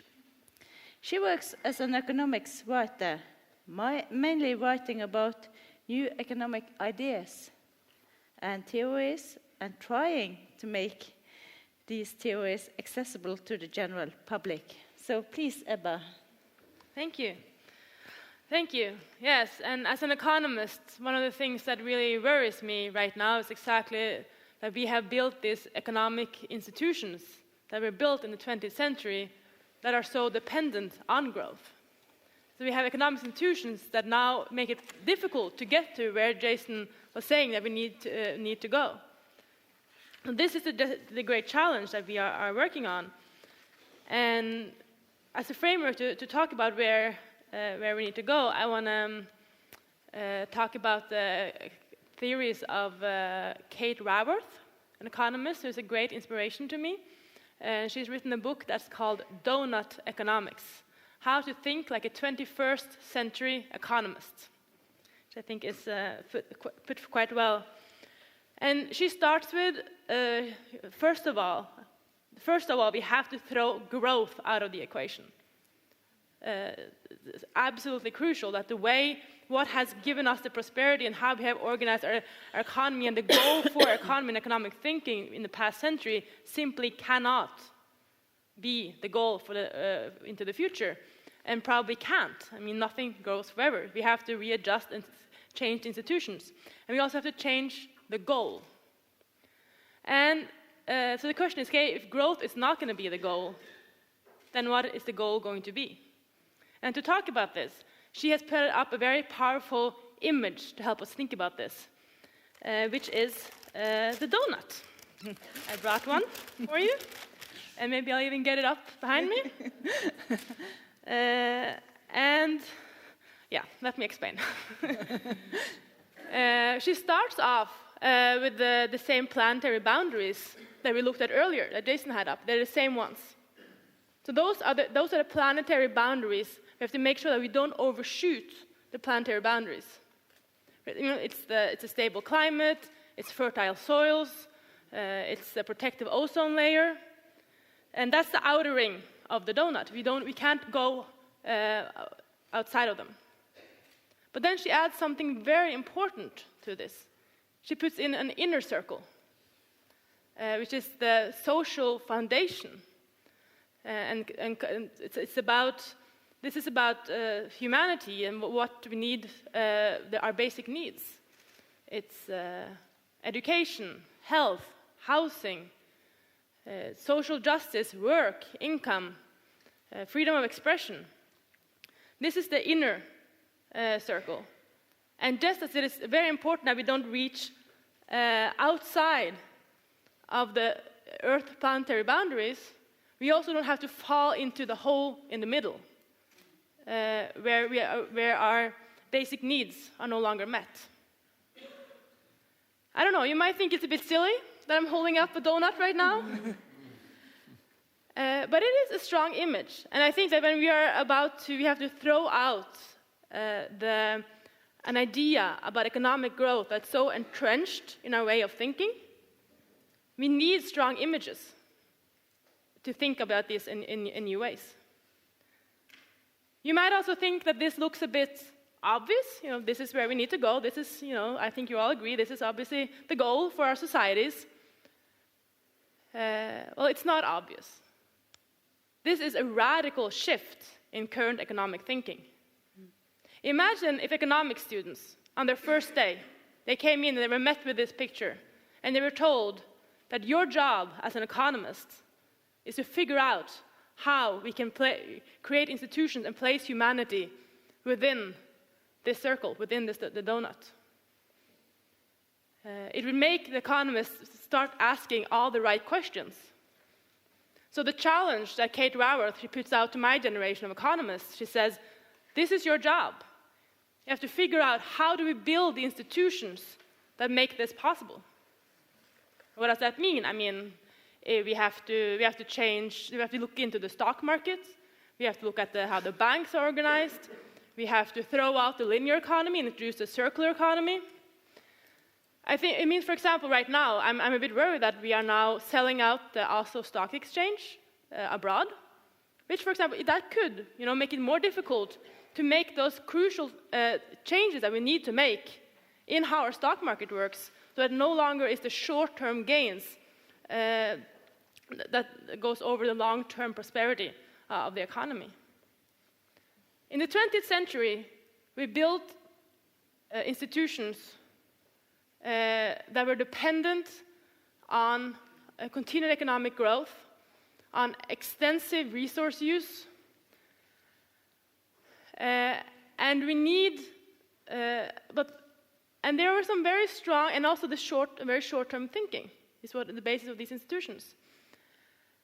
And of course, yes, there were some very strong driving forces behind why that's become our economic institutions. We can't, power dynamics is a very important part of this picture.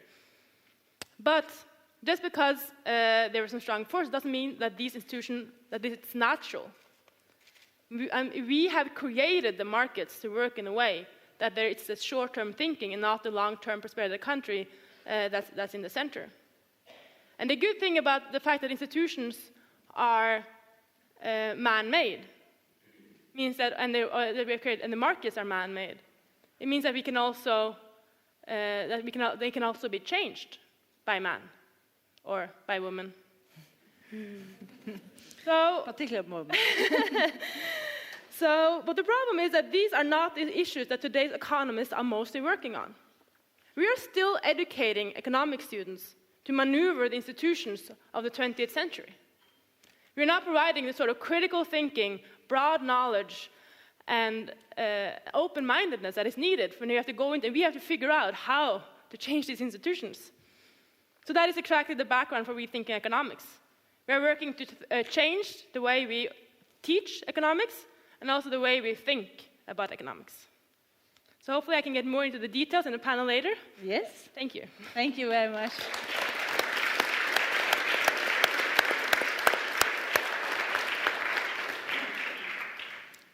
And the last but not least member of the panel is Anja Lindgaard Molnes. And she will have the kind of student perspective.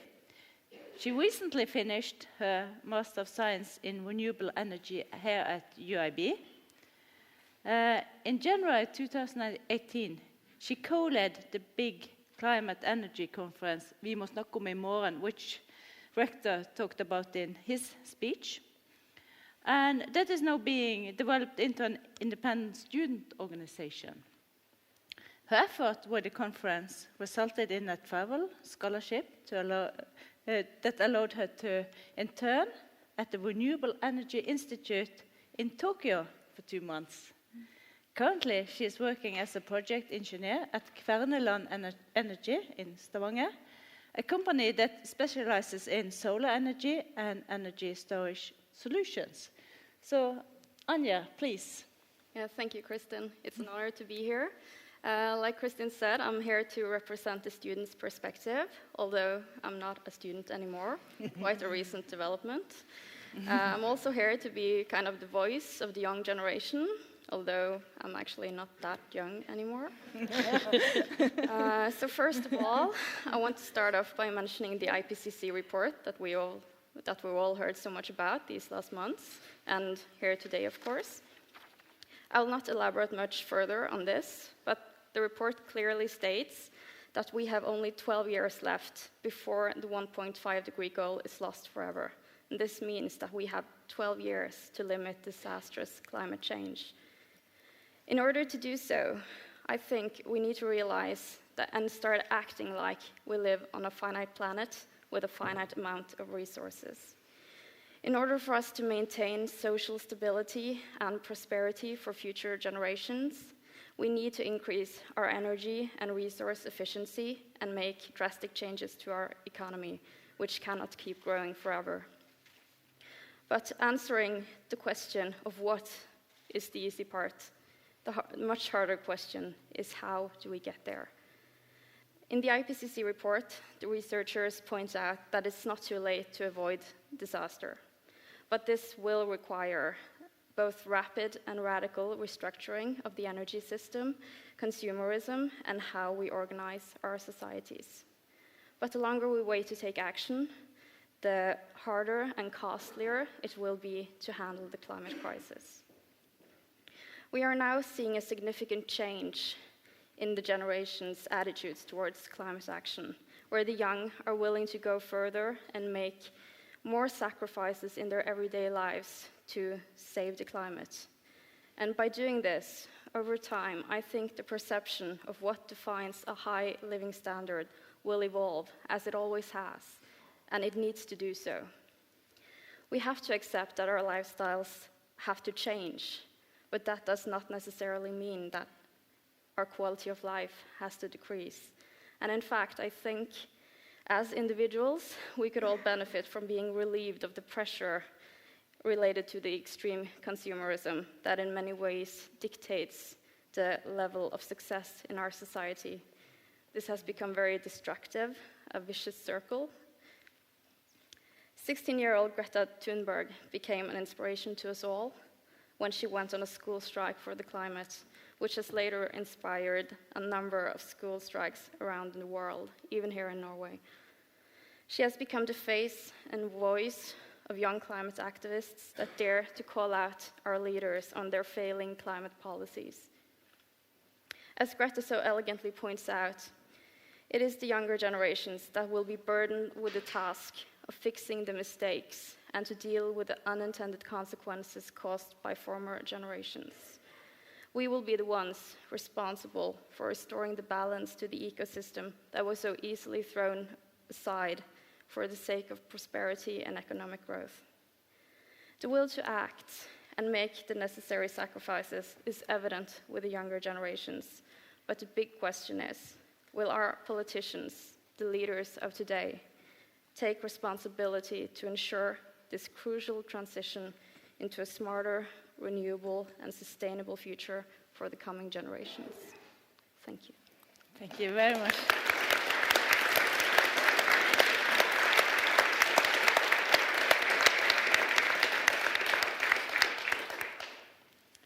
So, it's so many perspectives and so many interesting questions and challenges, so I hardly know where to start. But maybe I would like to start with Ebba, because your concept of donut economics will clearly imply a very large change to our everyday life. And how will you convince me that your concept is good for me? And how will you convince European and Norwegian politicians that this is a good way forward? And what will it mean in our everyday life? Could you give some examples? It's definitely a huge improvement to our everyday lives, most of what the donut entails, but of course it depends a little bit on your definition on what an improvement is. Yeah. It's I think the most important, of course, I mean, it means, of course, we are, like I was said, we are already, when it comes to the ecological limits of the planet, we are already overshooting many of them. So we have to drastically reduce our material consumption. That, I think, should not be a problem for us. It might be a problem for the economy, but it definitely should not be a problem for us. There is, I think, there's inspiration from, it's a problem today that in economic thinking today, so much of it is about, you think that people's needs are there, and then you sort of have to, they're just something that is there, and then it's up to the economy to sort of meet those needs. But in reality, of course, our needs and our wants and what we think is important is something, something that is constantly shifting. It's cultural, it's changing. So I think institutional economics has a lot to provide to understand this, and especially then how much commercials are influencing very strongly why we feel like we need all these things. So there's when it comes to like a shift of the economy, what is important to us in life is something that has to change. And I think, for example, then what is important? Well, more free time, more time with the family. So instead of having higher salaries to buy more stuff, we have more free time, as one of many examples. So a change in what you define as your needs, yes, basically. Kristin, can I say a word? Yes, please. So what I found attractive about the donut model is it's just a different narrative. But I like the sugar on the donut, right? So that makes us craving for the donut, which is good. But I think the narrative is different. Look, I come from the ocean. If you look at the narratives about the ocean, you go back to scripture, Genesis talks about the ocean synonym with outer space, right? Huge environment. German ocean policy in the 70s was just like that. You could actually take acid, put it in the middle of the North Sea, dump it. It was completely legal. The thinking behind was there's a huge ocean over there, it doesn't matter. Right? Now think about the narrative that we have now in donut economics. It basically says, well, maybe the ocean is a finite space. Maybe it does matter what we put in and how much we take out, right? So it changes the narrative. So it puts that outside finite element of our planet. I like your image of the small planet. What it also does in the middle, it puts the human in the center. This is very, very important for climate activists and environmentalists, right? It's all about us, people, in some sense, right? And it basically says it's an equity issue. The safe and just operating space where in the sugar, where we all crave for, is an equitable space that we're looking for, and it's not just about me. It's about community. And about community in what sense? And I like the donut because it basically says it's about the global community sharing a global good. And I think that's what the attractive power on this powerful image is, that will change the way we think about it. And then all the ramification it has for economic models come with it. But I think it's just that image that is so powerful. That's why we want to go for the sugar. Where is that sugar for 10 billion people on the planet, and how is it shared equitably? That's the challenge. Yep. Yeah. And also, this raises the question about individual choices versus structure. And Anja, do you think your generation will be willing to do the kind of structural changes that is needed? Or will it just be kept to not eating meat, a few less travels to the Southern Europe on leisure and so on? What do you think? Until now, I think among the younger generations, there have been a lot of focus on the individual efforts, like flying less, eating vegan, and doing all the right choices, reusing clothes, and making those really good environmental decisions in your everyday lives. But I think that a lot of young people, they don't have the influence, the political influence needed to make those structural changes that are necessary. We are trying, but our voices are not really heard right now. I think a lot of young people who are trying to reach out, and like Greta, for instance, many of the leaders, they think we are naive, and naive that we want to phase out the fossil fuels. I have a question. Is it the older generations that are too conservative and set in their ways to see that the system needs to change, or are the younger generations truly as naive as they're portrayed in the media? Anyone? I'm not quite sure whether I'm the old generation or not, but so maybe I'm happy to take this. I'm in the middle, so I feel still on the one side and the other. I do think that the individual responsibility is super important. But the individual responsibility needs to be put together in collaborative power. And the political leaders, it's often not that they don't want to do this, but they are also part of an political system, governance system, economic system, power system, etc. So I do think that young people, old people, everybody can have an action here.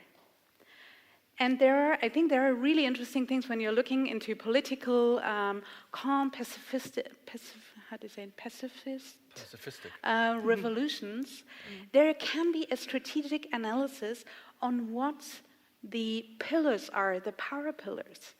And there are reasons, and there are also good examples. I mean, it's the Total shareholders who have forced Total as a company to look into moving towards more sustainable action. I'm not saying that Total is now the perfect example, but I just mean the shareholders can have an influence. The students, and again, I just think it's about norm setting. Why do we talk more about the 80,000 in Paris and not about the 1.6 million? Why are fewer people and fewer students in the universities aware of information and knowledge and evidence which is out there on, for instance, energy scenarios, and always refer back to IEA. And here I just think there has been a recent survey on the fact that young people are much more engaged and have a higher awareness on the boundaries, etc. But they are first ones who use Uber all the time, Uber Eats all the time, etc., which is not right away the most sustainable action. So there is also a correlation or a disconnect, I guess, between action and awareness. And that's something, it's not for telling the young people, oh, that's not great what you're doing, on the contrary, but just being aware of the fact that you can also create the pressure on decision makers, which might be older, which might be more conservative, because in the moment where they think, if I'm not listening to the young people, if I'm not addressing the fact that there is 1.8 million people who want that NGOs are going to law to force the French government to move to something sustainable, then it's also not taking the opportunities which are there. And for this, I feel that it is important to identify and also create, and I do think that universities, academia, multi-stakeholders like us, civil society, NGOs, social media are perfect tools to do this, to create the space where we do have young people and old people coming together, where we can have peer-to-peer exchange, and where we can strategically think about which economic pillars to address, which power pillars to address, because that's something which is missing. The strategy in our action, I think, is sometimes missing, and also an adapted narrative, which is heard. I think. Yeah, I will actually like to ask you, challenge you on this narrative, because as Anja said, it's a kind of often the Norwegian, at least, narrative that our welfare is based on oil and gas. And we need a new narrative to make the politicians and decision makers available to do kind of a shift. And is that something you will provide from your point of view? No, absolutely. And we were just talking about earlier how, coming back to the generational perspective, how when young people today are going out and they're saying, in Norway, saying, we have to do something about the oil sector, we need to keep the oil in the ground, we'll be ridiculed from all people saying, are you stupid, are you naive, this is what has brought all the wealth, and look around us, everything we have is built off this wealth. It's like, yes, we know. We're not naive. We appreciate the wealth that the generations before us have built for us. But we are also know that it's not worth the price. And just because something has, I know some people say it had worked for the past century, not thinking about the nature. But if, in any way, that doesn't mean it's how we're supposed to move forward. You can't just take all the economic thinking, everything. I'm not discarding everything we've done before. Many things work. There are a lot of amazing things that have come from economic theory. But we need to think in things in new ways. And I think, for example, individual action is very important. But it is difficult in today's society. Because if you're living in a city, it's like you can't live totally sustainable. It feels impossible. How do you live your life? And so that's where the systemic change comes in. And I think, for example, this whole idea about the shift from the linear economy to the circular economy is absolutely crucial. When we go away from an economy that takes resources from the earth, produces them and throws them out as waste, this is how our economy works today, and we change that, and we stop taking resources from the nature, but we just in a circle, we take the waste from one sector and use them as inputs into the next sector. The circular economy is not a solution by itself, but it's such an important part of where we need to go, because when we have a circular economy, it just makes it easier for every one of us to have actions every day where we don't feel like we're doing a horrible thing to the climate just by living, which we do today. So it's like cognitive dissonance, that it's hard to do something because you feel like it doesn't matter. So you need to change it on the systemic level, make an economy that actually is working in a positive way, and then you can make individual actions, and you can reduce your consumption, you can switch your clothes, but you're not at the same time, just by living, making a huge pollution on the other side. And I think that's important, because there's a lot of talk about, you at the university, we need to think, we need to talk, we need to have conference. Yes, we do, but a lot of this is by changing the economy, we change the way we act. By recycling, by sending students in schools today, they have to recycle in school. They're doing it actively with their bodies every day. And that changes the minds. So one part is changing action first, and then... Yeah, I love what you say, Ebba. But I will say there's a deep issue here, right? I think the deep issue is if you put the economy first, and clearly this is what got us rich, but that is the problem. We're economizing everything around us, and I'm not sure that this is a solution.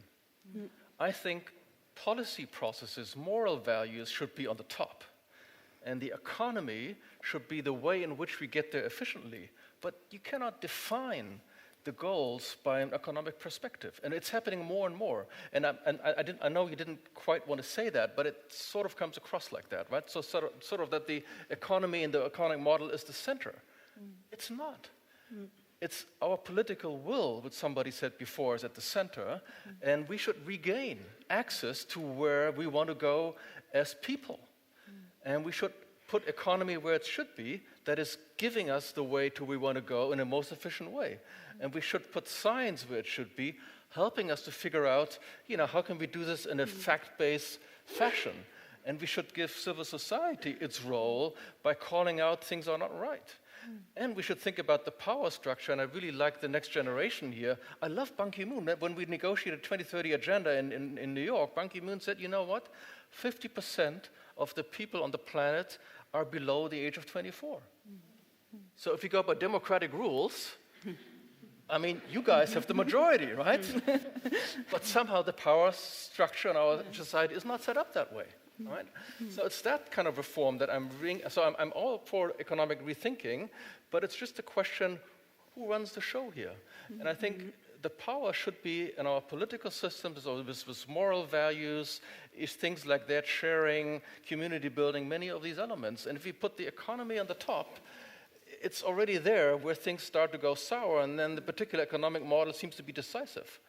And I think that's a problem. And that is actually the problem why climate doesn't go anywhere. At the end of the day, it's about power and economic redistribution. It's not that people don't accept the science, but they don't like the solution. They don't like the loss of power. They don't like the shift of influence that goes along with the solution. I mean, that's why you have these climate change deniers. I don't think they're really denying the fact that it's getting warmer. But what they really deny is the consequences of that. And I think, again, academic institutions should lead the way and say, hey, is this okay? I mean, we can see a future, and we saw some great examples today that are okay for everybody. There's a bit of power you have to remove, but it's not too bad to have the next generation have more say in this. We'll be okay, right? I mean, we can settle a few things down. That's, I think, at the heart of the debate, and the hard blocks in the climate debate are just basically about a transaction cost. How much do OECD countries pay for the developing world?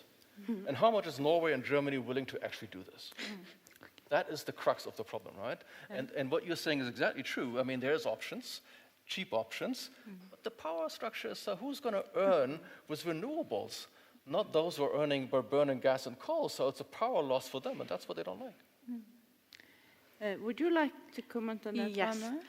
First, I completely agree, and I've thought about an image I had seen 2 COPs ago, I think. And I think it comes from sustainability, but that's not my background. I'm a hardcore industrial engineer. You have the planet, so you have building blocks. Let's say that's a planet, okay? This is the society, and this is the economic system. You take off the economic system, society and nature still exist. You kill all of us, this is breaking down too. So we're trying to protect this, even though this is not important.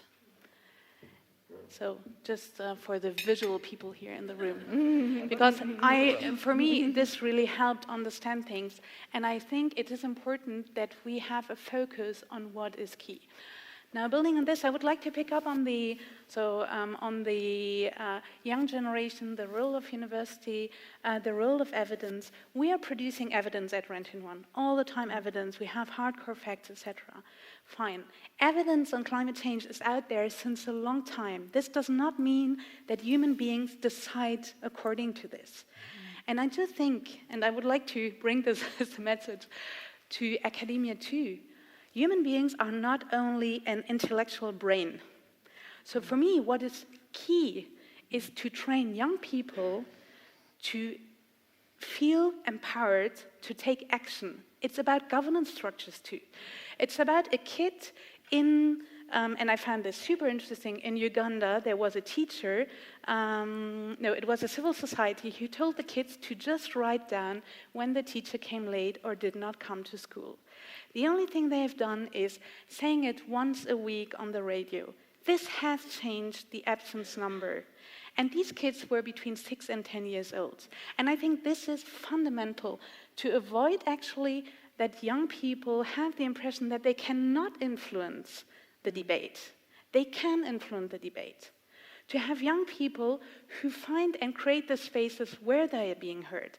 And I think this is really, we need an alternative economic system. I'm convinced of this.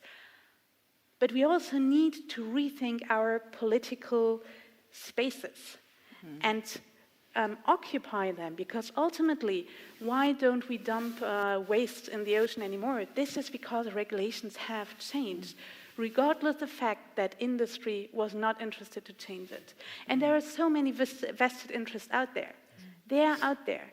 So either we say political frameworks can guide these, and then we need to become an actor of what these political frameworks are, or we say we don't believe in political frameworks anymore, and then basically we have an anarchy in the world. I mean, this is the options we have.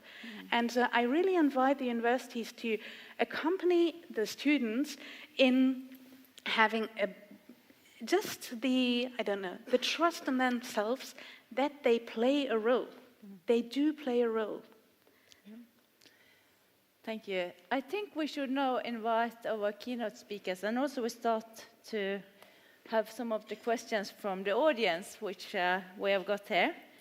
So there are several questions from the audience. I will start with one which I think links to what you said, and the question is as follows. I feel there is an elephant in the room in the climate change debate, both at this conference and elsewhere. We talk a lot about the importance of making politicians take climate actions and responsibility, but not about voter responsibility. Are scientists afraid of saying that people actually need to start voting for political parties that advocate efficient and radical climate solutions? So maybe we could start to address that question to Jason. Easy. It's a good question. I get this question a lot, actually, and I think that's absolutely right. I mean, ultimately, this is a matter of political mobilization. And I think that the best historical example we have of the kind of mobilization that's necessary is the civil rights movements in the US. I mean, there's many others around the world we could point to, but think about it. In a relatively short period of time, a decade or two, they managed to radically change deeply entrenched laws and upend the way their society worked, right? Now, what did that take? It took much more than people just, like us, going into their flats and deciding privately not to be racist, right? No, I mean, that's obviously not going to accomplish anything. You have to work together, you have to mobilize, create movements, go door to door, educate, and over the course of years, build a movement that's powerful enough to radically change society. And that's what we need to be thinking about now. I do want to point out that, and this is a problem for my students, they often wonder, so I realize that, I must make individual behavior changes, but that's also not enough. But the changes you talk about with a post-growth economy are too abstract and big for me as a little 18-year-old to imagine, right? But what's important is to recognize there's also a mid-level of intervention that we can all be engaging in the meantime, right? And that's basically this. All of us are part of institutions, and we can change those institutions in a very short period of time, whether it's a university, whether it's a church, whether it's a workplace. You can get your institution onto renewable energy. You can get them to divest from fossil fuels. You can get them to change their catering habits, whatever it might be. And you can do that very quickly. So at the university that I teach at, we've been mobilizing students and faculty, hundreds of them, to make radical changes to the energy policy of our university in the space of a single year as our objective. So we want to decarbonize our institution in a very short period of time.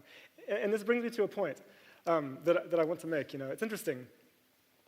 We're told that 1.5 degrees is a radical objective. Is it really a radical objective? I mean, think about it. We're at 1 degree right now.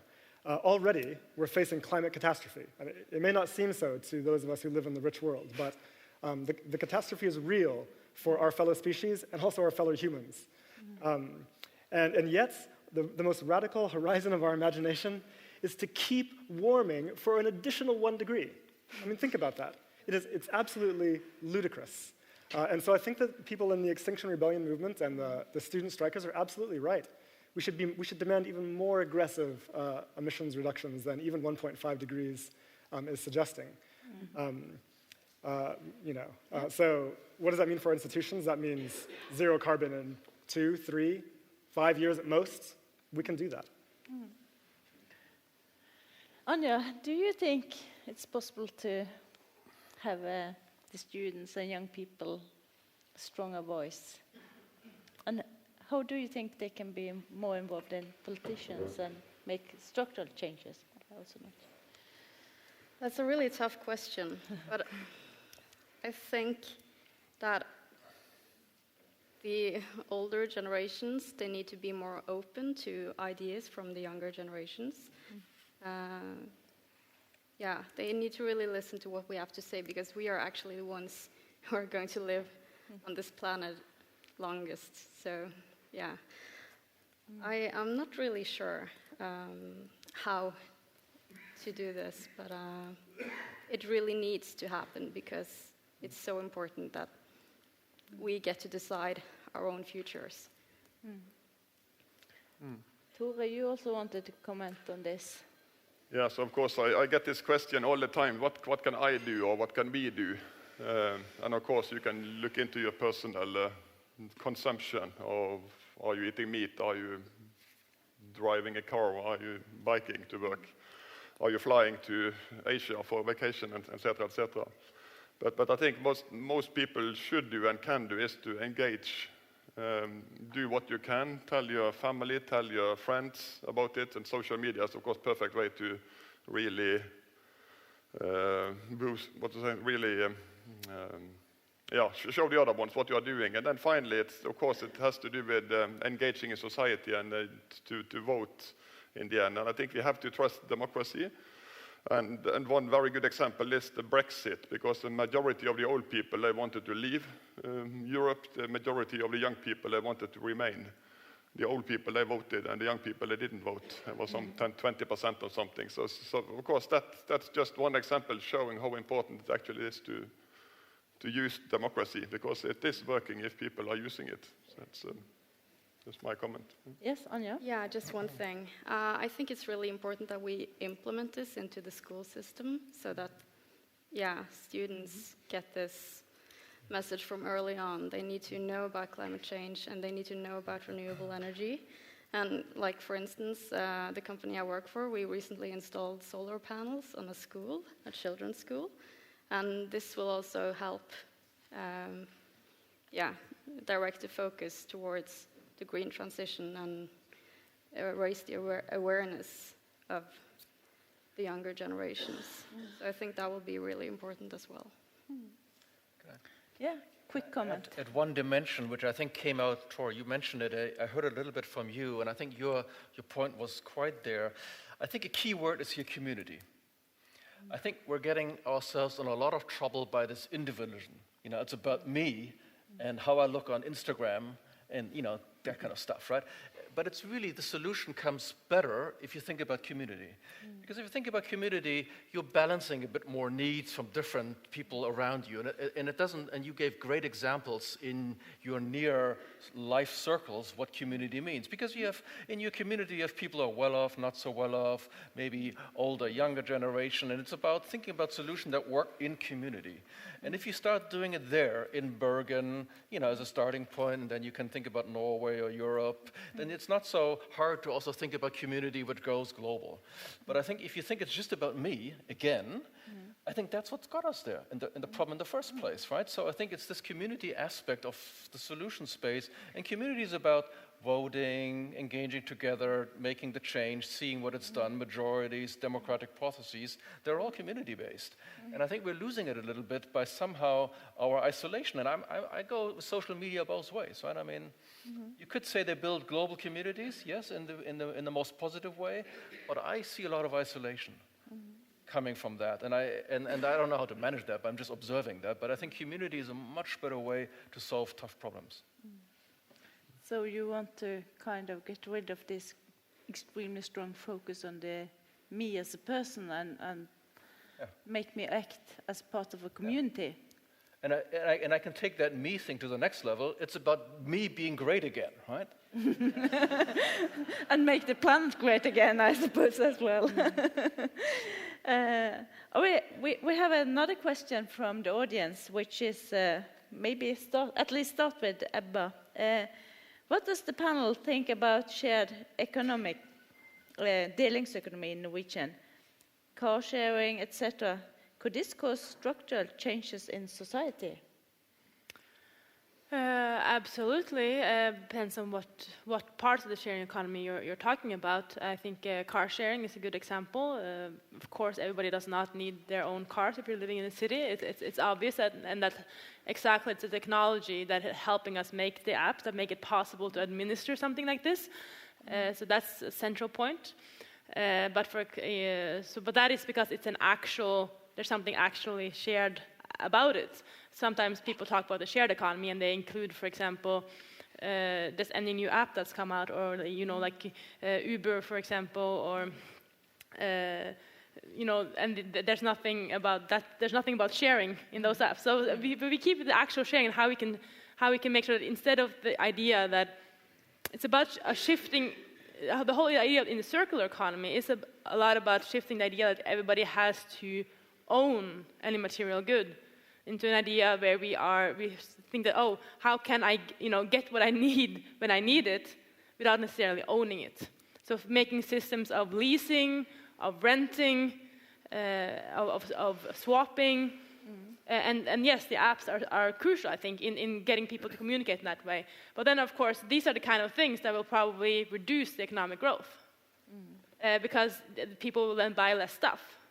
But as you said, that's mostly because of how we count growth. It's just because all those transactions are not, if they're not in a paid market system, and some of them are in are counted if it's paid for. But if you're swapping, for example, it's not counted. But still, it's something that increases our welfare. So it should be counted. So that's a good example of how we are absolutely, we are creating new jobs. We are making sure people have their needs covered. And a good example of why this idea of counting GDP growth is ridiculous when we're going to the future. There is a kind of follow-up question for you, Ebba.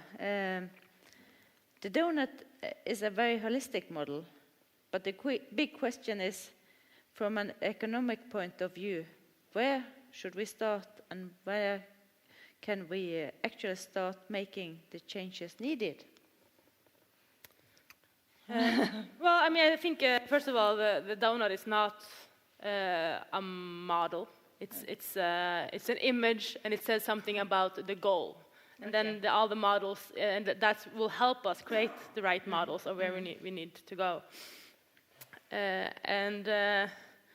Well, as you said, everybody has to sort of start with the institution that they are in. So I don't know how many economists are in the room, but for me, that's what I've been thinking about. Like, so, okay, economics is my profession, so I need to change where I am at and change the economics profession. And then I would, actually push back a little bit on what Martin said about that the role of economists that we should let, not sure if I interpreted it right, but saying that let's, have less of the economy and let more other people sort of figure out what are our values, and then the role of economists is sort of figure out what's the most efficient way to get there.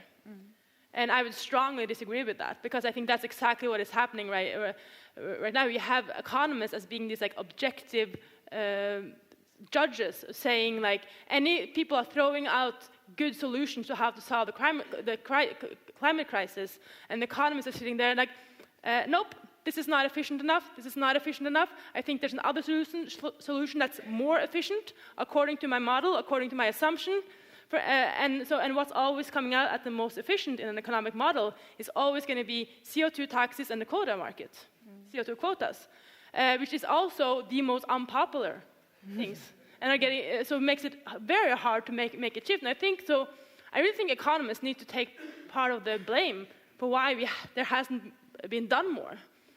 You know, for example, when we say we need a high-speed train between Oslo and Bergen, because if it's going to be more expensive to fly, we need other ways to communicate, the economists will say, no, that's not an efficient use of our resources. So any like big positive push with a vision that talks about how we can use money and change in the green economy is very often said, pretending to be objective, saying, no, it's not efficient. And I think saying it's not efficient is also value-based. In a way.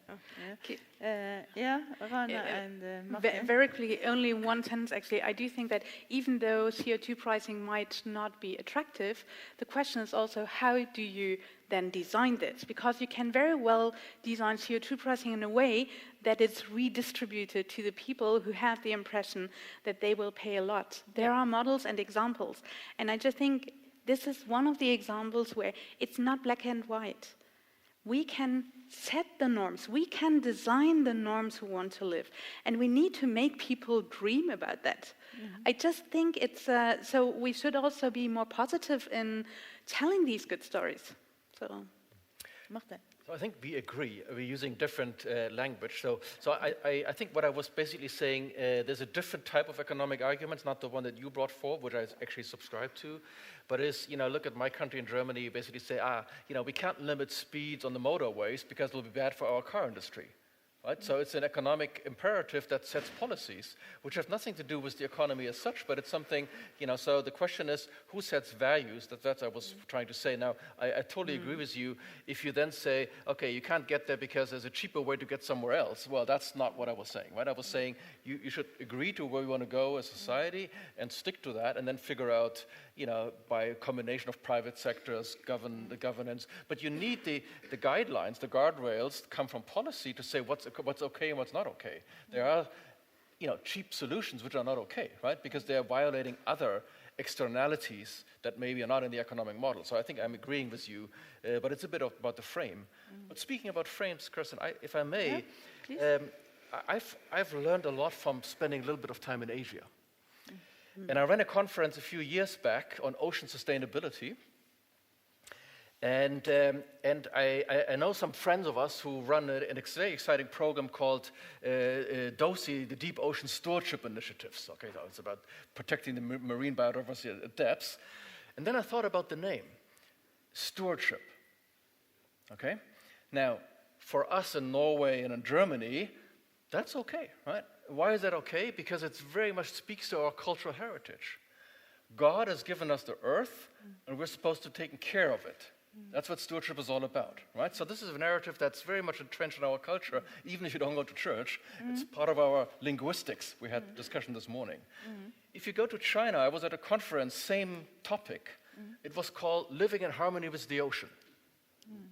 And I thought about, hey, if I had a proposal to the German Science Foundation, I want to hold a conference on living in harmony with the ocean, my rector would say, are you smoking some interesting stuff there? Or is it about, So this is, but if you come from the Asian narrative, living in harmony with the environment is the equivalent to what stewardship is our equivalent. Now, if you write UN documents that talk about stewardship of the planet, guess what?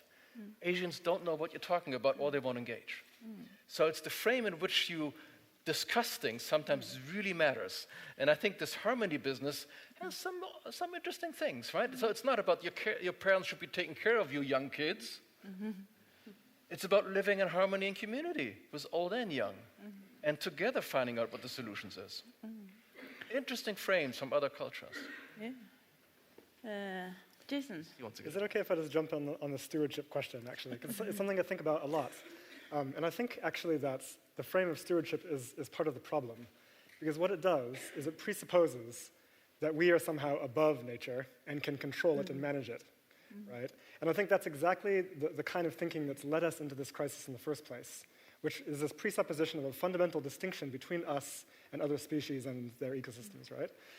And I think that harmony, or kinship even, as in Pope Francis's encyclical, I'm not Catholic, but I thought it was brilliant, actually. What he did is he shifted the whole discourse from stewardship to kinship, to recognize that the bees and the trees and the fish and the soils are our kin, our brothers and sisters. That's powerful. And that's the kind of post-anthropocentric thinking that we need in order to sort of thrive as humans in relationship with the rest of the world in the 21st century. Yeah. It seems like some of the topics we are dealing with is kind of about metrics. How do you measure what is good, what is bad, what is efficient, and what is not? And there's another question, basically to the economics of the panel. How has economics come to be treated as a hard science, that it deals with the facts that govern society, rather than as a soft social science trying to understand trends and patterns? A change in economic thinking, great, but limiting the driving role economic thinking plays in political decision-making even better. No, I absolutely think that it's part of the problem, was this shift in economics, where you started to, it used to be political economics, and it used to be, the first economists, Adam Smith, and they were very, they had a philosophy background, they had a political background, and then you had a shift where you were more inspired by physics, especially, and a wish to, it was a very deliberate push to show that, to use the concepts from physics to say something more certain about the economy. We started looking for economic laws. Started using math very heavily in the field. Of course, you need math in economics. That's obvious, but it became sort of that everything had to be formulated in equations in math, and so that came from within the economics field. But of course, it also came from the policymakers, because you had economists now who, you talk to sociologists, you talk to from some social science, and you get, oh, this is on the one hand, on the other hand, it's a bit complicated. You talk to economists and you say, like, this is more efficient. You should do this as a politician. And there was a great demand for that, I think. But it also drove exactly sort of the process that we are in right now, where economics has been too narrow, and there's one way of thinking that is dominant. And they even say, what is economics is about teaching you to think like an economist. And that is sort of predefined what that means and what kind of models you're supposed to use to think like an economist. And that's sort of what came crashing down a bit after in the financial crisis and also with the climate crisis, because that way of thinking, has a lot of positive sides, and it has worked, and it works for many things. But it's definitely not the only one, and it's probably not what's going to get us out of our problems. So yes, it is the social science. It's not physics. There are no, we shouldn't be looking for the absolute truths. We need to bring power dynamics into economics, understand politics, philosophy, to and show that there are different ways to fundamentally understand how the economy works. So it seems like a paradigm shift. Yes, that's what we're working for. Exactly. I think we have a few more questions I would like to address. So one question is having a personal CO2 quotas a good way forward? Tore, you're not dealing with economics, but I'm sure you have an opinion about this. Well, I heard economists say that that's probably the most efficient way to do it, but it's, I think it's, yeah? I'm not sure how feasible it is, but at least I think there should be some kind of carbon tax, and that carbon tax could, of course, be in such a way that it's relatively cheap in the beginning, and then it's getting progressively more and more expensive. So that's, of course, one way to do it. But how feasible it is, and if it's possible to do it politically, that's far outside my donut of competence.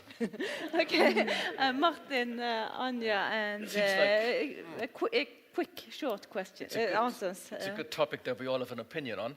Now, if you look at my carbon footprint, it's impossible, right? So full disclosure. And I've seen pushes in universities. I don't know where Bergen is on that. I know the ETH in Zurich is very tough on that. They basically give departments CO2 budgets. And that basically means it limits the amount of air travel you can do. We had a discussion before amongst us panelists here. And I'm observing this carefully, and I know exactly what's going to happen. The female professor who's leading the department, she's going to go to the international conferences like Bergen, because it's important to be on stages like this.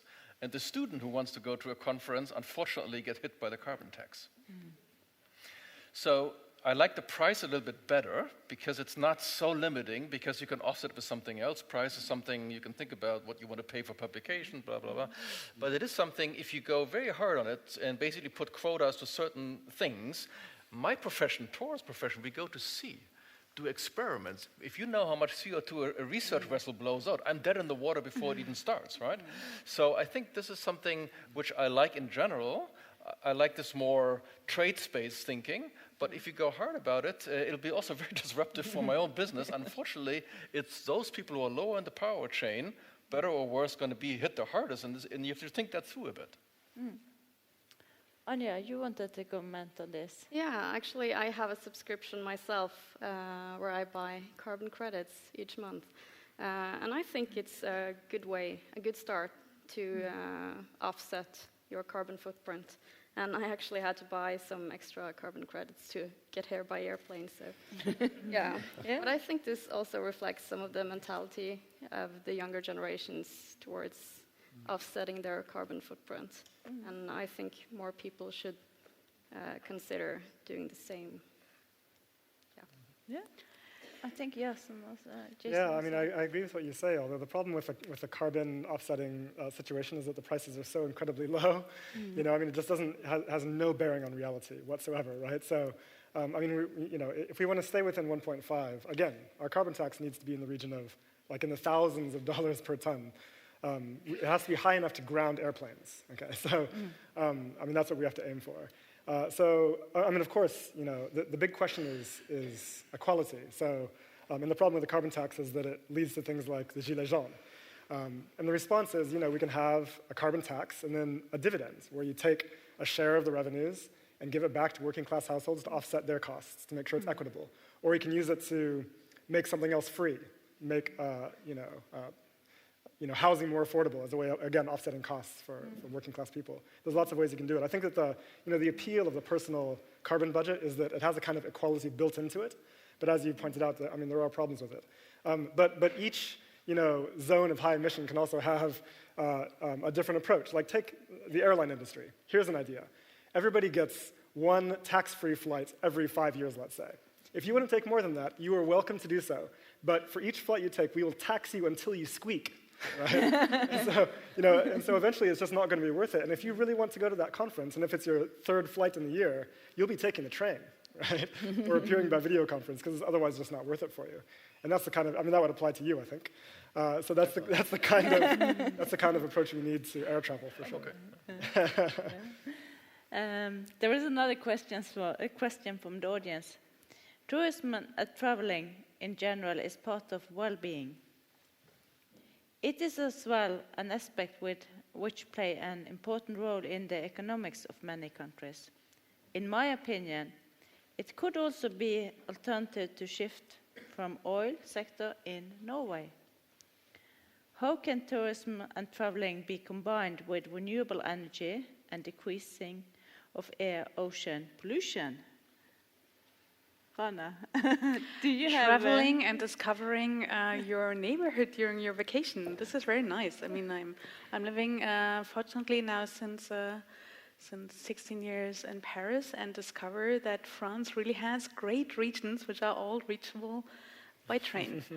In Paris, I'm cycling all the time. I don't need to have a car. I know, however, many people for whom this is a problem, and I do think that here regulation and cost, etc., comes in. Obviously, renewable energy can play a role here, a significant role.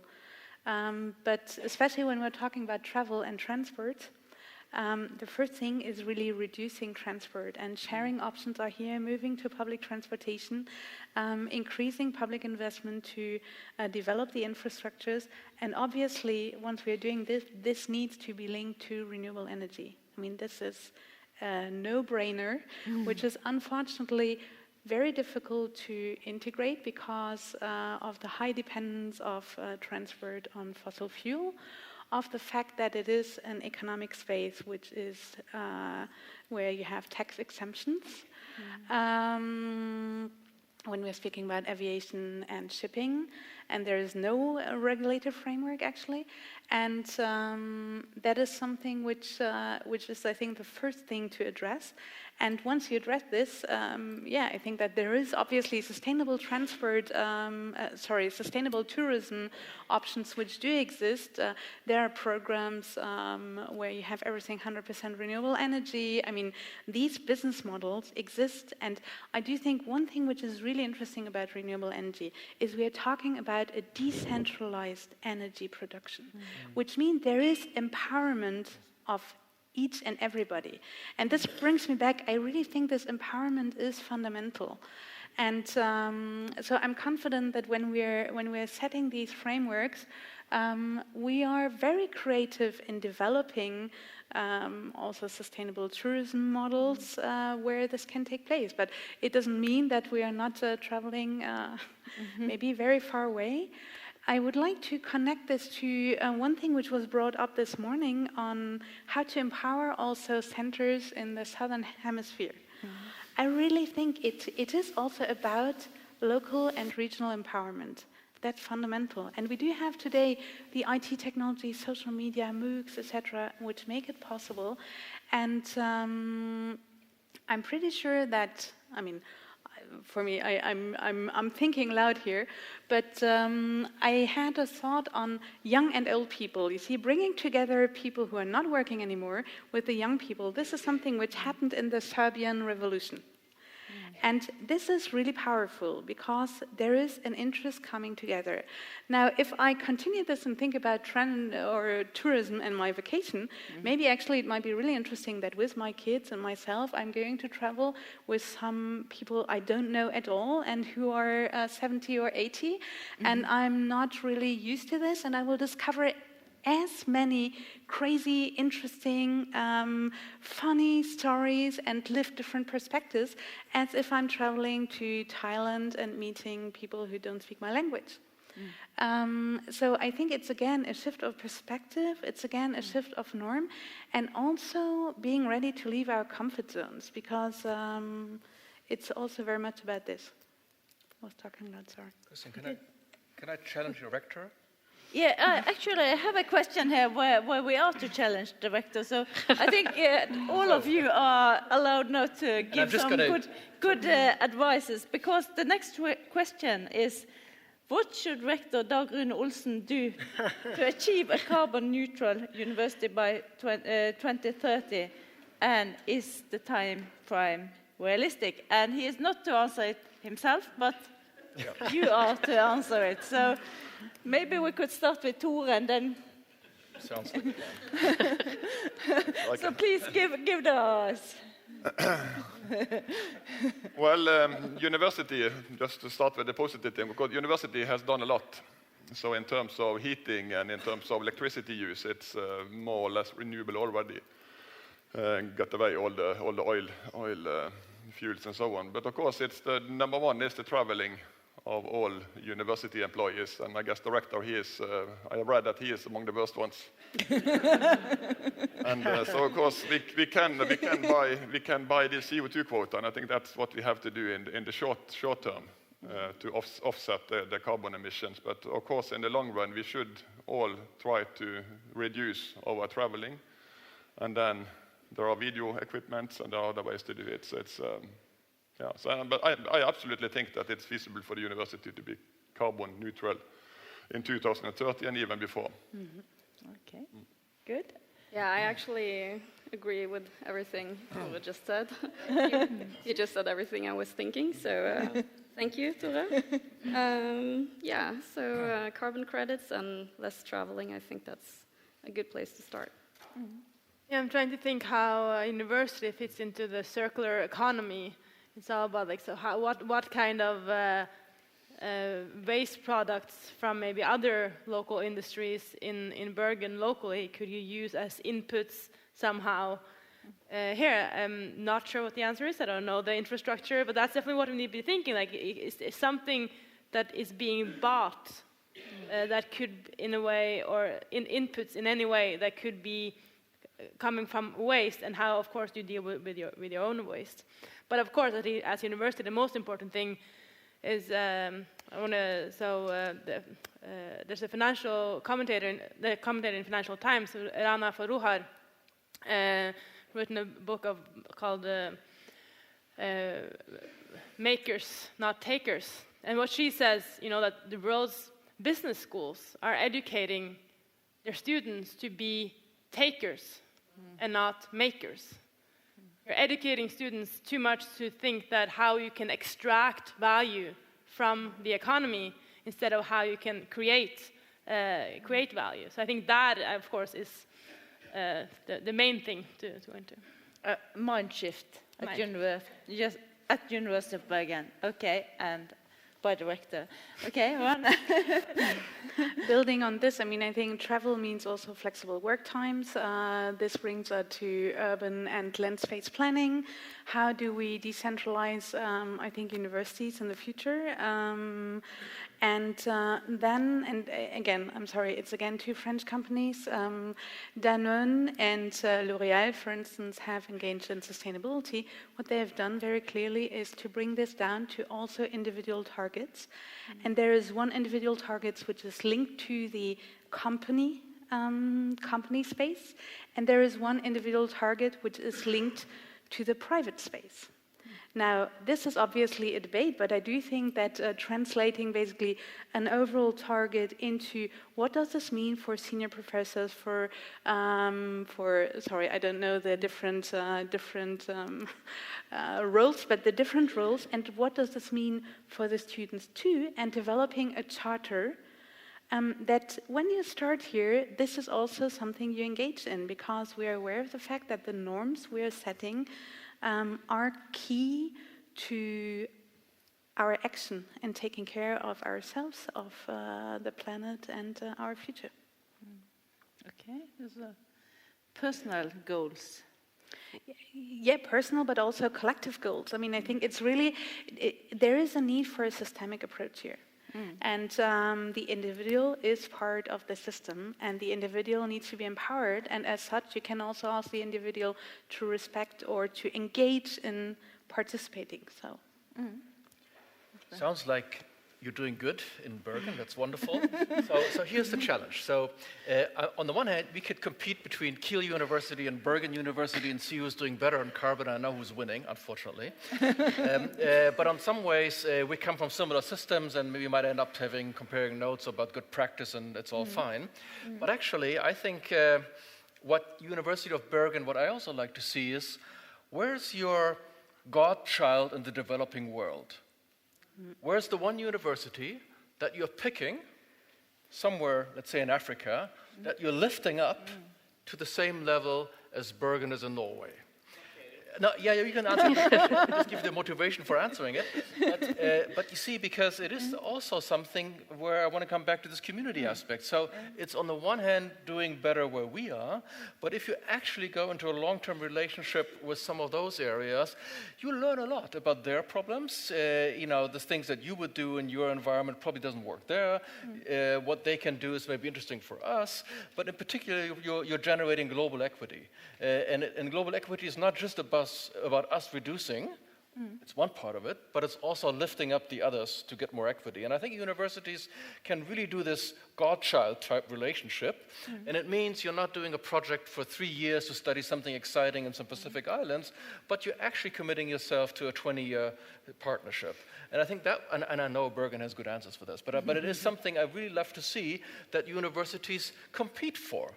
rather than competing for the best age indices in the faculty, and you want to beat Oslo or somebody else in the system, right? So it's that kind of element to it. I think that would actually also introduce some change of the kind that we're talking about.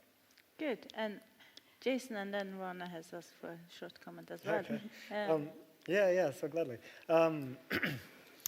Well, so when I was at the London School of Economics in my last job, then we were working hard to try to get the university to keep track of all faculty and staff flights, keep track of air miles, and then put a cap on them, and then reduce them every year down to, say, 0 in 2030. So that's definitely an objective that can and should be set. And that will incentivize us to think of sort of better ways to share our research, better ways to participate in conferences that doesn't involve flying around the world too much. But I think more importantly than just what the university can do in terms of energy and emissions is actually what we can do in terms of knowledge. So I think that at minimum, every student should be exposed to at least one term's worth of a module on climate change, and most importantly, climate policy and political mobilization around climate policy. It doesn't really make sense for us just to educate people in the actual science if we don't also educate them into how to change the world. I think that needs to be key to our curriculum. I think that we need to encourage every department in the university to make changes to their curriculum to incorporate this. I mean, we're in a state of planetary emergency. We need to respond accordingly and change the way that our departments work. I think specifically I would reserve changes for the economics departments, and I'm sure that you could suggest many. But, there's no question that economics students should be encouraged and perhaps even mandated to take modules in feminist economics, in ecological economics, in economic anthropology, which gives them different perspectives. Build these into the economics curriculum. That knowledge is there. We have the professors in our universities, and we need to be teaching our economics students via those routes as well. Okay. Did you want to? Yeah, maybe a quick comment. I think one thing which is also interesting is to force the students to go into other curricula so that the economics come, for instance, to the engineering part, and the engineers get some marketing and communication training, etc., because that's something which is fundamental if we really want a systemic approach. And the other thing is, I do think that in Europe, the Erasmus program was really, really successful in building Europe. I just think maybe the universities of Europe could fight for a climate Erasmus. Just because the perspective of somebody in Europe is very different of somebody who grew up in Fiji and is every day confronted to the impacts of climate change. And experiencing this might also shape our way of handling it. Okay, a very quick comment. Yeah, I have a problem here. Why is it that we on this panel think climate is the most important problem? I just don't get it. If you take public opinion, it's not there. If you look at the world leaders, it's not there. They're also worried about feeding their people. They're worried about equity, social cohesion, but somehow we're thinking climate first. I don't get it. Why not peace first? It's a good question. It's very interlinked, actually. Well, that's okay, but you said climate first. Yeah. You said it too. Well, is it okay if I respond to that, then? I don't agree. I mean, the easy response is that we're on a panel about climate change. And so that's... I also think that... But I think the second important point to make is that we live in an integrated system, and we have to recognize the interconnections here. So if you care about hunger, then you care about climate change, because climate change is driving hunger rates up, right? Whoa. One dimension of that is climate change, but not the most important one. Absolutely, but I mean, we have to recognize the connections between them. And I think that, and this is true for global poverty as well. I mean, what will a world that is warmed by 3.5 degrees look like for the poor? It's going to be catastrophic. And so it's absolutely essential that we take this kind of systemic perspective. And I think that thinking about how our economies work is really fundamental to that. And this is crucial. It's not, because the climate is not the problem.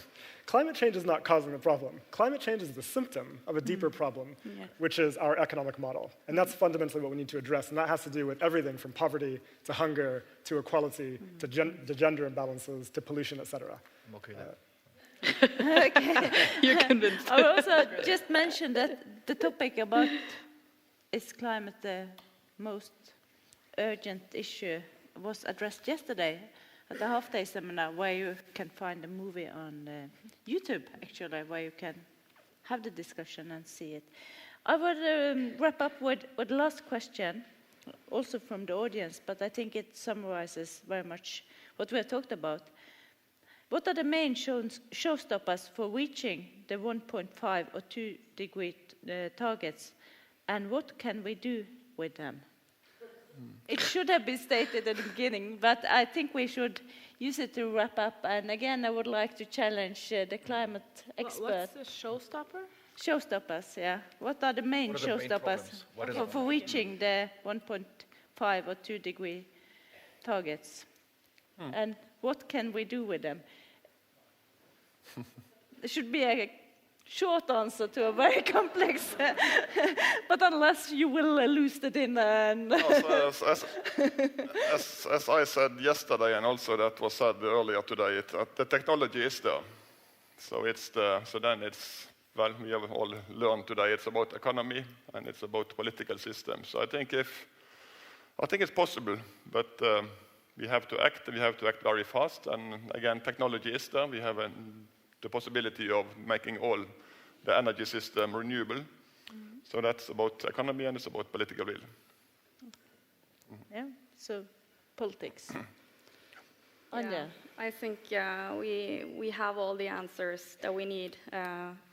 So we need to find out how to actually implement these answers and make it real. And we need to find smart ways to raise awareness among the population on the impact of their consumer behavior, and motivate them to make sustainable everyday choices. And I think this will be really crucial.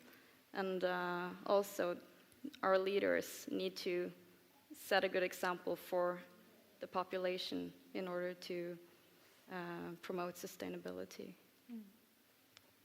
I think we have to change our monetary system. It's a big problem today that what is propelling our economic growth is the bank's ability to create money. Every time you get a loan in a bank, new money is created. And new money comes into the economy.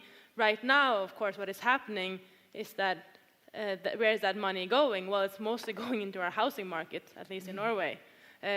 Every time people that's where the money is put. At the same time, people are saying there's not enough money for the green investment, to make the green shifts, for example. So we are allocating all the resources in society wrong through how our monetary system is set up. So I think there are many ways to look at this and see how we can do about it. I think one interesting idea is if instead of the banks being so that the growth propelling the economy, which goes then often into housing market, but also into consumption, driving the consumption as a driving force of growth, you can, for example, instead have the driving force for growth being, for example, different investments in renewable energy, in the green economy. Then, both the banks can be a part of that, financial institutions. I think that the government is very important, but then we can't be afraid. We can't say at one time, we don't have enough money for this. And if we at the same time as money is just being created out of nothing on the other side in the private sector when it comes to housing and consumption. So that is one of the things we need to change. Okay. Very clear. Just energy-wise, very clearly address the energy system and move to 100% renewable energy in all G20 countries as a high priority, phasing out fossil fuel subsidies, keeping all the oil and gas in the earth. This is what we need to do, only fact-wise. To do this, we need policy and regulatory frameworks. That's a fact. And I do think that here it's about creating the pressure on policy decision makers to make this move, because we cannot rely on political leadership. Otherwise, this would already have happened. And building on this, and since we're at a university, I do think that there is a need for, I don't know whether it's climate or maybe sustainability leadership programs. And sustainability leadership programs can happen from the kindergarten to some extent, where it should just become part of the normal courses, to the universities, in private sector, in NGOs, in political spaces, and really identify the champions, understand how they are doing this so that they can also be models for others to understand that it's feasible to do this and that we're not suffering by such a transformation, but that there are really great things which are waiting for us. That it's great not to spend 4 hours in your car and polluting and the congestion, but working from home. That it is great maybe to earn less money, but spend more time with your kids, etc. I mean, I think that's really something important.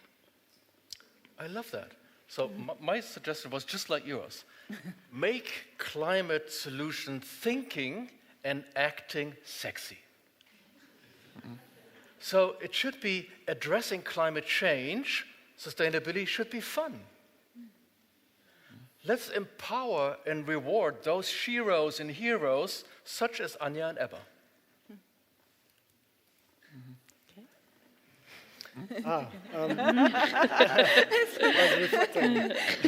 Could just join the statement. So, it's amazing actually to think about what's happened recently in the United States. The idea of the Green New Deal didn't exist, barely existed in public discourse, even just a year ago. And now it is catching fire and is everywhere. And today, as we've been sitting here, in fact, Alexandria Ocasio-Cortez and Bernie Sanders dropped their Green New Deal legislation. So we'll see what happens to it, but this is a monumental day. And so I think that the principle there is correct, that we need massive public investments in a radical, renewable transition that is focused also on social justice and equality. But at the same time, on top of that, we have to recognize that will not be feasibly achieved in an economy that's addicted to growth. And so we need a post-growth Green New Deal. Thank you. According to the program, the keynote speakers are given a few words to kind of summarize, if you would like to. It has been said so much more, so... I think I just said what I needed to say, so feel free to close if you'd like. Okay. Thank you. I would then like to thank the keynote speakers, the panelists, and the audience for, at least for me, a very interesting and very useful session. I've learned a lot, got a lot of things to think about. So I would thank you all for your effort. Thank you for coming. Thank you for staying.